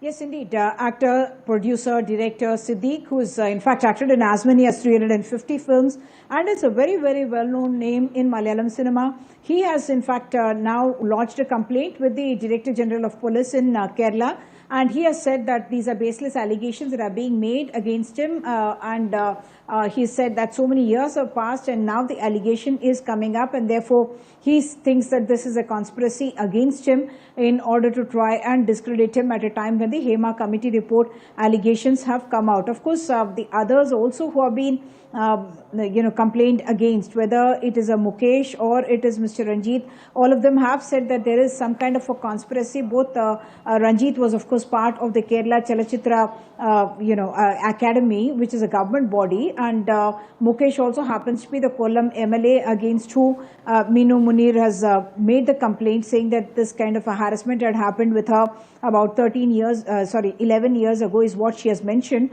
in 2013, and both of them now reading political meaning into it and saying that there is some kind of a political conspiracy as well, because of which they are now being targeted, because the attempt is to really target the left government is what both these people have been quoted as saying. What I must point out is that yes, the BJP we understand has also held some protests in Kollam demanding that Mukesh should now resign as MLA of Kollam, from where he was elected as the CPM candidate, as the CPM MLA from Kollam, and they have now demanded that he should resign from there as well. But The left government per se, I must say, they have made statements saying that they are with the women, and that's the reason why they have constituted this high-level special investigation team, which will have very senior officers, headed by a woman IPS officer, and that is where they expect that all these complaints should find their way, and they will be investigated there before any kind of an action or even FIRs can be initiated on any of these complaints. Back to you. So what happens now? Now that a counter complaint has been filed by actor Siddique in this case, will the female actor have to appear before the SIT as well?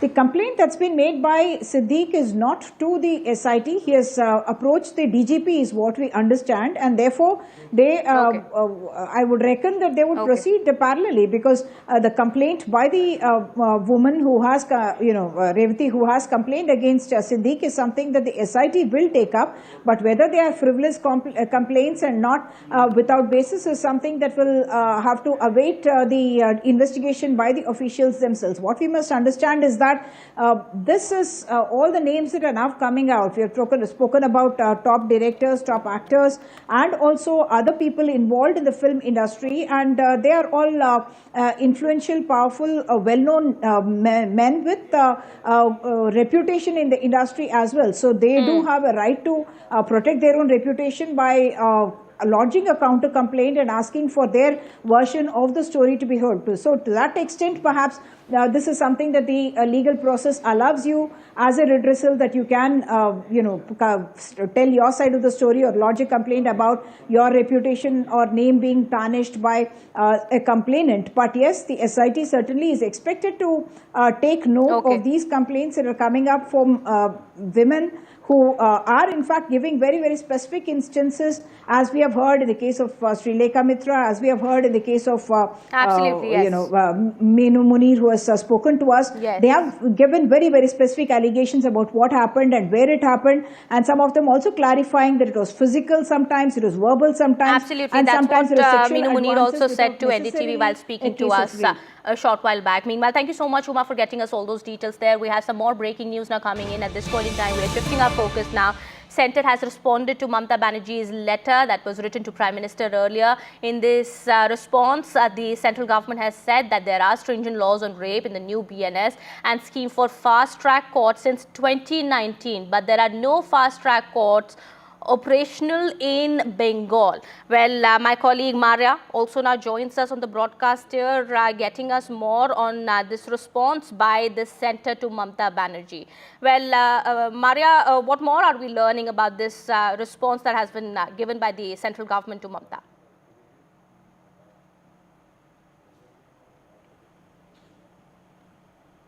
All right. Maria, if you're able to hear my voice, what more are we learning about this letter that has been given in reply to Mamata Banerjee's letter to Prime Minister? All right, we'll go to Maria in just a bit. Meanwhile, that is the latest coming in at this point in time. We are learning in a letter to Prime Minister Modi, Mamata Banerjee had requested for stringent central legislation to combat hate crimes against women, and she had requested that the stringent central legislation be formed to fight against the cases, the crimes against women. In response to that now, the centre has said that there are stringent laws on rape in new BNS in place, but no fast track is operational in Bengal. Remember, Mamata Banerjee had demanded strict laws as well as fast-track courts in her letter to the Prime Minister earlier. My colleague Maria joins us back on the broadcast here. Maria, what more details are we learning of? Yes, so, remember Mamata Banerjee had written a letter to the Prime Minister, which many saw as almost trying to dilute the larger issue, which is essentially crimes against women, and the lapses which have come out in the public domain, particularly after the manner in which the principal of Artikar Medical College and Hospital handled the rape and murder of that 31-year-old. And post that, we had seen a lot of questions being raised with regards to the role of the Kolkata police. But having said that, the response which is going from the Government of India is coming from the WCD Minister, Women and Child Development Minister, Annapurna Devi, who has been very categorical in saying that it is the Bengal government which has much to explain, in the sense that that you have asked for certain provisions in terms of what should be done.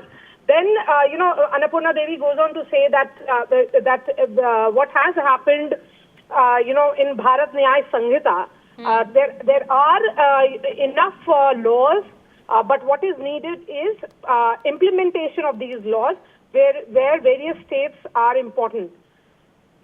What the government says here is that none of these courts have been operationalized till mid-June 2023 with regards to Bengal. It also says that in spite of a pendency of nearly 50,000 cases of rape and POXO cases in West Bengal, the state government has not taken any steps to start the remaining 11 FTSCs, which are essentially fast-track special courts.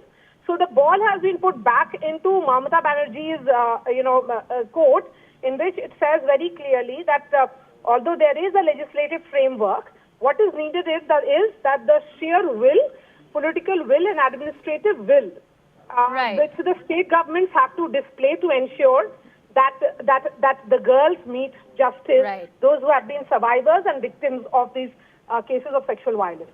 All right. Thank you so much, Maria Shakil, for getting us all those details there. Well, that's the latest coming in at this point in time. A response by the Women and Child Ministry to the letter that was written by Mamata Banerjee to the Prime Minister earlier, in which she had demanded that strict laws must be put in place and fast-track courts must be operationalized in order to ensure safety of women and in order to ensure speedy trials as well. But Centre now has responded to the letter saying that Mamata first must act in her own state rather than pointing fingers at the centre. All right, with that, it's time for a short break here. More news and updates will continue on the other side. Stay tuned.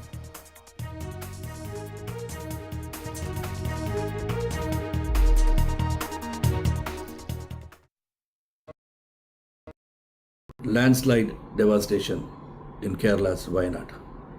Join NDTV's initiative. Donate for Kerala.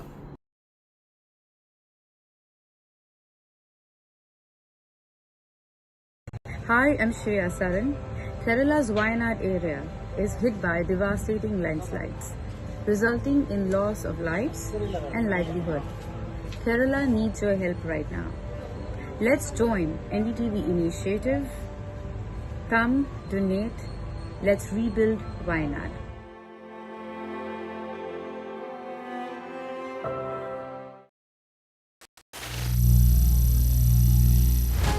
Some people say the metaverse will only be virtual. One day this lecture hall will be made of code, and driverless cars would be trapped in intersections. But even in this maze of the future, you can't wish away health. It's time to become more resilient.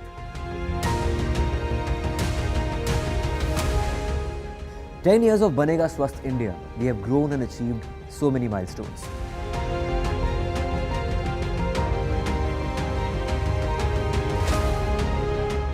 And now I have a plan to beat the urgency, to stop breathing with difficulty, to relieve getting choked with inactivity.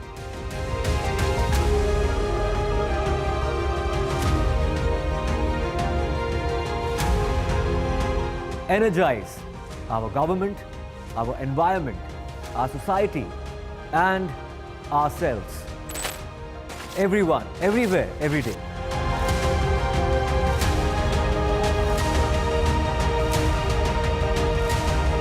Banega Swasth India. One world hygiene. Stay informed and entertained with the new and updated NDTV News app. You can watch all our channels live, listen to podcasts, read breaking and exclusive news from around the world and more. Download the NDTV app today and get access to the best journalism and storytelling on your smartphone or tablet. The NDTV app. News that matters to you. Landslide devastation in Kerala's Wayanad. Join NDTV's initiative. Donate for Kerala.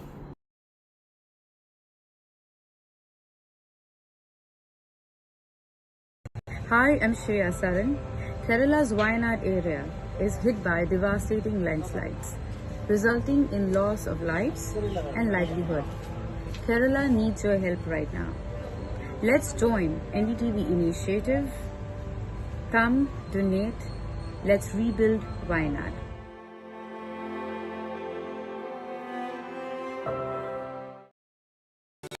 Stay informed and entertained with the new and updated NDTV News app. You can watch all our channels live, listen to podcasts, read breaking and exclusive news from around the world and more. Download the NDTV app today and get access to the best journalism and storytelling on your smartphone or tablet. The NDTV app. News that matters to you.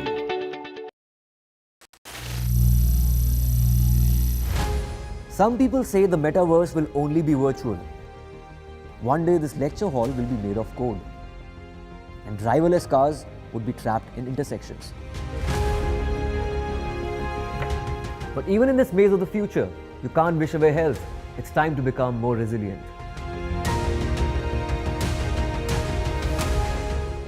10 years of Banega Swasth India, we have grown and achieved so many milestones.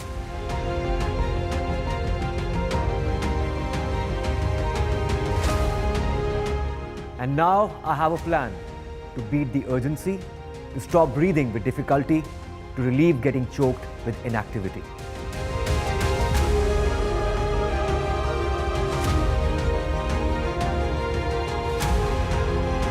Energize our government, our environment, our society, and ourselves. Everyone, everywhere, every day.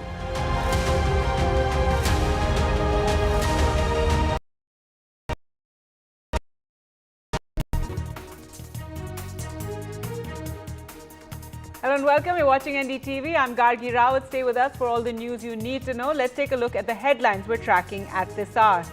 Amid sexual harassment allegations by prominent female actors in the Kerala film industry or Mollywood, another Malayalam actor, Minu Munir, levels allegations against fellow actors Mukesh and Jayasuriya, accuses them of verbal and physical abuse while working for a project. 7 officials at Bengaluru's Parapana Agrahara jail are suspended after Kannada actor Dasan, who is in jail in a murder case, was seen having tea and hanging out with 3 other people in the prison premises. Karnataka Chief Minister Siddaramaiah has called for a detailed report from the DGP. After the BJP released its revised list of its first list of candidates for the first phase of Jammu and Kashmir Assembly polls, there was a ruckus in their office. They released a revised list. Then, after withdrawing that first list, there was a ruckus but the BJP assured the workers their concerns would be looked into.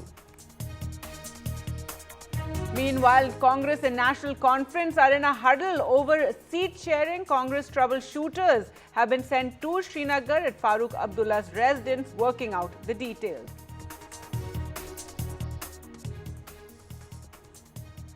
After Rajnikant's swipe at the old guard, a minister from the DMK retorts. Rajnikant had praised Stalin, saying that he managed the old leaders well. As the state minister Durai Murugan hit back, saying even after losing teeth, actors are continuing.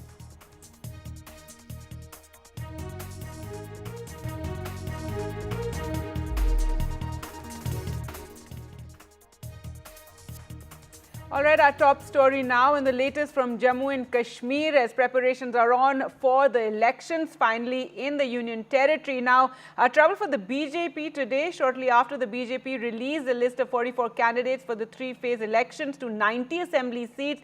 The list was withdrawn or deleted soon after that. There was a ruckus at the BJP office in Jammu, as you can see there, those moments as many protested. Now, hours later, the BJP then released a fresh list, but this had only names of 15 candidates picked for the first phase of elections. Then the second list too was released, in which one name was added. Now, 3 key names were missing in the now deleted list. Jammu and Kashmir BJP President Ravinder Raina, former Deputy Chief Ministers Nirmal Singh and Kavinder Gupta. The list had the name of a Union Minister, Dr. Jitendra Singh's brother, Devinder Rana, who switched from the National Conference.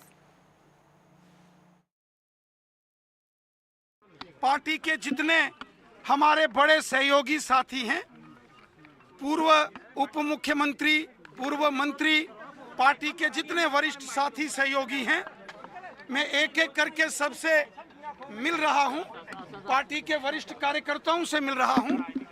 अगर कहीं किसी कार्यकर्ता को कोई नाराजगी है, किसी कार्यकर्ता के मन में कोई प्रश्न है, कोई अगर कार्यकर्ता को कहीं कोई परेशानी है, तो हर एक परेशानी का समाधान, हर समस्या का समाधान हम मिल बैठ के करेंगे।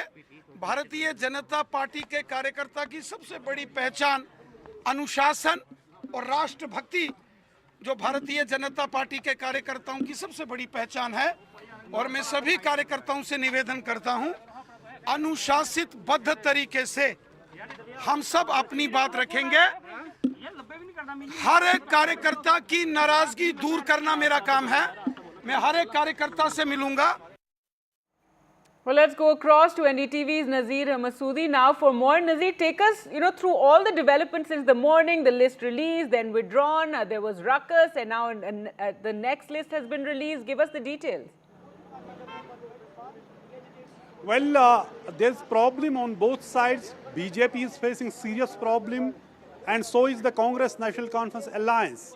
And I'll talk about Congress National Conference Alliance, what has happened after 2.5 hour long meeting here at Farooq Abdullah's residence, as Congress had sent its troubleshooters here to resolve the crisis. If there would be alliance, we'll talk about that later. But first to Jammu. There was ruckus inside BJP office in Jammu, as the BJP workers, they protested against, and they are saying they disapprove the list which was sent, mandates which were given to the people who, according to them, they don't deserve. They are more agitated over the mandates given to people who have come from different parties and joined BJP over the last few years. Now, they have been rewarded by the party, but within the party, there are serious, differences. They protested inside, this BJP office in Jammu. BJP president, state president Ravinder Raina had to do lot of persuasion, and he appealed his party workers and leaders to maintain discipline, because there was a lot of sloganeering, and then they were protesting, they were shouting slogans in favor of their leaders and against the party, and also demanding mandate. So this is a very, very serious situation in a party which always is known for discipline, where the high command, the leadership makes a decision and the karyakartas or the workers, they follow it. But that has not happened today in Jammu. There is a serious resentment. For example, there are 3-4 major senior leaders who have faced of BJP for last 5-6 years in Jammu. Sat Sharma, who was the BJP president until 2014, he won the election 2014, was the minister also. He has been dropped. He was not in the list. BJP's president, state president Ravinder Rana, did not figure in the list. So is Kavinder Gupta, former deputy chief minister, and also another former deputy chief minister, Dr. Nirmal Singh, was also a BJP president in Jammu and Kashmir. His name also did not figure in the initial list, which was later withdrawn by the BJP. He used to fight from Bilawar in Kutwa, and someone else has been given mandate from that seat. So very, very serious challenge for the BJP, regardless of who people would approve, give mandate in the elections. But BJP is facing problems from within, and the J&K BJP chief Ravinder Rana is trying to do firefighting. He is trying to persuade and assure the agitating these party workers that he will listen to them, he will meet them individually, and ensure that whatever differences are there, whatever problems are there, they will be resolved amicably. But the crises are far from over. People are protesting. They are demanding that this list should be changed. So in fact, BJP leadership was forced to withdraw the list and then release a list of just 15 candidates who will go to polls. The candidate whose nomination forms have to be filed tomorrow, right, because tomorrow is the last date of filing of nomination papers for the first phase of assembly elections in Jammu and Kashmir. Now I am coming to the serious problem in National Conference Congress Alliance. and it appears that the alliance is falling apart even before it takes off. After 2.5 hour long meeting here at Farooq Abdullah's residence, KC Vinod Gopal, Congress General Secretary, organization, Salman Khurshid and other leaders, they left this venue without body language would tell us nothing much has been achieved. They have told your national conference leaders whatever has been decided here, they are going to convey it to the Congress High Command, then they may come back. But sources say it's unlikely to happen because it appears this alliance is on knife edge. It is hanging by a thread. It has not worked. The proposal National Conference has given, they had increased the number of seats offered to the Congress from 5 to 7, but Congress wanted more, which has been completely denied by the National Conference.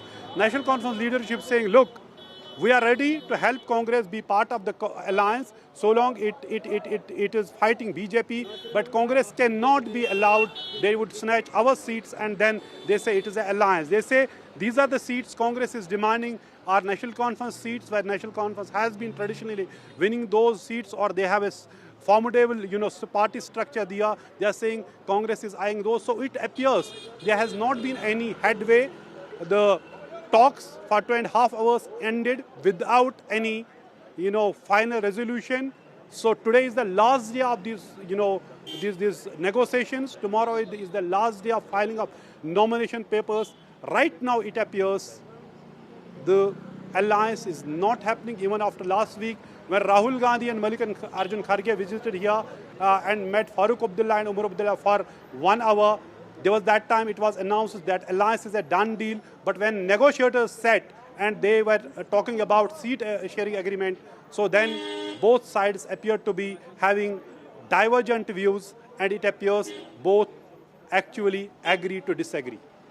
All right, Nazir, so trouble really all around. The BJP, they're facing, a ruckus and withdrawing their list. Meanwhile, the National Conference and Congress talks, as Nazir was reporting there, seem to be falling apart. Tomorrow is the final day when the first nominations have to be filed.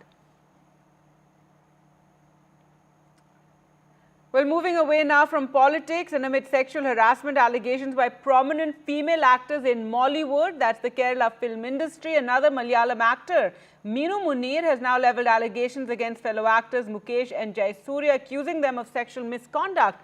Minu Munir named them in a post on a social media platform and also said they were the reason why she was forced to leave the Malayalam film industry. This comes in the wake of the Hema Committee report that outed various dirty secrets about the Malayalam film industry and how women are treated there. Minu Munir also named technicians working on a project with her in 2013 and accused them of verbally and physically abusing her. The post further said that she tried to cooperate and continue working, but that the abuse became unbearable.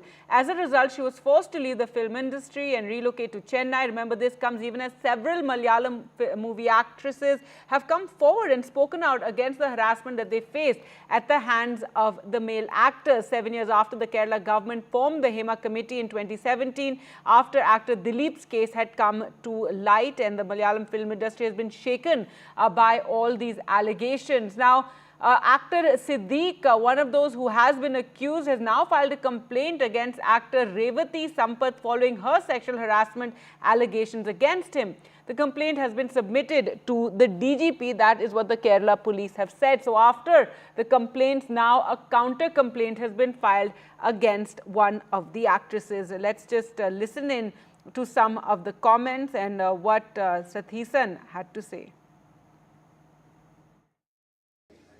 The government has been hiding the report for the last nearly 5 years. In the report, so many actresses, those who are working in the field of film, Malayalam film, they made their complaints to the committee. And it was a deposition. And it is on pen drive. The report and the pen drive and the WhatsApp messages are with the government. They are keeping it for the last nearly 5 years. From the report itself, it is very clear that a series of offences have been committed, already committed. Unfortunately, the government knew the fact that a series of offences have been committed. We are at this social media boom, everyone is on social media doing so many things, I think anything which goes into the peak will start coming down, right? I genuinely feel now when I'm hearing all this news or whatever, and how women are treated, how anybody can say anything or anybody can do anything and they think they can get away with it. I think we are in the most possible worst, like if comparatively, like 20 years earlier, it was much better, the situation. Before that, 20 years before, it was a little more better. I feel we are at the Worst. we are at the worst.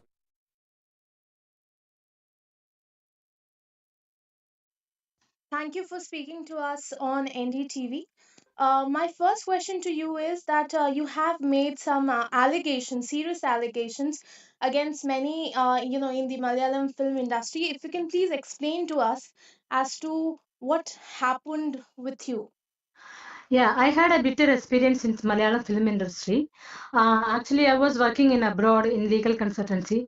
I came to act in De Ingotu Noike, that one movie is there. The director was Balachandra Menon, and my character was as a chief secretary.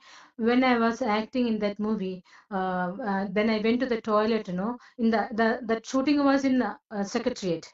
So when I went to the toilet and came out, this one Mr. Jaiswal, he's a prominent actor. He hugged me from behind and kissed me without my consent. And I was so shocked, and then I ran out. Then I wanted to tell other colleagues. Then I went down. Then I was about to share this to another senior actor. That time, this Mr. Jayasuriya, he came back of me and he asked me, Minu, I want to tell you one thing. Just answer me yes or no. Then I said, what? Then he said that I have an apartment over in Trivandrum. If you are interested, you can come. So you will get a lot of benefits if you be with me. I said no. Then after that, he didn't disturb me at all. And after that, again I acted in another movie. So one Mr. Muhesh, who is an MLA here. Currently, he's MLA in Kollam, and he also expressed his interest on me. He's interested, so I didn't agree for that. Then actually in Malayalam film Amma Association, we will get a membership if we act in 3 movies. So after acting 6 movies, I contacted in Idamala Babu, who is the secretary of Amma Association. He said that you come to my flat, I will give the form. You have to fill that. So I went to his flat according to his invitation. I went there, and he physically abused me there. He tried to. Then I ran from there. Then again I contacted that time. Amma president was Mr. Innocent, and I told him that I didn't get a membership in Amma association. Then he said, "You contact so and so person." When I contacted there also, that time Mukesh, so-called MLA, he called me and said, what you thought about me? Without my knowledge, you could enter in Amma Association, he thought, because you are not ready to share the bed, no? So you better put wax there, wax of candle, no? Put wax over there. Don't share bed to anyone. You cannot share the bed to me, no? So we will not give a membership in Amma Association.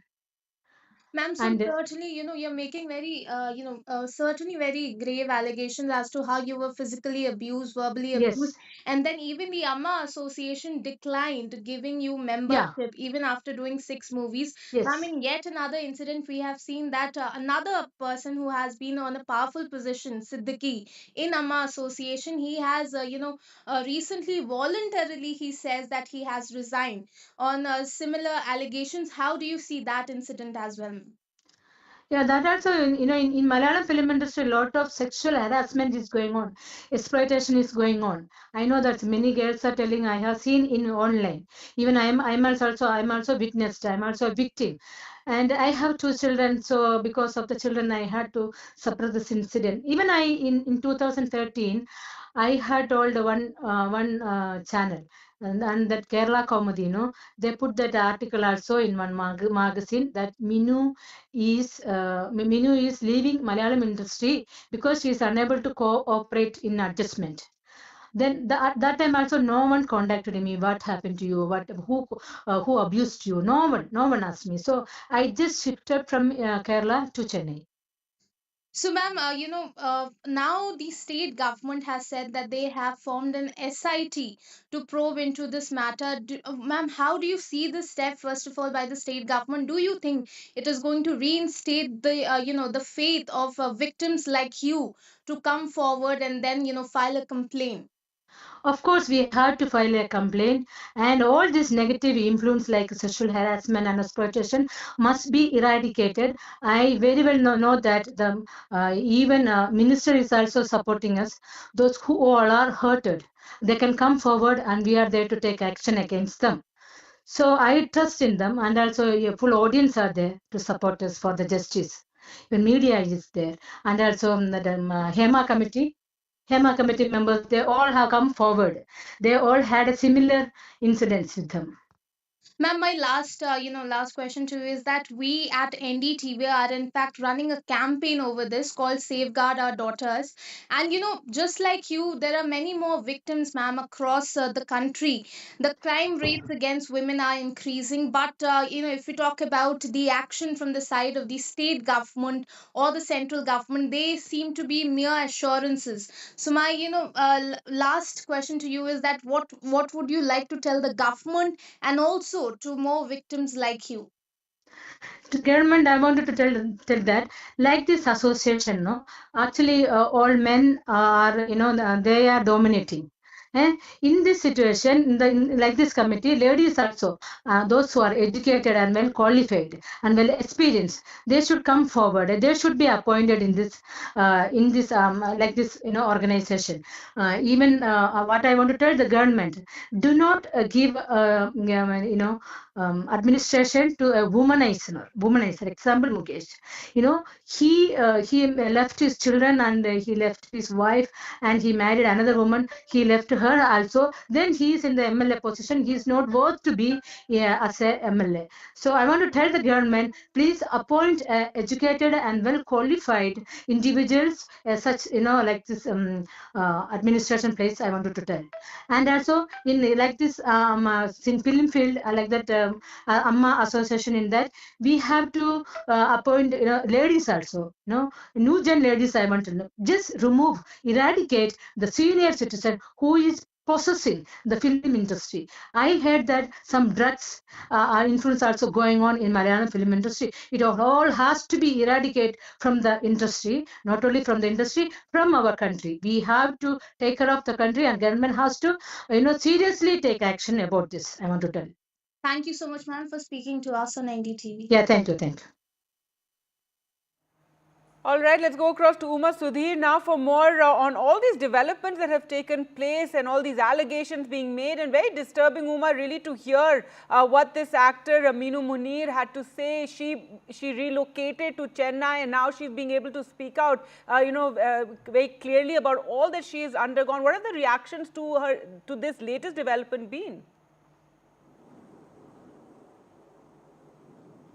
Minu Munir has made allegations against not just actors and some technicians as well. She has also named Mukesh, who is also a politician now. He is in fact the Kollam MLA from the CPM, and therefore that has other repercussions in terms of political reactions, I would gather. Because what Minu Munir has said is that, ironically, she is talking about someone actually, embracing her and physically, sexually, in that sense, making an advance and touching her without consent and kissing her without consent. And that happened inside the secretariat, she says, when she was ironically playing chief secretary of the state. And that allegation she has made against actor Jayasuriya. And she has said that subsequently, when she tried to get into the membership of the Association for Malayalam Movie Artists as well, she was not allowed, and that she was also threatened by Mukesh, is what she is alleging. Mukesh, on his part, had earlier reacted to this, saying that he believes that casting couch is not really an all-pervasive kind of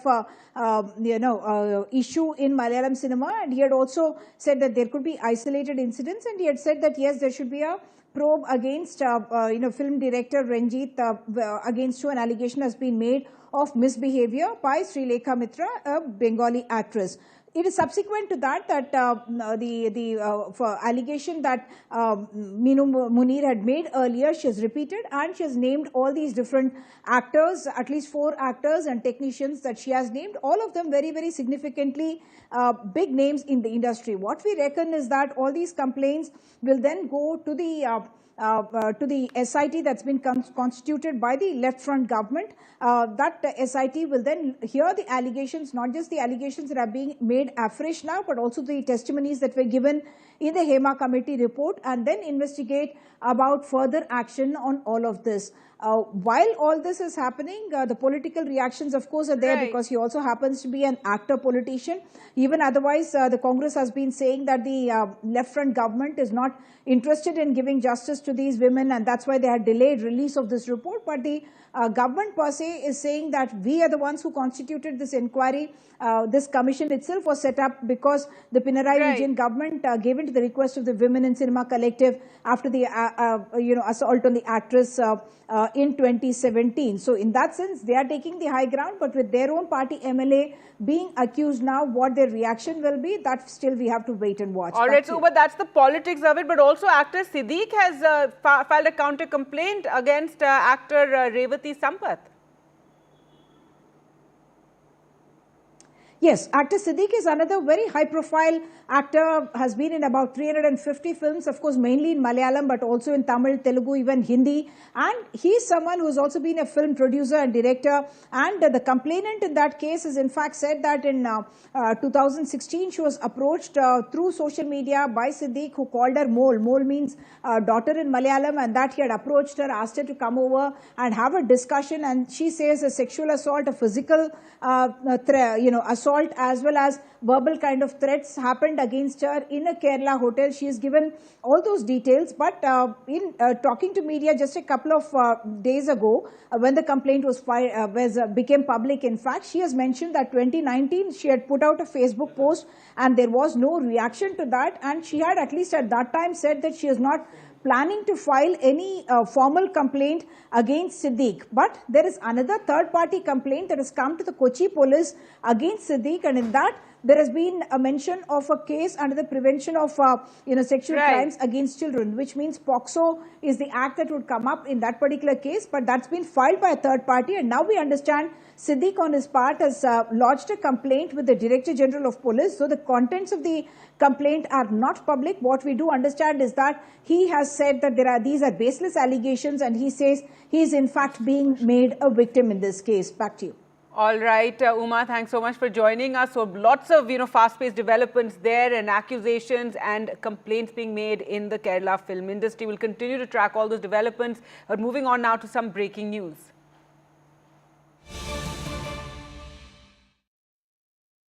Exchange Board of India, or SEBI, has issued show-cause notices to Vijay Shekhar Sharma, founder of 197 Communications Limited, that's the Paytm parent company, and board members who served during its initial public offering in November 2021 for alleged misrepresentation of facts. This is what is being learned. Let's go across to NDTV's Rishabh Bhatnagar now for more. So Rishabh, this IPO took place in 2021, but now you have this notice being given, and also the impact of it, Paytm's share price dropping. That's right, Karki. We're seeing this notice being delivered, and the issue that is being talked about is about at least 3 years old during Paytm's IPO process way back in 2021. The heart of the issue is, of course, the classification that Vijay Shekhar Sharma had at the time of the IPO. This was also classified, this was also taken up in 2023 by an advisory firm. And the fact that Vijay Shekhar Sharma was not classified as a promoter at the time of the IPO, despite his aggregate shareholding being a little more than 10%, which is not according to SEBI's norms. Now, that is at the heart of this issue. A trickle-down effect of this issue would also be whether the fact that Sharma was eligible to actually get the employee stock options that he did end up getting, which aggregated to about 4,000 crore rupees. So we're seeing a bunch of these notices that have been shared with Paytm. All we know right now is that the founder and a few directors from that time are in receipt of this. Now, this could be a material disclosure that Paytm will have to actually put out on its stock exchanges, given that it is a listed company now. So we're awaiting that, and more details should emerge from that. Back to you, Gavi. All right. Thanks so much for joining us there, Rishabh, with all the latest developments there. With that, time for us to slip into a short break. More news coming up on the other side. Do stay with us.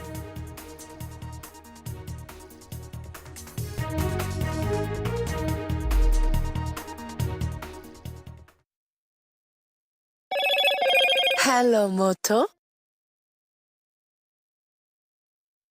Motorola Razr 50 Ultra comes with Google Gemini.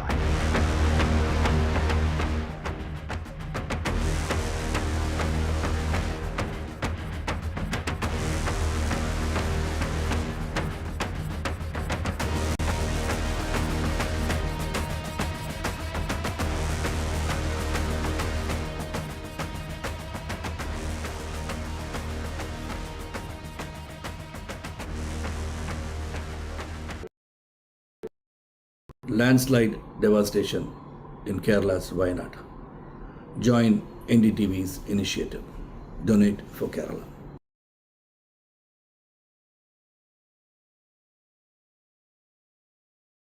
Hi, I'm Shreya Saran. Kerala's Wayanad area is hit by devastating landslides, resulting in loss of lives and livelihood. Kerala needs your help right now. Let's join NDTV initiative.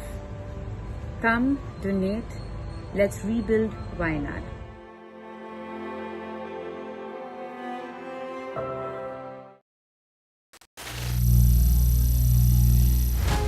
Some people say the metaverse will only be virtual. One day this lecture hall will be made of code, and driverless cars would be trapped in intersections. But even in this maze of the future, you can't wish away health. It's time to become more resilient.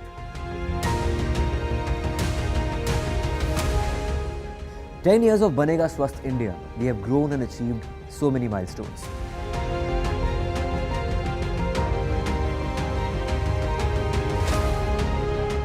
And now I have a plan to beat the urgency, to stop breathing with difficulty, to relieve getting choked with inactivity.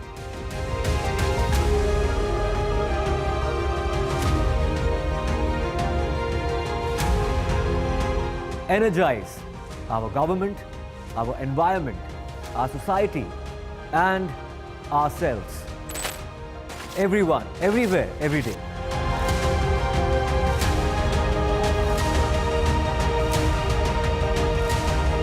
Banega Swasth India. One world hygiene. Hi, I'm Shreya Saran. Kerala's Wayanad area is hit by devastating landslides, resulting in loss of lives and livelihood. Kerala needs your help right now. Let's join NDTV initiative. Come, donate, let's rebuild Wayanad.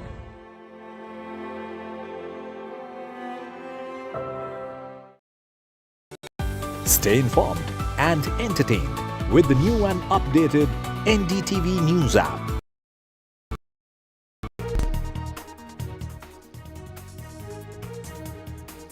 Welcome back. Former bureaucrat Ruchi Ghanshyam spoke to NDTV's Vasudha Venugopal about the unrest in the subcontinent and the different stages of India and Pakistan's relationship. Hello everybody. For years, diplomats have told the world the story of India, bridging cultures, building trust and also fixing policy gaps. One such former diplomat, Ruchi Ghanshyam, who has many firsts to her credit, joins us now for a chat. She's also the author of a book. It's called An Indian Woman in Islamabad, 1997-2000. Thank you, Ms. Ghanshyam, for speaking to NDTV. I start with a very basic question. During your career of 38 years, you worked in various capacities, including as director in Pakistan. In fact, you were the first Indian female diplomat stationed in Islamabad. And in your book, you you have a quote: the relations between India and Pakistan can be good or bad, but not normal. And your book also details the life your family led in Pakistan. You talk about raising 2 young children there. So from constant surveillance to Pakistan's fondness for cashew sweets to some very serious foreign policy matters, including former Prime Minister Vajpayee's visit to Lahore, you have covered a lot of things in your book. What made you write this book? Because we often don't see female diplomats talk about their personal and professional lives and the challenges they face.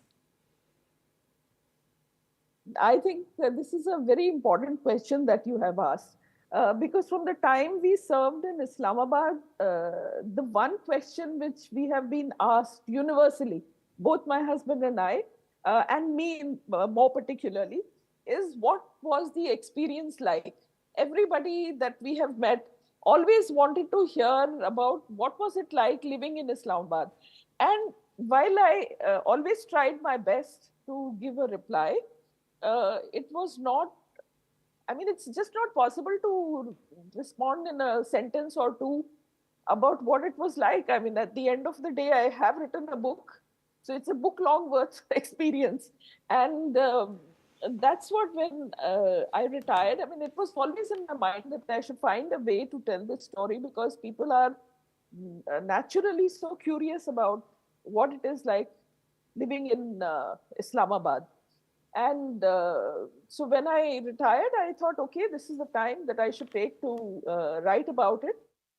I didn't want to write too much about, as you said, heavy diplomacy and heavy, geostrategic matters, because I want everybody to be able to read it, not just the people who are deeply interested in international affairs. Even for those who are interested in international affairs, I hope that there is enough, because on almost every issue, I have touched upon the background. I have tried to explain the scenario, the context. But at the end of the day, I want people like me, people like you, people like, everyday Indians to be able to read it and enjoy it, take something home from there, and maybe set some perspectives in place. Right. That is the other point that I wanted to make. Okay, ma'am, also my favorite part of your book is also that you dedicate an entire chapter to women of Pakistan, and you specifically talk about how some of them remain confined in their houses. You talk about Chadar and Char Diwali. Why did you feel the need to highlight this particular aspect of, of the lives of women in Pakistan, something that has had the world's curiosity for a long time? Well, to start with, as you said, there are not many women diplomats who write about diplomacy or living this life. In my case, I'm very, very clear that my first identity, of course, is an Indian, but my identity is as a woman before it is as a diplomat. So diplomacy was my career for 38 years. But before that, during that, and after that, I am a woman. And so what I have written is from the perspective of a woman. And it would have been incomplete if I had not written, because there were so many women I met. And though I start off with, chicken curry and all that, but the thing is that there are some very smart women in Pakistan. It's not like the kind of experience that one would generally, if one had no knowledge, one wouldn't have that kind of view of the Pakistani women. So I wanted to put that in perspective, but there are many challenges that women in Pakistan face. So I wanted to write about them. Now somebody may say that, oh, but in India you have similar problems. I don't know, maybe similar or not. Maybe different problems. It's not that we don't have problems. It's not that we are a perfect society or a perfect country. But my objective was not to write about India. I was writing about Pakistan. And the story would have been incomplete if I hadn't touched upon this important part. Absolutely. Ma'am, you also talk about segregation, being the norm there amongst gender, and you also talk about finding some very fine, wise women there as support system. You talk about meeting Asma Jahangir. So clearly, you've had various experiences there, even with respect to people who live there. See, when I went to Pakistan, I can't say that I had a clear picture in my mind about what I would find.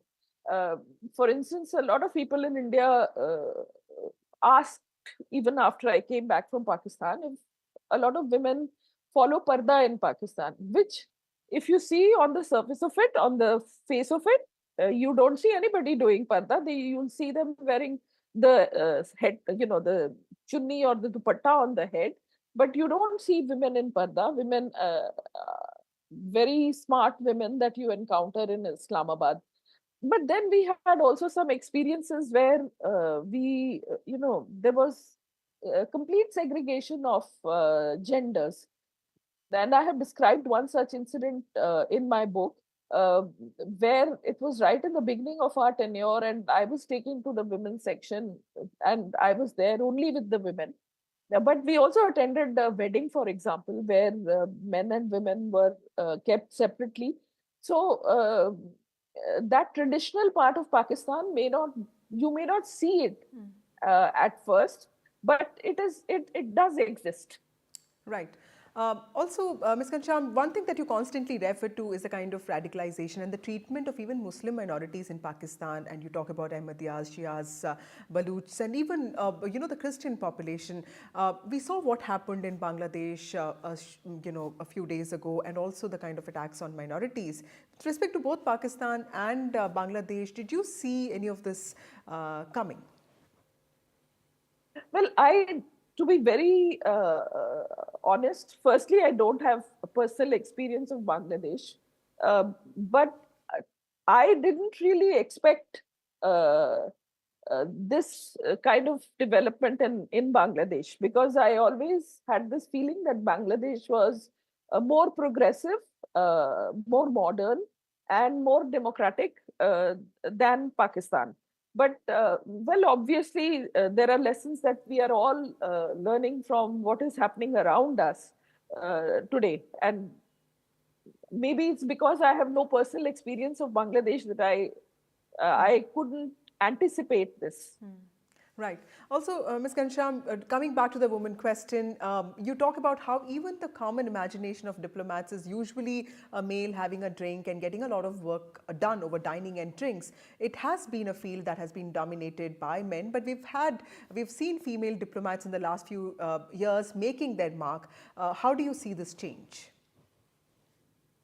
There are more women in diplomacy, not just India, but other countries as well. There are more. The number of women has certainly gone up, but have the methods changed? Not to that extent, because well, to give an example, when I became High Commissioner for the first time, it was to a country in Africa, a country called Ghana. And I was High Commissioner there. My husband was posted elsewhere. He was in Angola at the time. So I was alone, and I actually bought a wedding ring, though we have no such culture in India. But I bought a wedding ring because I was going to be living alone in a country. I didn't know what I was going to find when I went there. But I bought a wedding ring so that, being a majority Christian country, that they would realize that I was a married woman. Well, not that I faced any difficulties, but when I had to take people out for a meal, because that's part of diplomatic exchanges, that you talk a lot over. Okay, I couldn't drink alcohol, but at least I could take people out for lunch or dinner and talk to them. But then it's such a small town that I realized that when people known to me saw me with another man, they were a little bit, I could feel that the vibes were not right. So it does create challenges for a woman to work, but I think we have seen enough successful women in all professions, journalism included, to know that women do find ways to overcome the challenge. Absolutely. Ma'am, there are also, the best part about your book is also your observations. There are small things that you note about Pakistan, from shopping in Bahawalpur to, shopping in Lahore, to going through some really tough times as a family with small children, especially when the relations between the two countries, India and Pakistan, was at the worst. And you served during that time. The hijacking happened, Mr. Vajpayee's Lahore visit, and then, of course, the Kargil war. When you think back, what are the things about Pakistan that you remember the most? They were also challenging years in between. Yes, it was. I think I would have expected to remember the challenges and the negatives much more, but I remember the positives actually. I don't know if it is human psychology that we tend to only remember the good things, but what has stayed with me from Pakistan are the pleasant experiences of being friends with the people, how nice they were to us, the way we would be welcomed. I mean, it's not universal, of course, it was not universal, but by and large, our friends were so nice. And some of them we are still in touch with. Uh, Many we have lost touch with, unfortunately. But that is what I remember Pakistan more, and that is why I think I sometimes feel bad when I see that the country has not really been doing all that well. Yeah. Yes, ma'am, also one of the most defining sentences in your books towards the last chapters is how you think instability and chaos across India's borders have far-reaching implications for India. What do you think is the best that India can do, especially when the neighborhood is in a state of turmoil? Yeah, well, the reason why I wrote that is because I was just thinking of it yesterday, that if there is a fire in your neighbor's house, the first thing that you worry about is what the embers will do to your own property.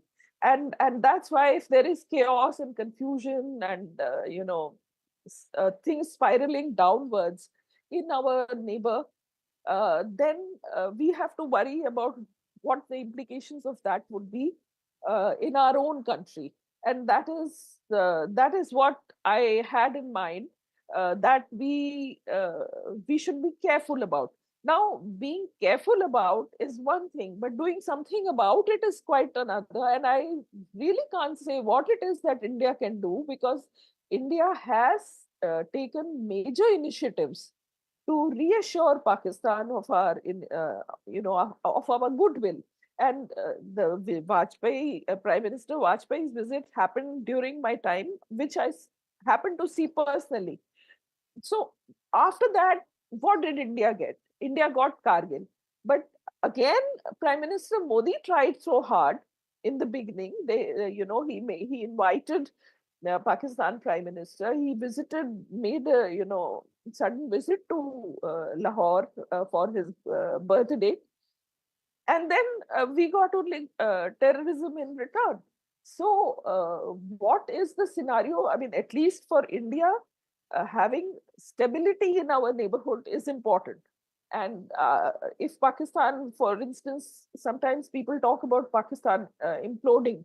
I mean, imagine a nuclear weapon state becoming a failed state or imploding.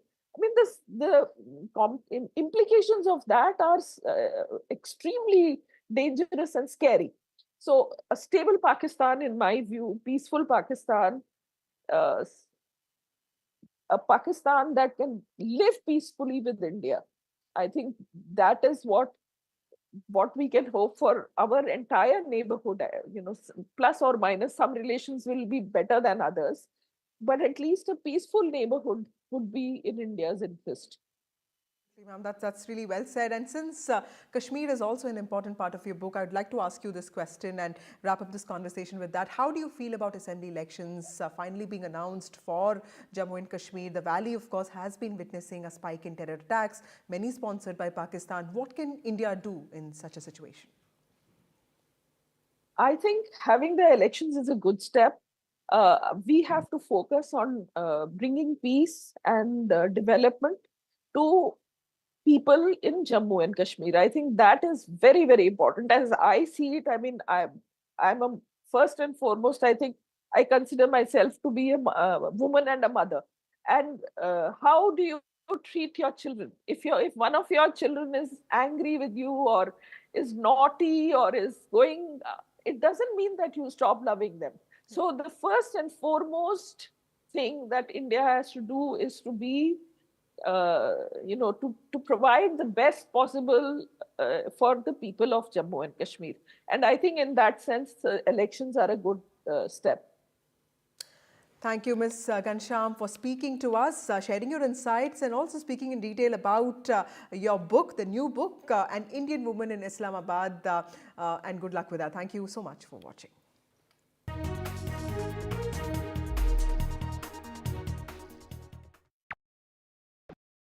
Landslide devastation in Kerala's Wayanad. Join NDTV's initiative. Donate for Kerala.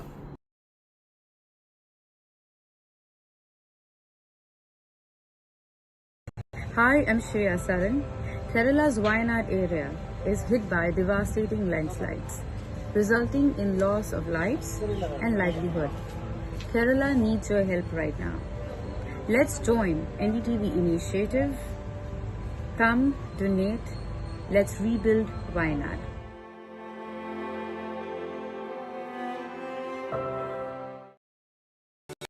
Stay informed and entertained with the new and updated NDTV News app. You can watch all our channels live, listen to podcasts, read breaking and exclusive news from around the world and more.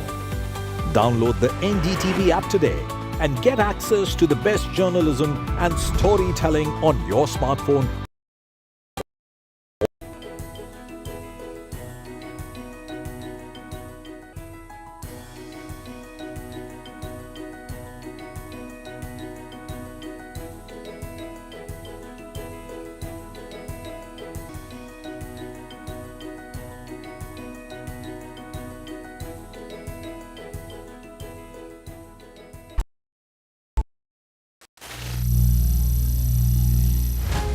Some people say the metaverse will only be virtual. One day this lecture hall will be made of code, and driverless cars would be trapped in intersections.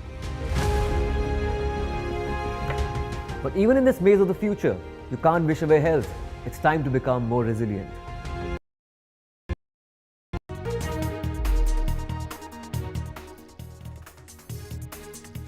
Welcome back. Now, amid a social media storm over the rape and murder of the 31-year-old doctor in Kolkata, the West Bengal child rights body has now taken note of a rape threat to the 11-year-old daughter of Trinamool Congress MP and party's National General Secretary Abhishek Banerjee.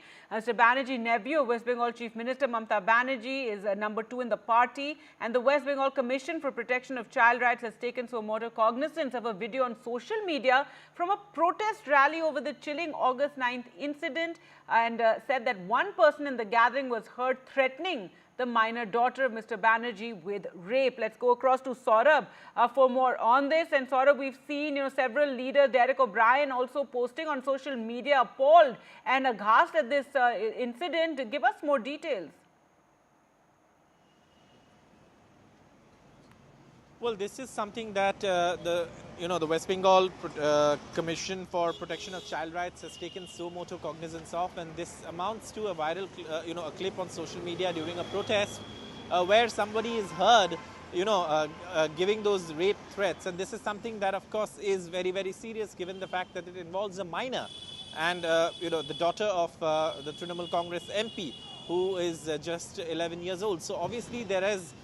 What the West Bengal Commission for Protection of Child Rights has asked is asked the police for an action taken report in this incident, given the fact that what has been said in that clip is something that amounts to a crime under the POCSO Act. So obviously this is something that has already happened. Now, in its sort of assessment, the West Bengal Commission for Protection of Child Rights say that that is publicly announcing. Where someone is heard publicly announcing a reward of 10 crores. It is also reported that the said miscreant is a resident of Maloncho village in Minakha CD block. such filthy intention of the miscreant and his indecent remark in public amounts to outraging the modesty of a minor girl and also endangering her safety and security. So obviously this is something that has happened, and of course the West Bengal Commission for Protection of Child Rights has taken cognizance of. Right, Saurabh, thanks so much for joining us. With those details, so a rape threat at a protest rally, and that too against an 11-year-old. And as you heard there, Saurabh saying that the child rights body has taken cognizance of it.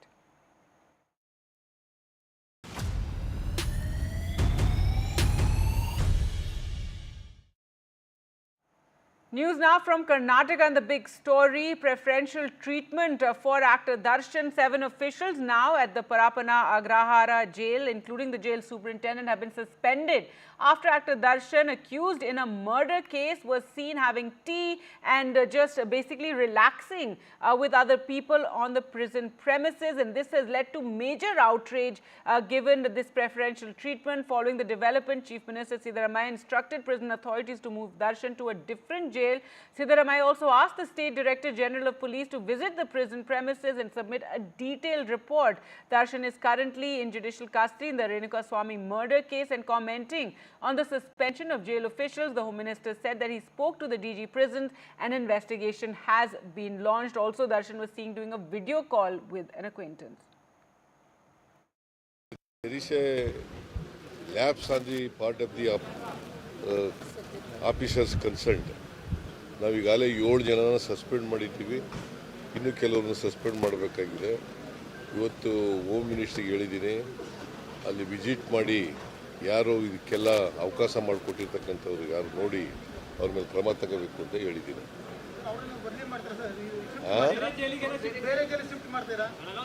ಅದನ್ನು ಕೂಡ ಯೋಚನೆ ಇದೆ, ಬೇರೆ ಕಡೆ shift ಮಾಡಬೇಕಾ ಬೇಡ ಅಂತಕ್ಕಂಥದ್ದು ಅದು ಕೂಡ ಯೋಚನೆ ಇದೆ. ಇದು ಅಧಿಕಾರಿಗಳ ಮಟ್ಟದಲ್ಲಿ ನಡೆದಿರ್ತಕ್ಕಂಥ ಕೆಲಸ, ಬಹುಶಃ ದುಡ್ಡು ತಗೊಂಡು ಮಾಡಿದಾರ ಏನು ಕಥೆ ಅನ್ನೋದು ಗೊತ್ತಿಲ್ಲ, ಎಂಕ್ವೈರಿ ಮಾಡಿಸ್ತೀವಿ. ये गवर्नमेंट को सीरियसली बोलना चाहता हूँ, क्या एग्जाम्पल दे रहा है आपको, आप सोसाइटी को.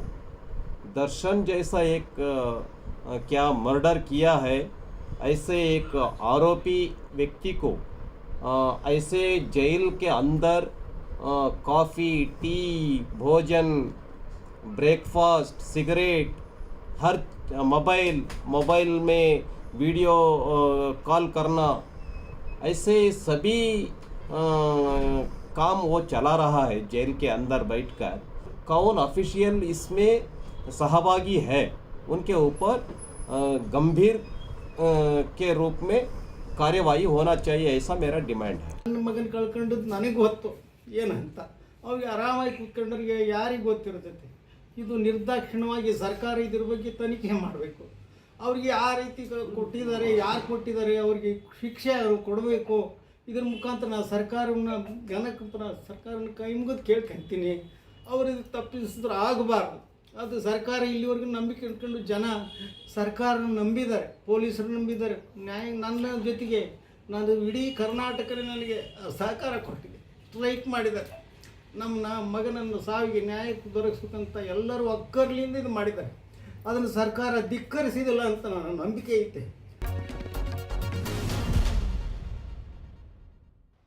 We have with us DGP Prisons, Ms. Malini Krishnamurthy. Ma'am, in terms of the investigation that has been on, so 7 officials as well as 2 other superintendents who have been suspended. 7 junior officers have been suspended in the morning. So we had had a look at the entire thing, and we found the severe negligence and lapses by 2 senior officers also of the rank of chief superintendent and the superintendent. So suspension has been ordered by the Honorable Home Minister also. And in addition to that, 3 FIRs are being registered now. So 2 pertain to the mobile phone illegal usage, and then cigarette usage and things like that. And regarding in fact, one of you were asking about the movement of day before the raid by the CCP. There was a movement. We found that in the CCTV footages. Another FIR is being registered for that also. And we have requested that one other IPS officer, instead of instead of a prison officer doing a detailed inquiry, we were requested for a senior IPS officer also to go into all the details. Like if you remember earlier also, when there was some instance earlier, Murugan report had come and we had taken action. So we had requested for that, and shortly I think they will order an inquiry by another Does the senior. FIR also include Mr. Darshan's name? Yes, obviously yes. All right, we'll continue to focus on that story and bring you all the latest developments. For the moment, slipping into a short break. News updates coming up on the other side. Do stay with us.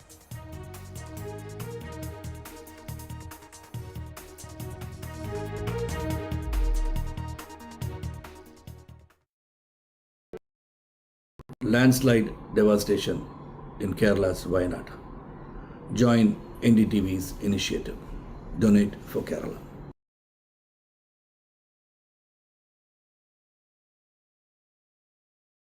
Hi, I'm Shreya Saran. Kerala's Wayanad area is hit by devastating landslides, resulting in loss of lives and livelihood. Kerala needs your help right now. Let's join NDTV initiative. Come, donate. Let's rebuild Wayanad.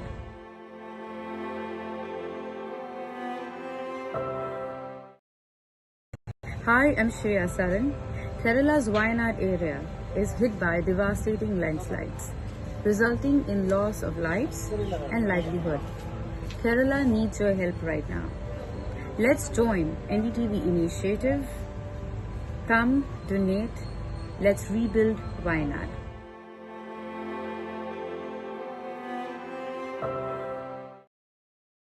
Hi, I'm Shreya Saran. Kerala's Wayanad area is hit by devastating landslides, resulting in loss of lives and livelihood. Kerala needs your help right now. Let's join NDTV initiative. Come, donate. Let's rebuild Wayanad.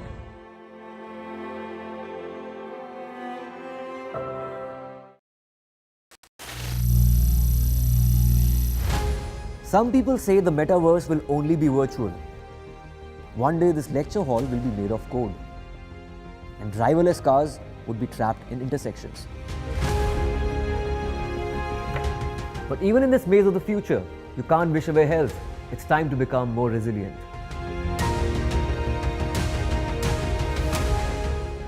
"10 years of Banega Swasth India, we have grown and achieved so many milestones.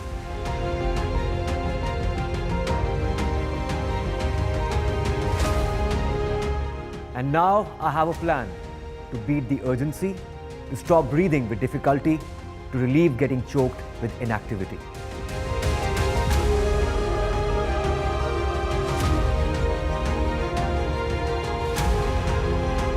Energize our government, our environment, our society, and ourselves.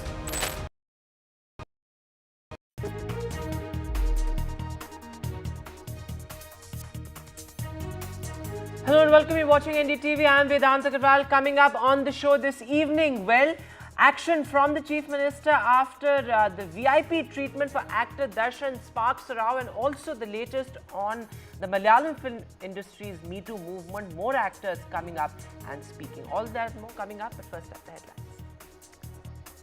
Mollywood's Me Too movement. More actors speak up. Actor Minu Munir accuses co-stars of sexual abuse. She says, "I refuse advances and I was declined the film body membership." Meanwhile, after Revati's charges, actor Siddique files a counter FIR.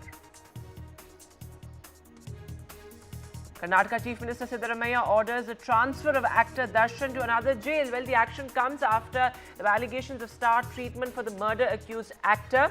Well, his 5-star prison sparks row, but heads roll. The Bengaluru jail superintendent has now been shunted out. And the BJP's revised list of candidates for the first phase of Jammu and Kashmir now out. Well, this after the BJP withdrew its initial list of 44 candidates, but also ruckus outside the BJP's office in Jammu and Kashmir. And this as the BJP is now set to release its next few lists. Meanwhile, the Congress and the National Conference in a huddle in Jammu and Kashmir. This after there was a back and forth over seat sharing. Congress troubleshooters KC Venugopal and Salman Khurshid arrive at Farooq Abdullah's residence in Jammu and Kashmir. And Rajni's swipe at the old guard. He retorts, this as Minister retorts Rajnikant. He says talent manages old leaders well. Well, this as Durai Murugan also says that even after losing teeth, the actors continue. Market regulator SEBI cracks the whip on the Paytm founder. The SEBI issues a notice to Paytm founder over alleged regulation breach. Well, this as Paytm share prices drop sharply, and the SEBI action also comes after more trouble for Paytm.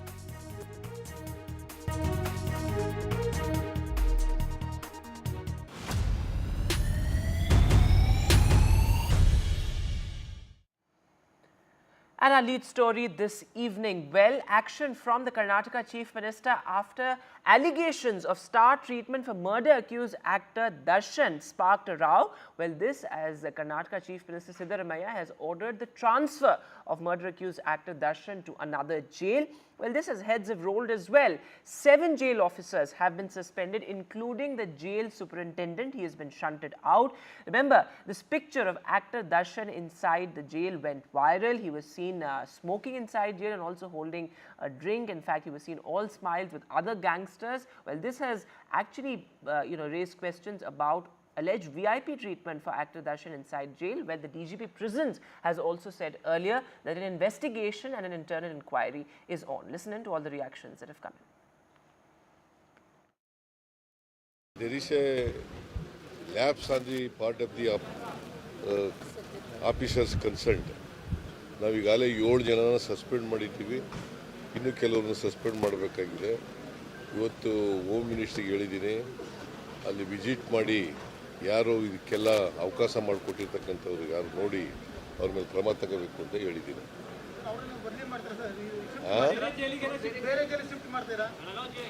ಅದನ್ನು ಕೂಡ ಯೋಚನೆ ಇದೆ, ಬೇರೆ ಕಡೆ shift ಮಾಡಬೇಕಾ ಬೇಡ ಅಂತಕ್ಕಂಥದ್ದು ಅದು ಕೂಡ ಯೋಚನೆ ಇದೆ. ಇದು ಅಧಿಕಾರಿಗಳ ಮಟ್ಟದಲ್ಲಿ ನಡೆದಿರ್ತಕ್ಕಂಥ ಕೆಲಸ, ಬಹುಶಃ ದುಡ್ಡು ತಗೊಂಡು ಮಾಡಿದಾರ ಏನು ಕಥೆ ಅನ್ನೋದು ಗೊತ್ತಿಲ್ಲ, ಎಂಕ್ವೈರಿ ಮಾಡಿಸ್ತೀವಿ. ये गवर्नमेंट को सीरियसली बोलना चाहता हूँ, क्या एग्जाम्पल दे रहा है आपको, आप सोसाइटी को.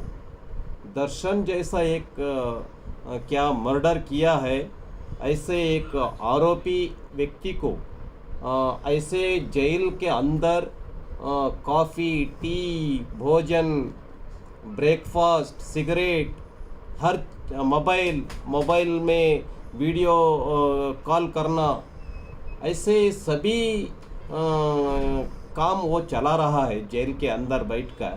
कौन ऑफिशियल इसमें सहभागी है, उनके ऊपर गंभीर के रूप में कार्यवाही होना चाहिए, ऐसा मेरा डिमांड है.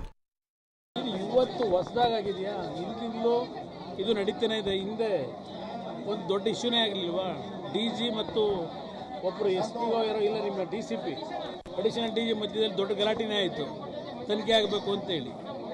ಇದು ಮೊದಲಿಂದಲೂ ಪರಪ್ಪನ ಅಗ್ರಹಾರ ಏನಿದೆ, ಜೈಲಿನಲ್ಲಿ ಇರ್ತಕ್ಕಂಥ ಹಲವಾರು ಜನ ಕೈದಿಗಳಿಗೆ ಅವರಿಗೆ ಪಂಚತಾರ ವ್ಯವಸ್ಥೆಗಳು ಅಲ್ಲಿ ಇರ್ತಕ್ಕಂಥದ್ದು ಹಲವಾರು ವರ್ಷಗಳಿಂದ ಚರ್ಚೆ ನಡೀತಾನೆ ಇದೆ. ದುಡ್ಡು ಮತ್ತೆ ಅದು ಈಗ ಹೊಸದಾಗಿ ಇದೇನೋ ಒಂದು ನೆನ್ನೆ ಮೊನ್ನೆ ಹಿನ್ನೆಲೆಯಲ್ಲಿ ಅದು ದೊಡ್ಡ ಪ್ರಚಾರಕ್ಕೆ ಬಂದಿದೆ.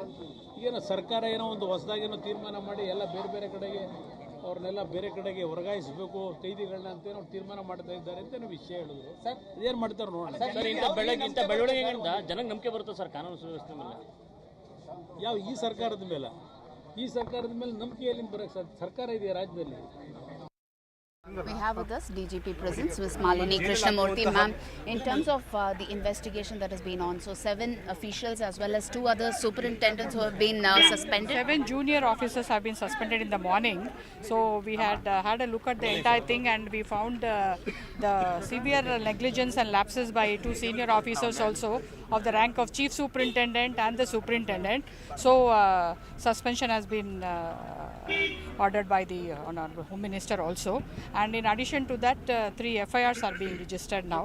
So 2 pertain to the mobile phone illegal usage and then cigarette usage and things like that. And regarding in fact, one of you were asking about the movement of day before the raid by the CCP. There was a movement. We found that in the CCTV footages. Another FIR is being registered for that also.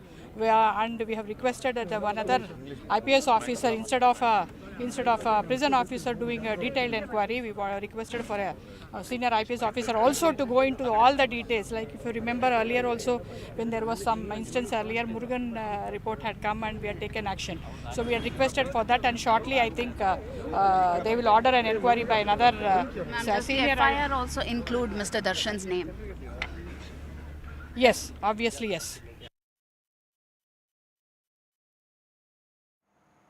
And in fact, Pratibha Raman is now joining us live on the broadcast. So Pratibha, interesting there that politics has also now broken out over this, with the BJP hitting out at the Congress government. But also heads have finally rolled. 7 officers have been suspended, including the jail superintendent.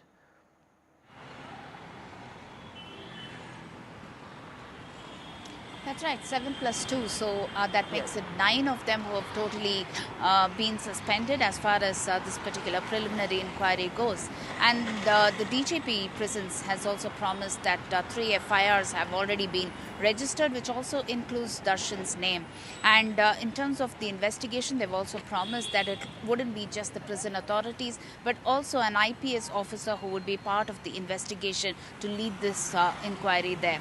In terms of shifting people or Darshan as well as the co-accused to different jails, the discussion is still on. So a 3-pronged approach taken by the jail authorities as far as the investigation and action is concerned. It is a definite security lapse, and this is not the first time that Bengaluru prison has seen this kind of preferential treatment being given to the accused. Earlier it was with Tamil Nadu political leader Shashikala, and now with actor Darshan there, to increase the security and to ensure that protocol is followed, and to also find out who were those people who supplied both cigarettes as well as the mobile phones there.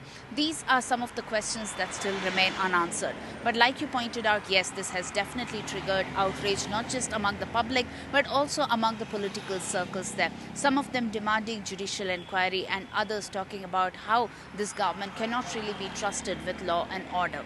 But in the meantime, the Karnataka government has accepted the flaws in terms of the security lapse, but has said that this has nothing to do with the government, and this has everything to do with the officials who are concerned in that department, and that action would definitely be taken.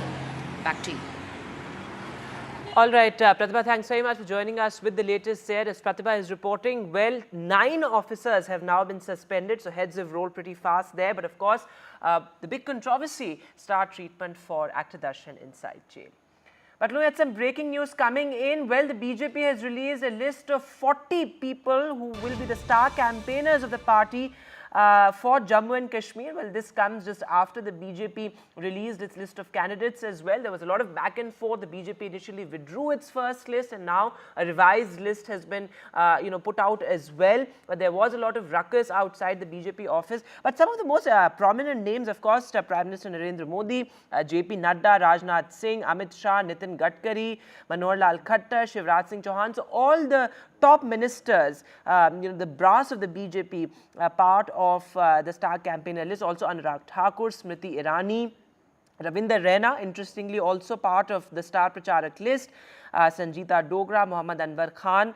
So the star pracharak list is out. Remember, Jammu and Kashmir is an extremely crucial election for the BJP. The elections in Jammu and Kashmir being held after almost 14 years, after that long gap, which is why both the Congress and the BJP putting their best foot forward, apart from, of course, the regional parties, the National Conference and the PDP. Now remember, while the BJP, of course, is in a huddle, the BJP, there were back-to-back meetings. Yesterday, there was a CEC meeting. This morning as well, there was a meeting before the revised list was put out. But the BJP really sort of in campaign mode, but so is the Congress, because remember, there was a crucial meeting between between the Congress and the National Conference as they eye seat sharing agreement for the Union Territory. In fact, Salman Khurshid and the Congress General Secretary Organization, KC Venugopal, reached Farooq Abdullah's residence as well. So a lot of action, parallel developments taking place. My colleague Nazir Masoodi is now joining us live on the phone line, I believe. Nazir,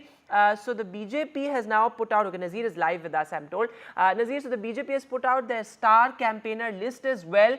But, you know, there's a lot of back and forth as far as its candidate list is concerned. Now a revised list has been released by the BJP. So break it down for us. How important is Jammu and Kashmir for the BJP? What is the party's strategy for the Union Territory? Well, Jammu and Kashmir elections are important for BJP much above than wins and lose. Because this Kashmir was actually central to the BJP's election campaign for the parliament elections also.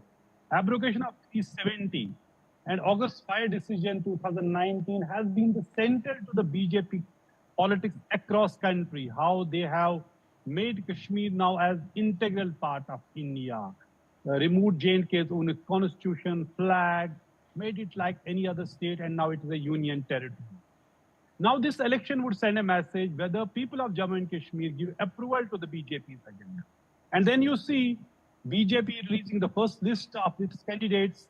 There was an immediate backlash within the BJP. They protested against this.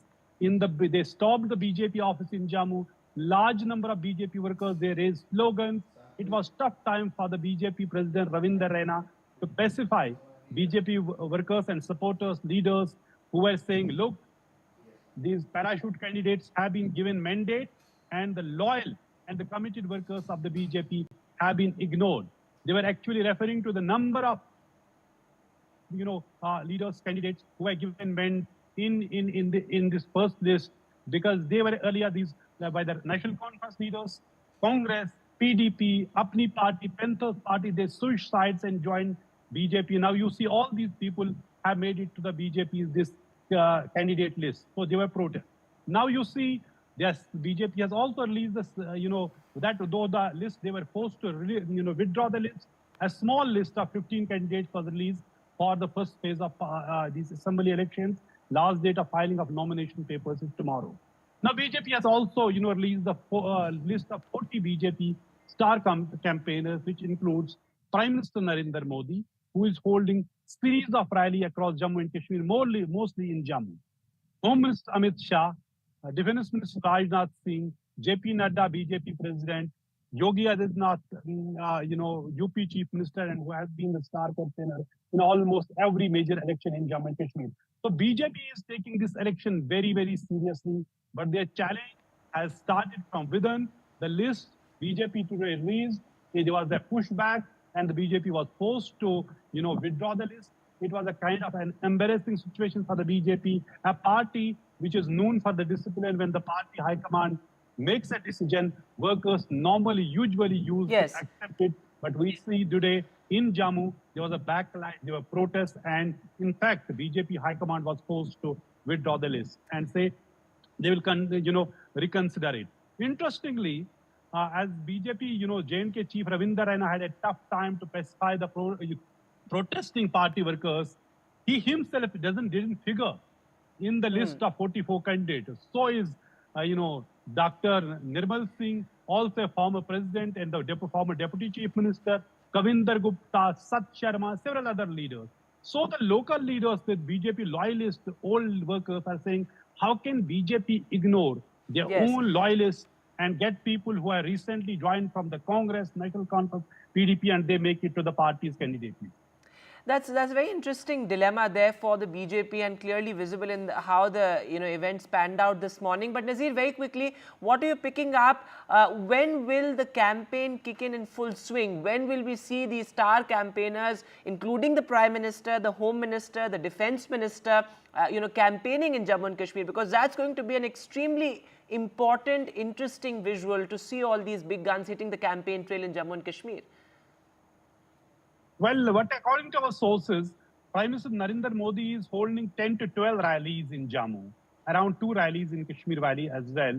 20 to 20 rallies will be held by addressed by Home Minister and also the Defense Minister, and around more than a dozen rallies by the party president JP Nadda. Tomorrow is the last date of filing of nomination papers for the first phase of assembly elections in Jammu and Kashmir, and first phase will be held on this 18th or next month. So you don't have much time. So the campaigning has started, and we can expect this week only star campaigners arriving in Jammu and Kashmir, starting campaign for this election. But besides BJP, there's trouble for the Congress and NC alliance as well. After 2.5 hour long meeting, they have failed to arrive at any consensus at Farooq Abdullah's residence. Congress had sent its troubleshooters, but it has not been able to so far to resolve the crisis as time is running out, and they have not been able to follow the problem of seat sharing as tomorrow is the last date of the filing of nomination for the first phase. All right, Nazir, thanks very much for joining us with the latest there. As Nazir is reporting, interesting conundrum there for the BJP, but this also as a national conference and the Congress are in a huddle. So all parties really sort of in campaign mode for Jammu and Kashmir. With that, we'll take a short break now, but news continues on the other side.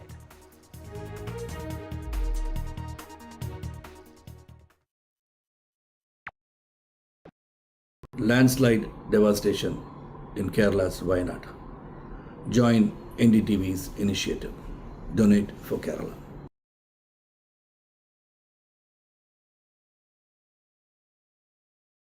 Landslide devastation in Kerala's Wayanad. Join NDTV's initiative. Donate for Kerala.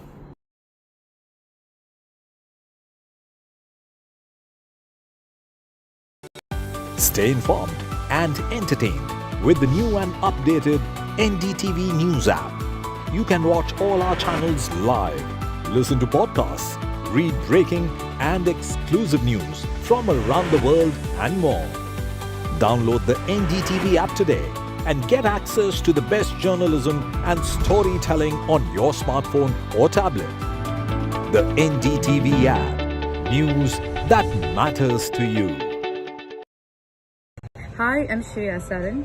Kerala's Wayanad area is hit by devastating landslides, resulting in loss of lives and livelihood. Kerala needs your help right now. Let's join NDTV initiative. Come, donate. Let's rebuild Wayanad.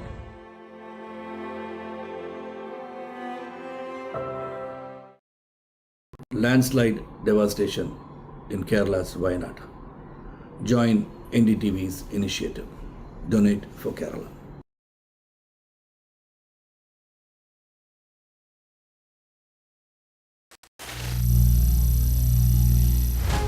Some people say the metaverse will only be virtual. One day this lecture hall will be made of code, and driverless cars would be trapped in intersections.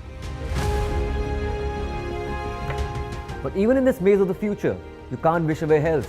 It's time to become more resilient.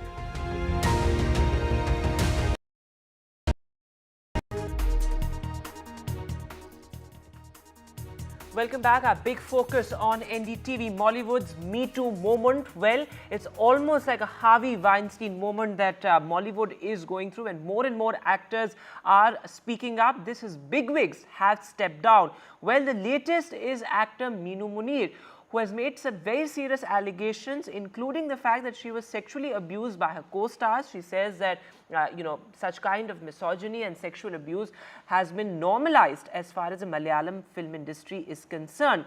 Now remember, as far as actor Siddique is concerned, he has gone on to file a counter FIR after actor Revati leveled serious allegations against him. Both actor Siddique and a very powerful filmmaker Ranjit have stepped down from key positions in the Malayalam film body. But now remember, a special investigation team has also been formed to in a sense probe or investigate the Hema Commission findings. But listen in to what actor Minu Munir told NDTV.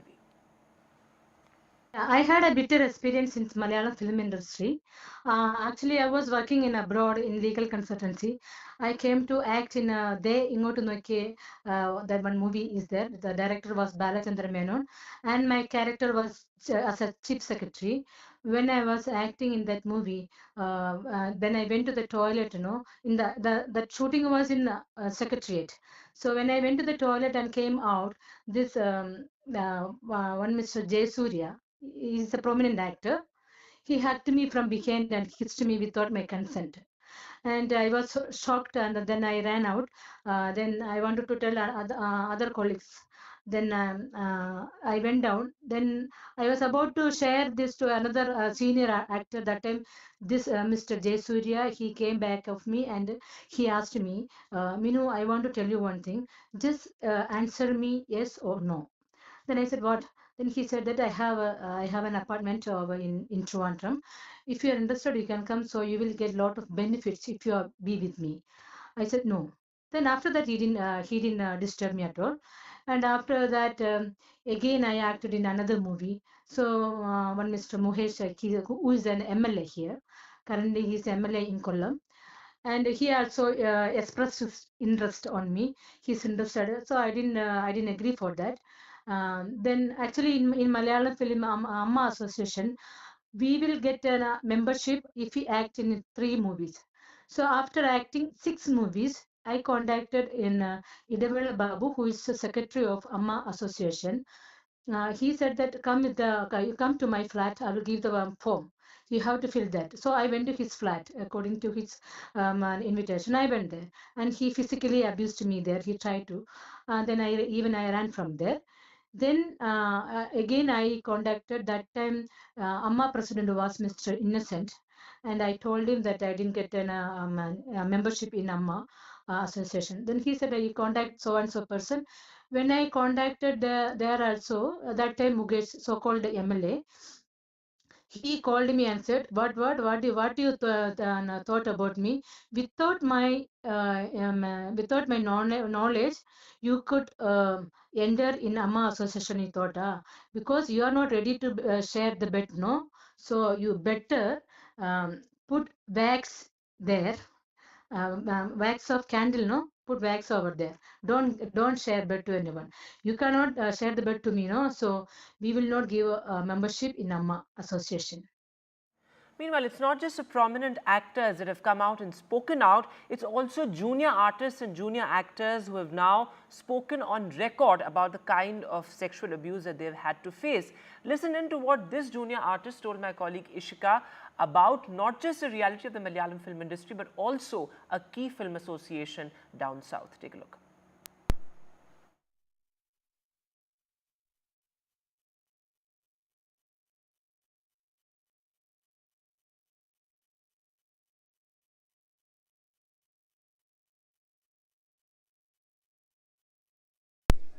The government has been hiding the report for the last nearly 5 years.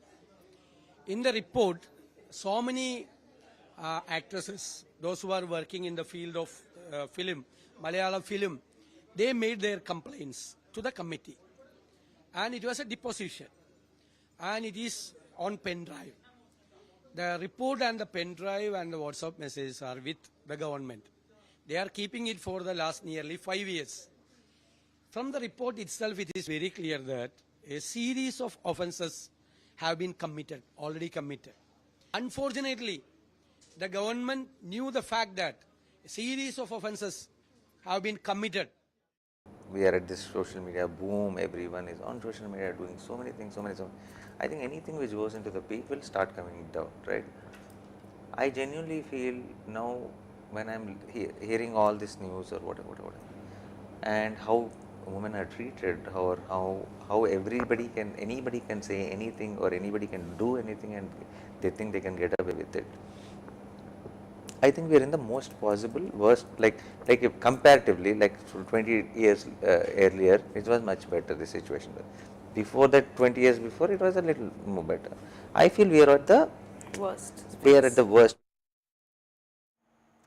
And a senior colleague, Uma Sudhir, is now joining us live. So, ma'am, it's clear that the rot runs deep because it's not just the prominent actors, but also, junior artists and junior actors who are coming and speaking on record. But talk to us a little bit about Amma, this film association, because what one of the junior actors has actually told NDTV is that she was denied a membership to this film body for refusing advances from a very powerful filmmaker. So these are real power structures dominated and male clubs. That's what the Hema Commission report has also said, saying that the Malayalam film industry is dominated or rather controlled by, they used a very strong word, mafia, and they said that 15 of them, actors, producers and directors are controlling the entire industry, and those women who are not cooperating in courts are not given a space in that industry, and Amma is going to be no different. Remember, that's also part of the same film fraternity, and that is where the Association of Malayalam Movie Artists are supposed to come and express their solidarity with each other, stand by each other, and that is also controlled by a male-dominated kind of a setup. That's what we are seeing here, and that's what Minu has also told NDTV. Minu Munir has told NDTV, saying that when she wanted a membership of that, she was once again told that she will have to give in to favors, and she also takes the name of actor-politician who is now Kollam MLA Mukesh, saying that he kind of threatened her that she will not be able to join Amma. And one of the ways to get over this is, in fact, recommendations that are being made by the Women in Cinema Collective as well as by Beena Paul, who spoke to us earlier in the day. She speaks about the fact that structures like Amma need to have more representation of women there. Only then will their voices be heard, and only then can you expect a more equitable kind of a film industry there. So 3 things that one must point out. One, that the special investigation team that is being set up now by the Chief Minister, that will listen to the allegations of all these women who are making allegations of harassment. They will also go into the testimonies given by the women to the Hema Commission report itself. Third, one must also see how they react to the counter kind of a complaint, should I say, filed by Siddique in this particular case, saying that we don't know the contents of the report, but what we are being told is that he's saying that these allegations are all baseless against him. And we expect that, while the complainant in his case has said that she is not going to lodge a formal complaint, that's what she told the media just a couple of days ago, but there has been a third-party complaint that's been made against Siddique at Kochi, where the complainant has said that allegations under POCSO have been made against Siddique, and that they need to be investigated as well. Remember, the complainant in that case also said that when she was contacted by Siddique, he had referred Ma'am, I'm afraid I'll have to interrupt you there because we have some breaking news coming in. I'm really sorry for interrupting you there, but breaking news coming in. Well, the BJP High Command has come down heavily on its new Member of Parliament, Kangana Ranaut, its Member of Parliament from the Mandi constituency, on her remarks on the farmers' protest. Remember, she had made some rather contentious remarks on the farmers' protest. She had drawn an analogy with what's happening in Bangladesh, and now the BJP has made it clear that it's not something that is a party's stand. So that has been made clear in the latest statement that has been put out by the BJP. In fact, the BJP also says that these statements should be withdrawn and that an apology should be issued. So, of course, this after Kangana Ranaut came out with this rather contentious stand on the farmers' protest. In fact, she's made multiple remarks on the farmers' protest which haven't really gone down too well with the BJP High Command. In fact, the BJP has gone on to the extent of saying that Kangana Ranaut is not authorized to speak on such issues. So that's an important point that the BJP High Command has made there. In fact, the BJP has cautioned Kangana Ranaut, saying that she must not make such remarks in the future either. She says, that in fact, the BJP says that we believe in Sabka Saath, Sabka Vikas, Sabka Vishwas or Sabka Prayas.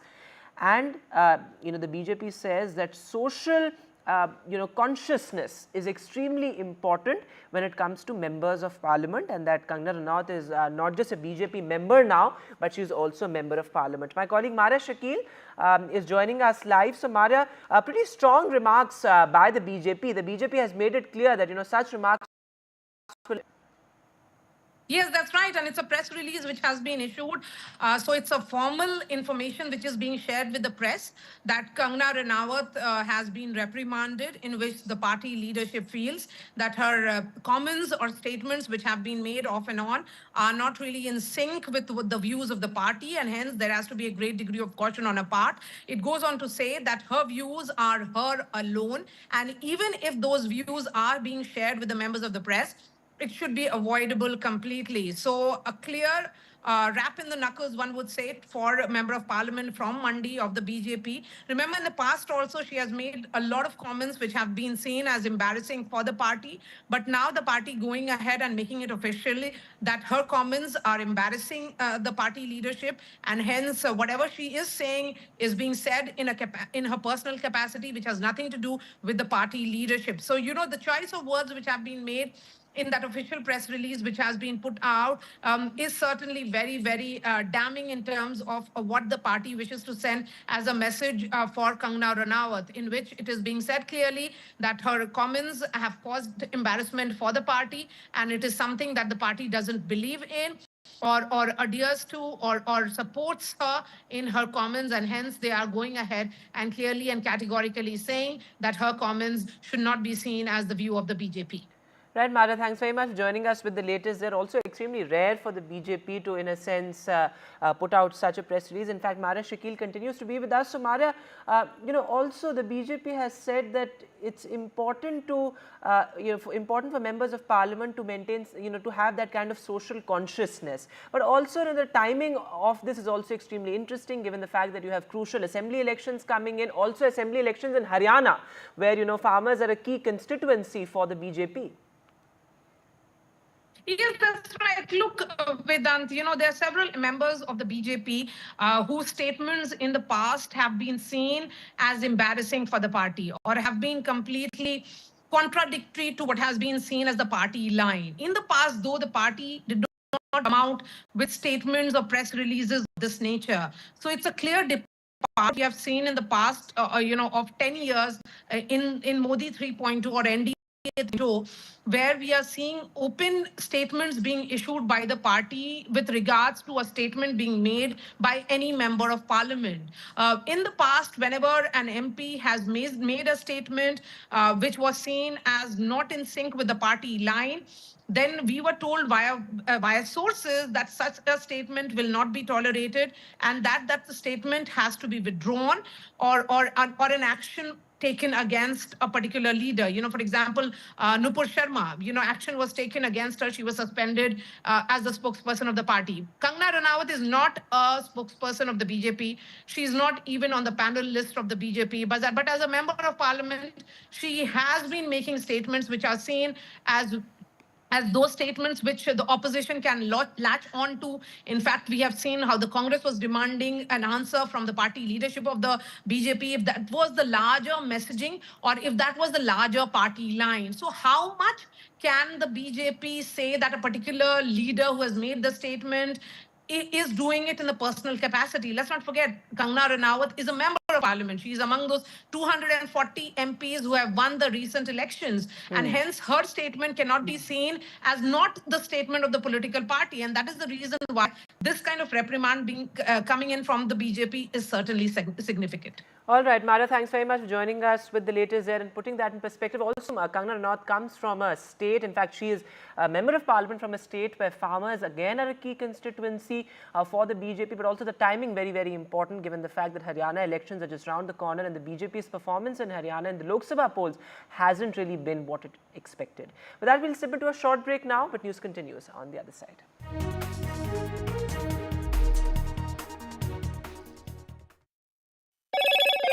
Hello, Moto. Motorola Razr 50 Ultra comes with Google Gemini.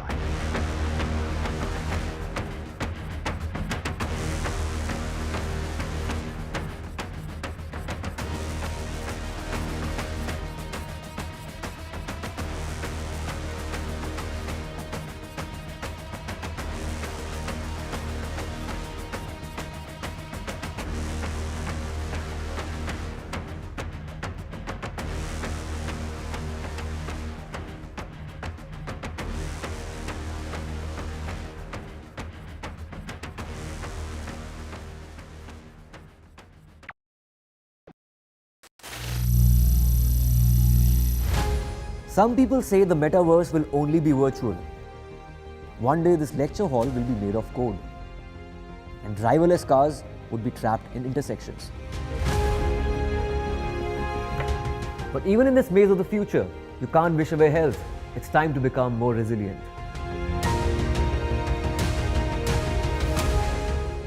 "10 years of Banega Swasth India, we have grown and achieved so many milestones.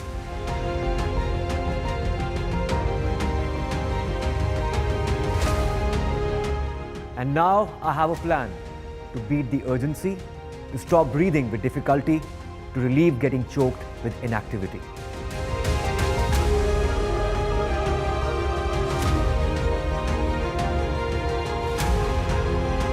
Energize our government, our environment, our society, and ourselves. Everyone, everywhere, every day.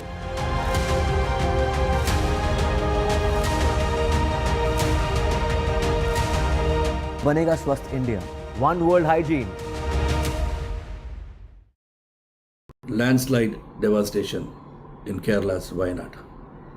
Join NDTV's initiative. Donate for Kerala.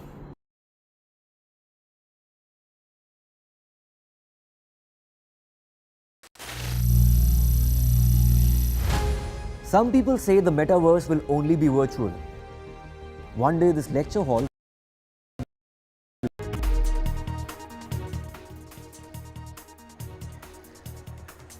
Welcome back. The big story we are tracking on NDTV at this hour. Well, the BJP's rebuked, the BJP's reprimand for its Member of Parliament Kangana Ranaut for her remarks on the farmers' protest. In fact, the BJP has made it clear that this was not the party's stand.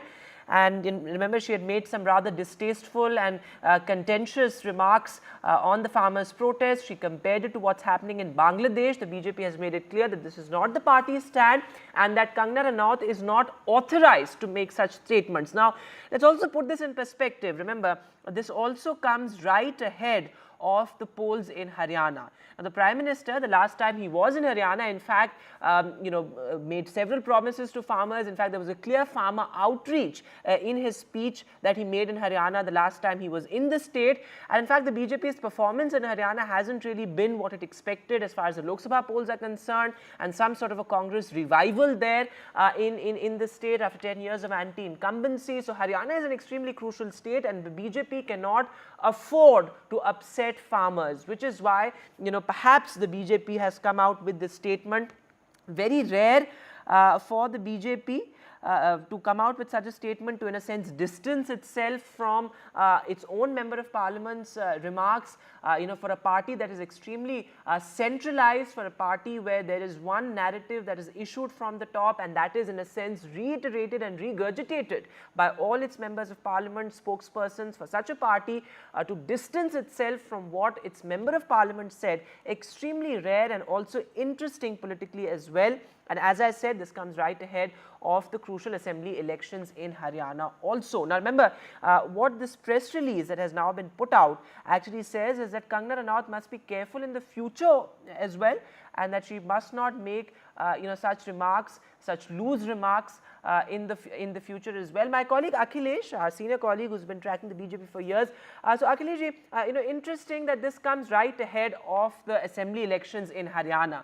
The BJP at this point cannot afford to upset the farmers. In fact, the last few speeches that the Prime Minister made in Haryana as well, there was a clear outreach to farmers. So interesting there that now the BJP has distanced itself from these remarks, these rather distasteful remarks. That's correct. In fact, Vedanta, this is unprecedented that the BJP has distanced itself from the statement given by the party Lok Sabha MP. And for the first time, the party has not only disassociated, but also, distanced from the statement, saying very clearly that the views expressed by Kangana Ranaut do not belong to the party. And party has also reprimanded her, saying very clearly that she should not speak publicly on such matters and should not give such statements publicly. So this is a very clear censure as far as Kangana Ranaut is concerned. BJP knows it very well that how important the farmers' votes are as far as the Haryana Assembly election is concerned. We have seen that recently the Saini government in Haryana has taken various steps to bring the farmers for its fold, and BJP knows it very well that even during the Lok Sabha elections, party had to pay a heavy price due to the resentment by the farmers. That's why the BJP is trying its best. Recently, the Saini government also announced MSP on various crops. So this is also one of the steps which was taken by the BJP. In the meanwhile, the statement given by Kangana Ranaut was seen to be very damaging for the party because she had accused the farmers' agitation, saying very clearly that if the center would not have taken steps, then Punjab would have become like Bangladesh. And she also mentioned that how there were rapes and murders during the farmers' agitation, which is completely wrong. And the opposition parties actually immediately attacked the BJP, demanded clear-cut answer on Kangana Ranaut's statement. That's why now BJP has come up with this statement saying very clearly that the party does not subscribe to the views expressed by her. Also, Akhilesh, my colleague Gurpreet is with us. I'll go across to him. But Akhilesh, as you said, this is unprecedented for a party which is so centralized, as many would say, that there is one message from the top and that is regurgitated by all its members of parliament and spokespersons. For such a party to distance itself from its own member of parliament, I don't think we've seen such a thing, at least in the BJP of Mr. Modi and Amit Shah. That's correct, Vedanta. In fact, the party has been saying very clearly from time to time. In fact, Prime Minister himself asking the parliamentary members that they should refrain from making comments. He in fact said that they should not make running commentary on every issue. They should not speak whenever a mic is put before them. And he's been cautioning them. And we have seen recently that how in the Lok Sabha election the party had denied tickets to some controversial MPs who had made some controversial statements like Ramesh Vidhuri or being Pravesh Verma. All these MPs who had, made controversial statements, they were not given party tickets. So it was a very clear-cut message by the BJP, including Sadhu Pragya Thakur also. And it was a message by the BJP that it will not tolerate such controversial statements. Despite that, we know that how in the past, Kangana Ranaut has made various controversial statements. Party has given her ticket and she has won now. And now she is an honorable MP of Lok Sabha from Himachal Pradesh. So BJP knows it very well that how damaging it can be for the party, especially her comments about the farmers. That's why the party has wasted no time and distanced itself from her statements. All right, Akhilesh, thanks very much for joining us with the latest there and putting it in perspective. My colleague Gurpreet, in fact, is also with us. Gurpreet, so as I was discussing with Akhilesh as well, that the BJP cannot afford to, upset farmers at this stage. There was a lot of resentment from farmers earlier as well. So important there that the BJP has distanced itself from Kangana Ranaut's remarks. Well, at this point of time when Haryana polls are going on and we have seen the campaigning has already been started in the various pockets by the BJP.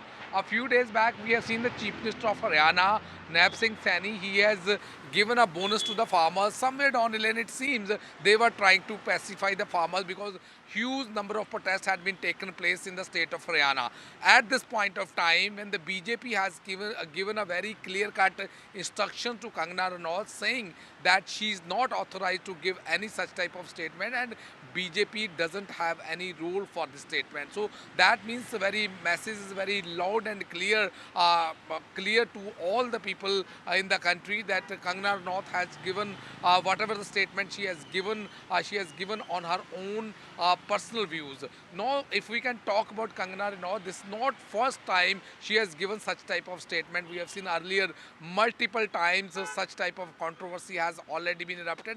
Multiple times we have seen the farmers held a protest against Kangana Ranaut when she was giving such type of statement. But now it seems the way the BJP has taken action at this point of time and specifically had given very clear direction that she is not authorized to speak on such delicate issues at the party level. So it seems somewhere down the line this statement which she has just issued, that was damaging for Haryana polls and that could be possible such type of action has been taken earlier. We have seen so many times she has given such type of statement and despite giving such type of statement, she was able to get a ticket from the BJP party and she was also elected as a member of parliament. So let's see that whether this statement has really damaged the image of the party among the voters in Haryana or not, that is yet to be seen. But it seems this is the damage control mode which the BJP has taken at this point of time. Back to studio. All right, Gurpreet, thanks very much for joining us with the latest there. As Gurpreet is reporting, well, no more foot in the mouth type comments from Kangana Ranaut. That's what the BJP has made clear. But this also, as this comes right ahead of the Haryana polls, I think that's the most important part of the story. But looking at news now from down south, well, Rajnikant made light-hearted remark about how the Chief Minister, M.K. Stalin, has deftly handled some of the senior ministers who refused to leave in his cabinet. Well, this has prompted an even stronger response from the DMK. In fact, a senior DMK leader said that younger actors in Tollywood are not getting opportunities. This as senior actors continue to cling on to the film industry. Take a look. ஆச்சரியமான விஷயம், நான் பிரமிப்பு போகிறது எப்படின்னு சொன்னால், எப்போவுமே வந்துட்டு இந்த school teacher வரும்போது ஸ்கூல் டீச்சருக்கு இந்த நியூ ஸ்டூடெண்ட்ஸுங்க வந்து ப்ராப்ளமே கிடையாது, ஈஸியாக வந்து சமாளிச்சிடுவாங்க. இந்த பழைய ஸ்டூடெண்ட்ஸுங்க இருக்க பாருங்க, அவங்கள சமாளிக்கிறது சாதாரண விஷயம் இல்லை. இங்கே ஏகப்பட்ட பழைய ஸ்டூடெண்ட்ஸ், நான் அங்கே பார்த்து சொல்றேன், ஏகப்பட்ட பழைய ஸ்டூடெண்ட்ஸ், அது சாதாரணமான பழைய ஸ்டூடெண்ட்ஸ் இல்லை.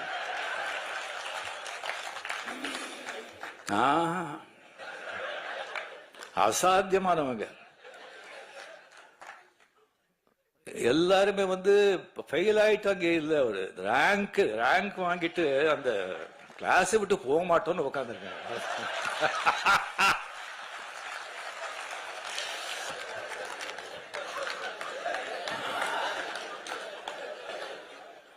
கலைஞரோட வந்து தம்பி சின்ன வயசுல இருந்தெல்லாம் பார்த்து இதுக்கு இருக்கிறவங்க வந்து அவங்களெல்லாம் சமாளிக்கிறது சாதாரணங்க.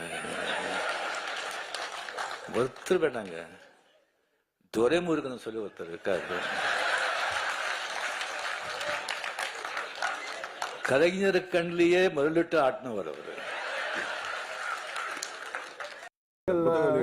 கலைஞர் வச்சு ஸ்டாலின் ரொம்ப கஷ்டப்படுறாருன்ற மாதிரி ரஜினிகாந்த் கண்ணுக்குள்ளே வரல விட்டாங்க. அதே மாதிரி தாங்க மூத்த நடிகர்கள்லாம் வயசாகி போய் பல் உழுந்து போய் ஜாடி வளர்த்து சாக நிலைகள்லாம் நடிக்கிறதுனால இளைஞர்களுக்கு வாய்ப்பு இல்லாமல் இருக்கான்.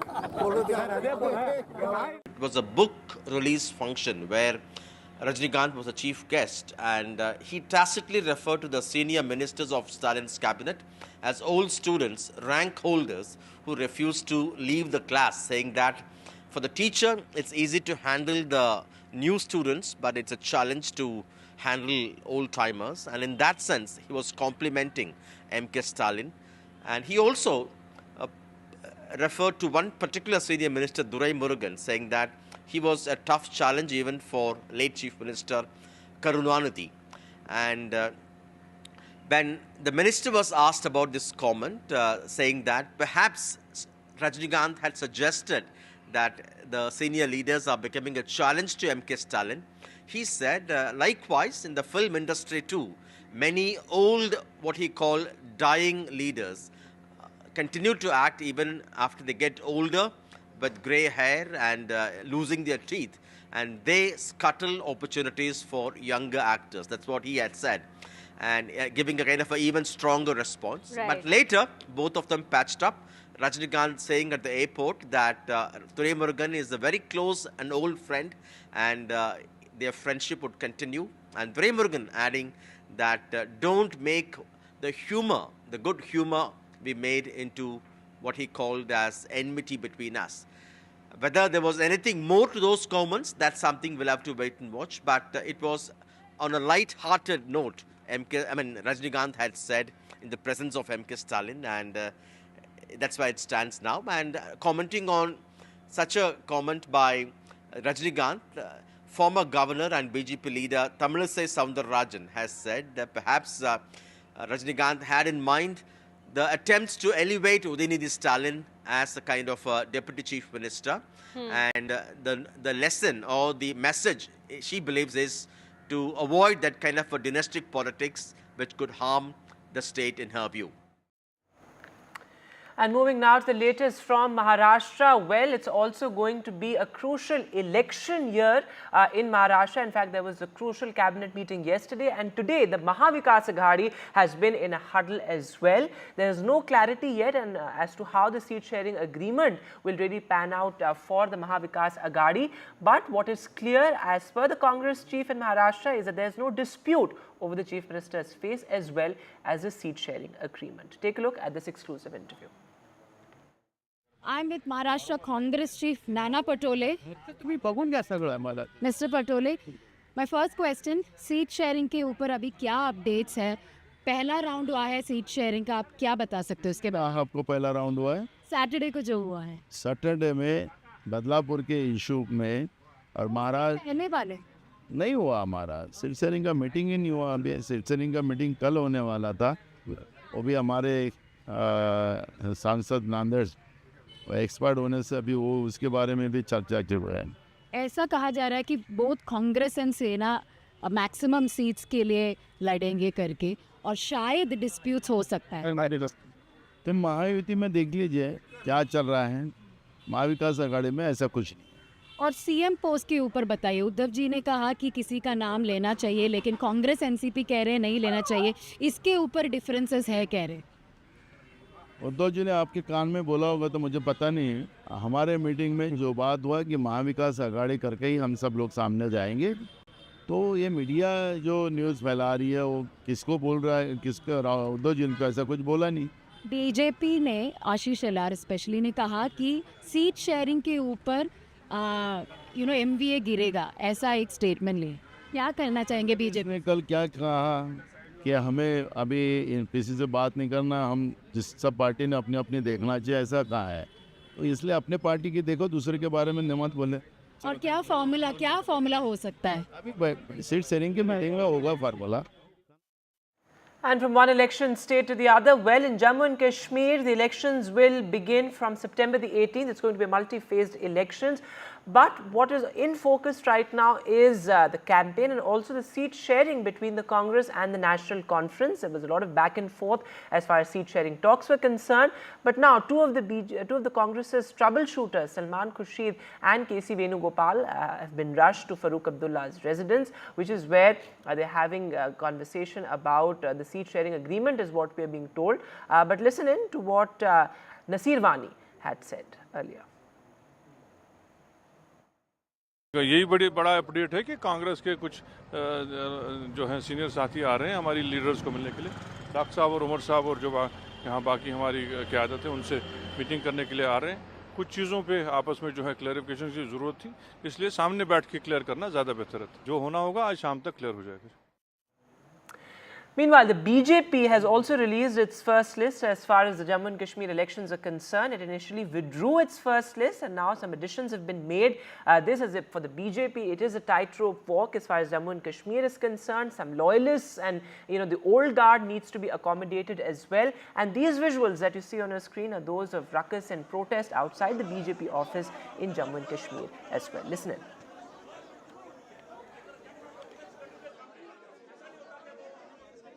पार्टी के जितने हमारे बड़े सहयोगी साथी हैं, पूर्व उप मुख्यमंत्री, पूर्व मंत्री, पार्टी के जितने वरिष्ठ साथी सहयोगी हैं, मैं एक एक करके सबसे मिल रहा हूं, पार्टी के वरिष्ठ कार्यकर्ताओं से मिल रहा हूं। अगर कहीं किसी कार्यकर्ता को कोई नाराजगी है, किसी कार्यकर्ता के मन में कोई प्रश्न है, कोई अगर कार्यकर्ता को कहीं कोई परेशानी है, तो हर एक परेशानी का समाधान, हर समस्या का समाधान हम मिल बैठ के करेंगे। भारतीय जनता पार्टी के कार्यकर्ता की सबसे बड़ी पहचान अनुशासन और राष्ट्रभक्ति, जो भारतीय जनता पार्टी के कार्यकर्ताओं की सबसे बड़ी पहचान है। और मैं सभी कार्यकर्ताओं से निवेदन करता हूं, अनुशासित बद्ध तरीके से हम सब अपनी बात रखेंगे। हर एक कार्यकर्ता की नाराजगी दूर करना मेरा काम है। मैं हर एक कार्यकर्ता से मिलूंगा। And looking at some business news now, well, the market regulator SEBI has issued a notice, a show cause notice in fact, to the Paytm founder, and this notice has been issued over alleged regulation breach. So far, there has been no response from Paytm, but the Paytm share prices have dropped sharply. My colleague Rishabh Bhatnagar reports.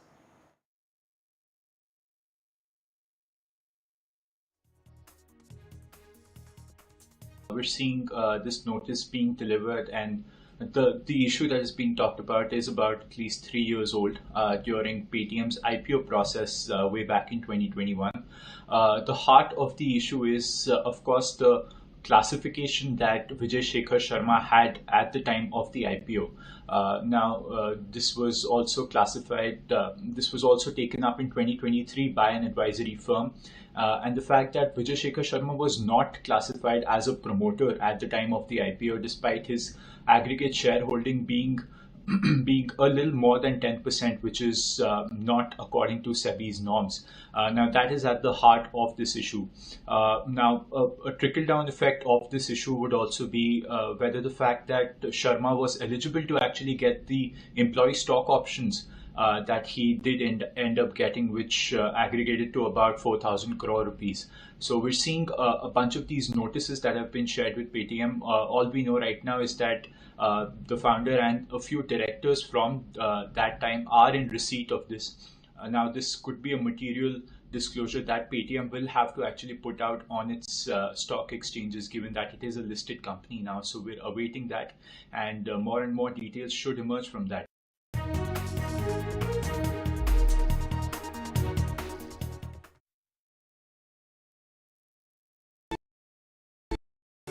Stay informed and entertained with the new and updated NDTV News app.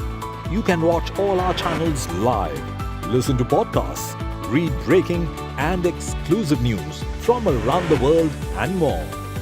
Download the NDTV app today and get access to the best journalism and storytelling on your smartphone or tablet. The NDTV app. News that matters to you. Hi, I'm Shreya Saran. Kerala's Wayanad area is hit by devastating landslides, resulting in loss of lives and livelihood. Kerala needs your help right now. Let's join NDTV initiative. Come, donate. Let's rebuild Wayanad.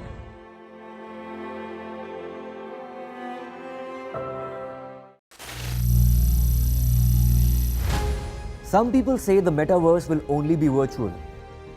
One day this lecture hall will be made of code, and driverless cars would be trapped in intersections. But even in this maze of the future, you can't wish away health. It's time to become more resilient.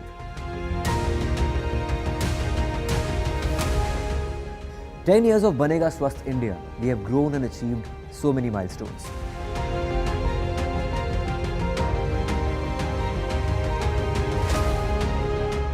And now I have a plan to beat the urgency, to stop breathing with difficulty, to relieve getting choked with inactivity.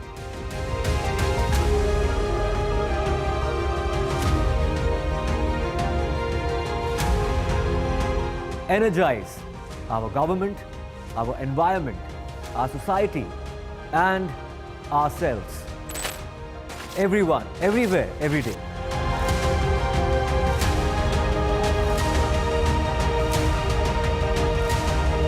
Banega Swasth India. One world hygiene. Landslide devastation in Kerala's Wayanad. Join NDTV's initiative. Donate for Kerala.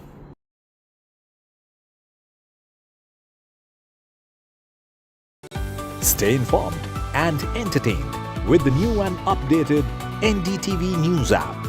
You can watch all our channels live, listen to podcasts, read breaking and exclusive news from around the world and more.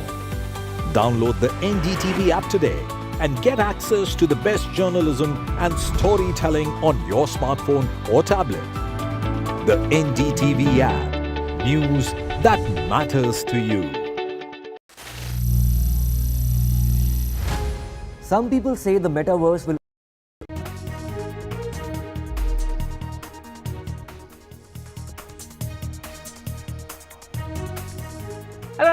watching NDTV. I'm Gargi Rawat. Coming up ahead, all the news you need to know. Kangana Ranaut has been reprimanded by the BJP. Also, the latest developments after actor Darshan was seen relaxing in jail, enjoying his time with friends. Let's take a look at the headlines we're tracking right now. The BJP reprimands its Mandi MP, Kangana Ranaut. She's reprimanded for her statement saying farmers' agitation could have led to a Bangladesh-type situation. The BJP says she's not authorized to speak on policy issues. Her remarks come just ahead of Haryana polls, embarrassing the party.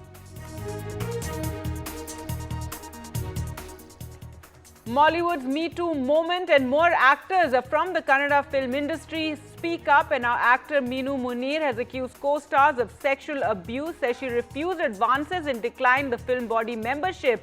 Meanwhile, after Revati's charges, actor Siddique has now filed a counter FIR. Karnataka Chief Minister orders that actor Darshan be transferred to another jail after the embarrassing video that emerged, which shows the 5-star treatment the murder-accused actor is getting in a prison. Head's role, the Bengaluru jail superintendent, is shunted out. Rumblings and challenges for both the Congress and the BJP in Jammu and Kashmir. The BJP revises its poll list while the Congress and the National Conference Alliance seem to be near breaking point. And market regulator cracks the whip on Paytm founder. SEBI sends a notice to Paytm founder over regulation breach regarding its IPO that took place a few years ago. Paytm shares drop sharply after the SEBI action.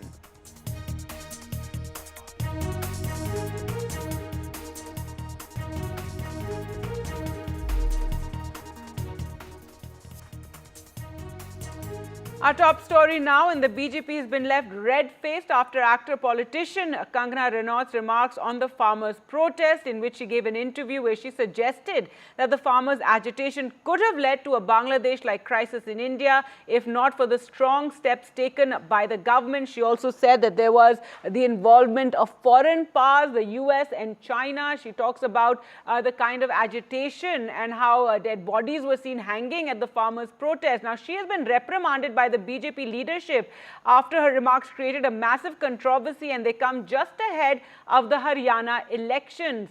An issue already the BJP has been facing in Haryana, with farmer groups very angry. Now clarification has been issued by the BJP, and accompanied with this taking to task of Kangana Ranaut. The statement says Ms. Ranaut's remarks do not represent the party's view, and the BJP expresses disagreement with it, and also that she is asked to refrain from making such remarks, that she is not authorized to make such remarks. Well, let's go across to Akhilesh now for more on this story. And Akhilesh, a major embarrassment for the BJP coming that Ms. Ranaut's remarks, very extensive, detailed about the farmers' agitation, making various allegations, talking about this Bangladesh-type situation which could have emerged, and coming just ahead of Haryana polls. Now the BJP trying to, say they don't agree, asking her to stop making such remarks.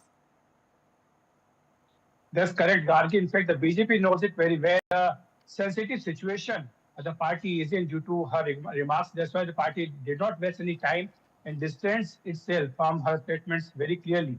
Party says that it does not subscribe to the views expressed by her, and also asks her to refrain from making such statements in the future. It's unprecedented because the party does not normally issue such statements as far as the party MPs are concerned. Now she is an honorable MP of the BJP for Mandi Lok Sabha, and we have seen that how in the past also she has been making such controversial statements. But this time the situation is different because the Haryana, which is very crucial for the BJP, is amid the assembly elections. The voting for the Haryana assembly is going to take place on 1st of October. And the Chief Minister Naib Singh Saini, he has been taking various steps to bring the farmers into BJP's fold. In fact, recently he has announced that how the crops under the MSP, the number of crops under the MSP should be increased, and there's a big major election promised by the BJP. So the party is trying its best to bring the farmers back to its fold. On the other hand, a party MP is trying to raise questions on the farmers' agitation, due to which the central government was forced to, retract from the 3 farm laws. Now we have seen that what kind of statement she had made. She had said that if the leadership was weak, then the India could have faced a similar situation like the Bangladesh due to farmers' protest. And she also alleged that there were wide-scale rapes and murders during the farmers' agitation. In fact, Gargi, this is not the first time that she has made such controversial statements regarding the farmers' agitation. In fact, when she was not an MP, that time also she had made such controversial remarks, and that led to a situation at an airport. And that's why the BJP knows it very well that her statements can actually damage the party. That's why the party has distanced itself from her statements. In the meanwhile, we have seen that how opposition parties are very strongly criticizing her remarks. In fact, the Congress leaders are demanding that an FIR should be registered against her. In fact, one Congress leader is saying that she should be booked under National Security Act and sent to Dibrugarh jail. So this is very clear that the Congress party is not going to let go the chance which has been handed over to them by Kangana Ranaut, and the BJP also knows it very well that what kind of damage it can done. That's why the party has distanced itself from her statement. Right. That's why this, quick statement saying that, reprimanding her, asking her to not make such remarks. And as you were saying, Akhilesh, it's taken already a lot of the BJP leaders we do know during the Lok Sabha elections were facing a lot of protests when they went out to campaign. And this is something, it's a very sensitive issue. So clearly a very red face, the BJP, and trying to quickly, do damage control. Yes, correct, Gargi. In fact, in the Lok Sabha elections, we have seen that how the BJP suffered major losses in Punjab. Party could not win as far as expectation it had as far as Punjab was concerned. And in the past also, due to farmers' agitation or some other regions, BJP has been asking its party leaders, especially MPs, not to make such controversial remarks. In fact, Prime Minister Narendra Modi has been talking to them in the various parliamentary party meetings and asking them and advising them not to make such statements. He in fact said that they should not make running commentaries, they should not speak whenever a mic is put before them. So he has been asking them to be cautious. And we have seen that in the run-up to the Lok Sabha elections, how the BJP has denied tickets to its former MPs like Ramesh Vidhuri or being it Ramesh Verma. All these MPs who have been making controversial statements, they were not given party tickets. In fact, Sadhu Pragya was also denied tickets. So BJP is setting an example there. And in Kangana Ranaut's case, party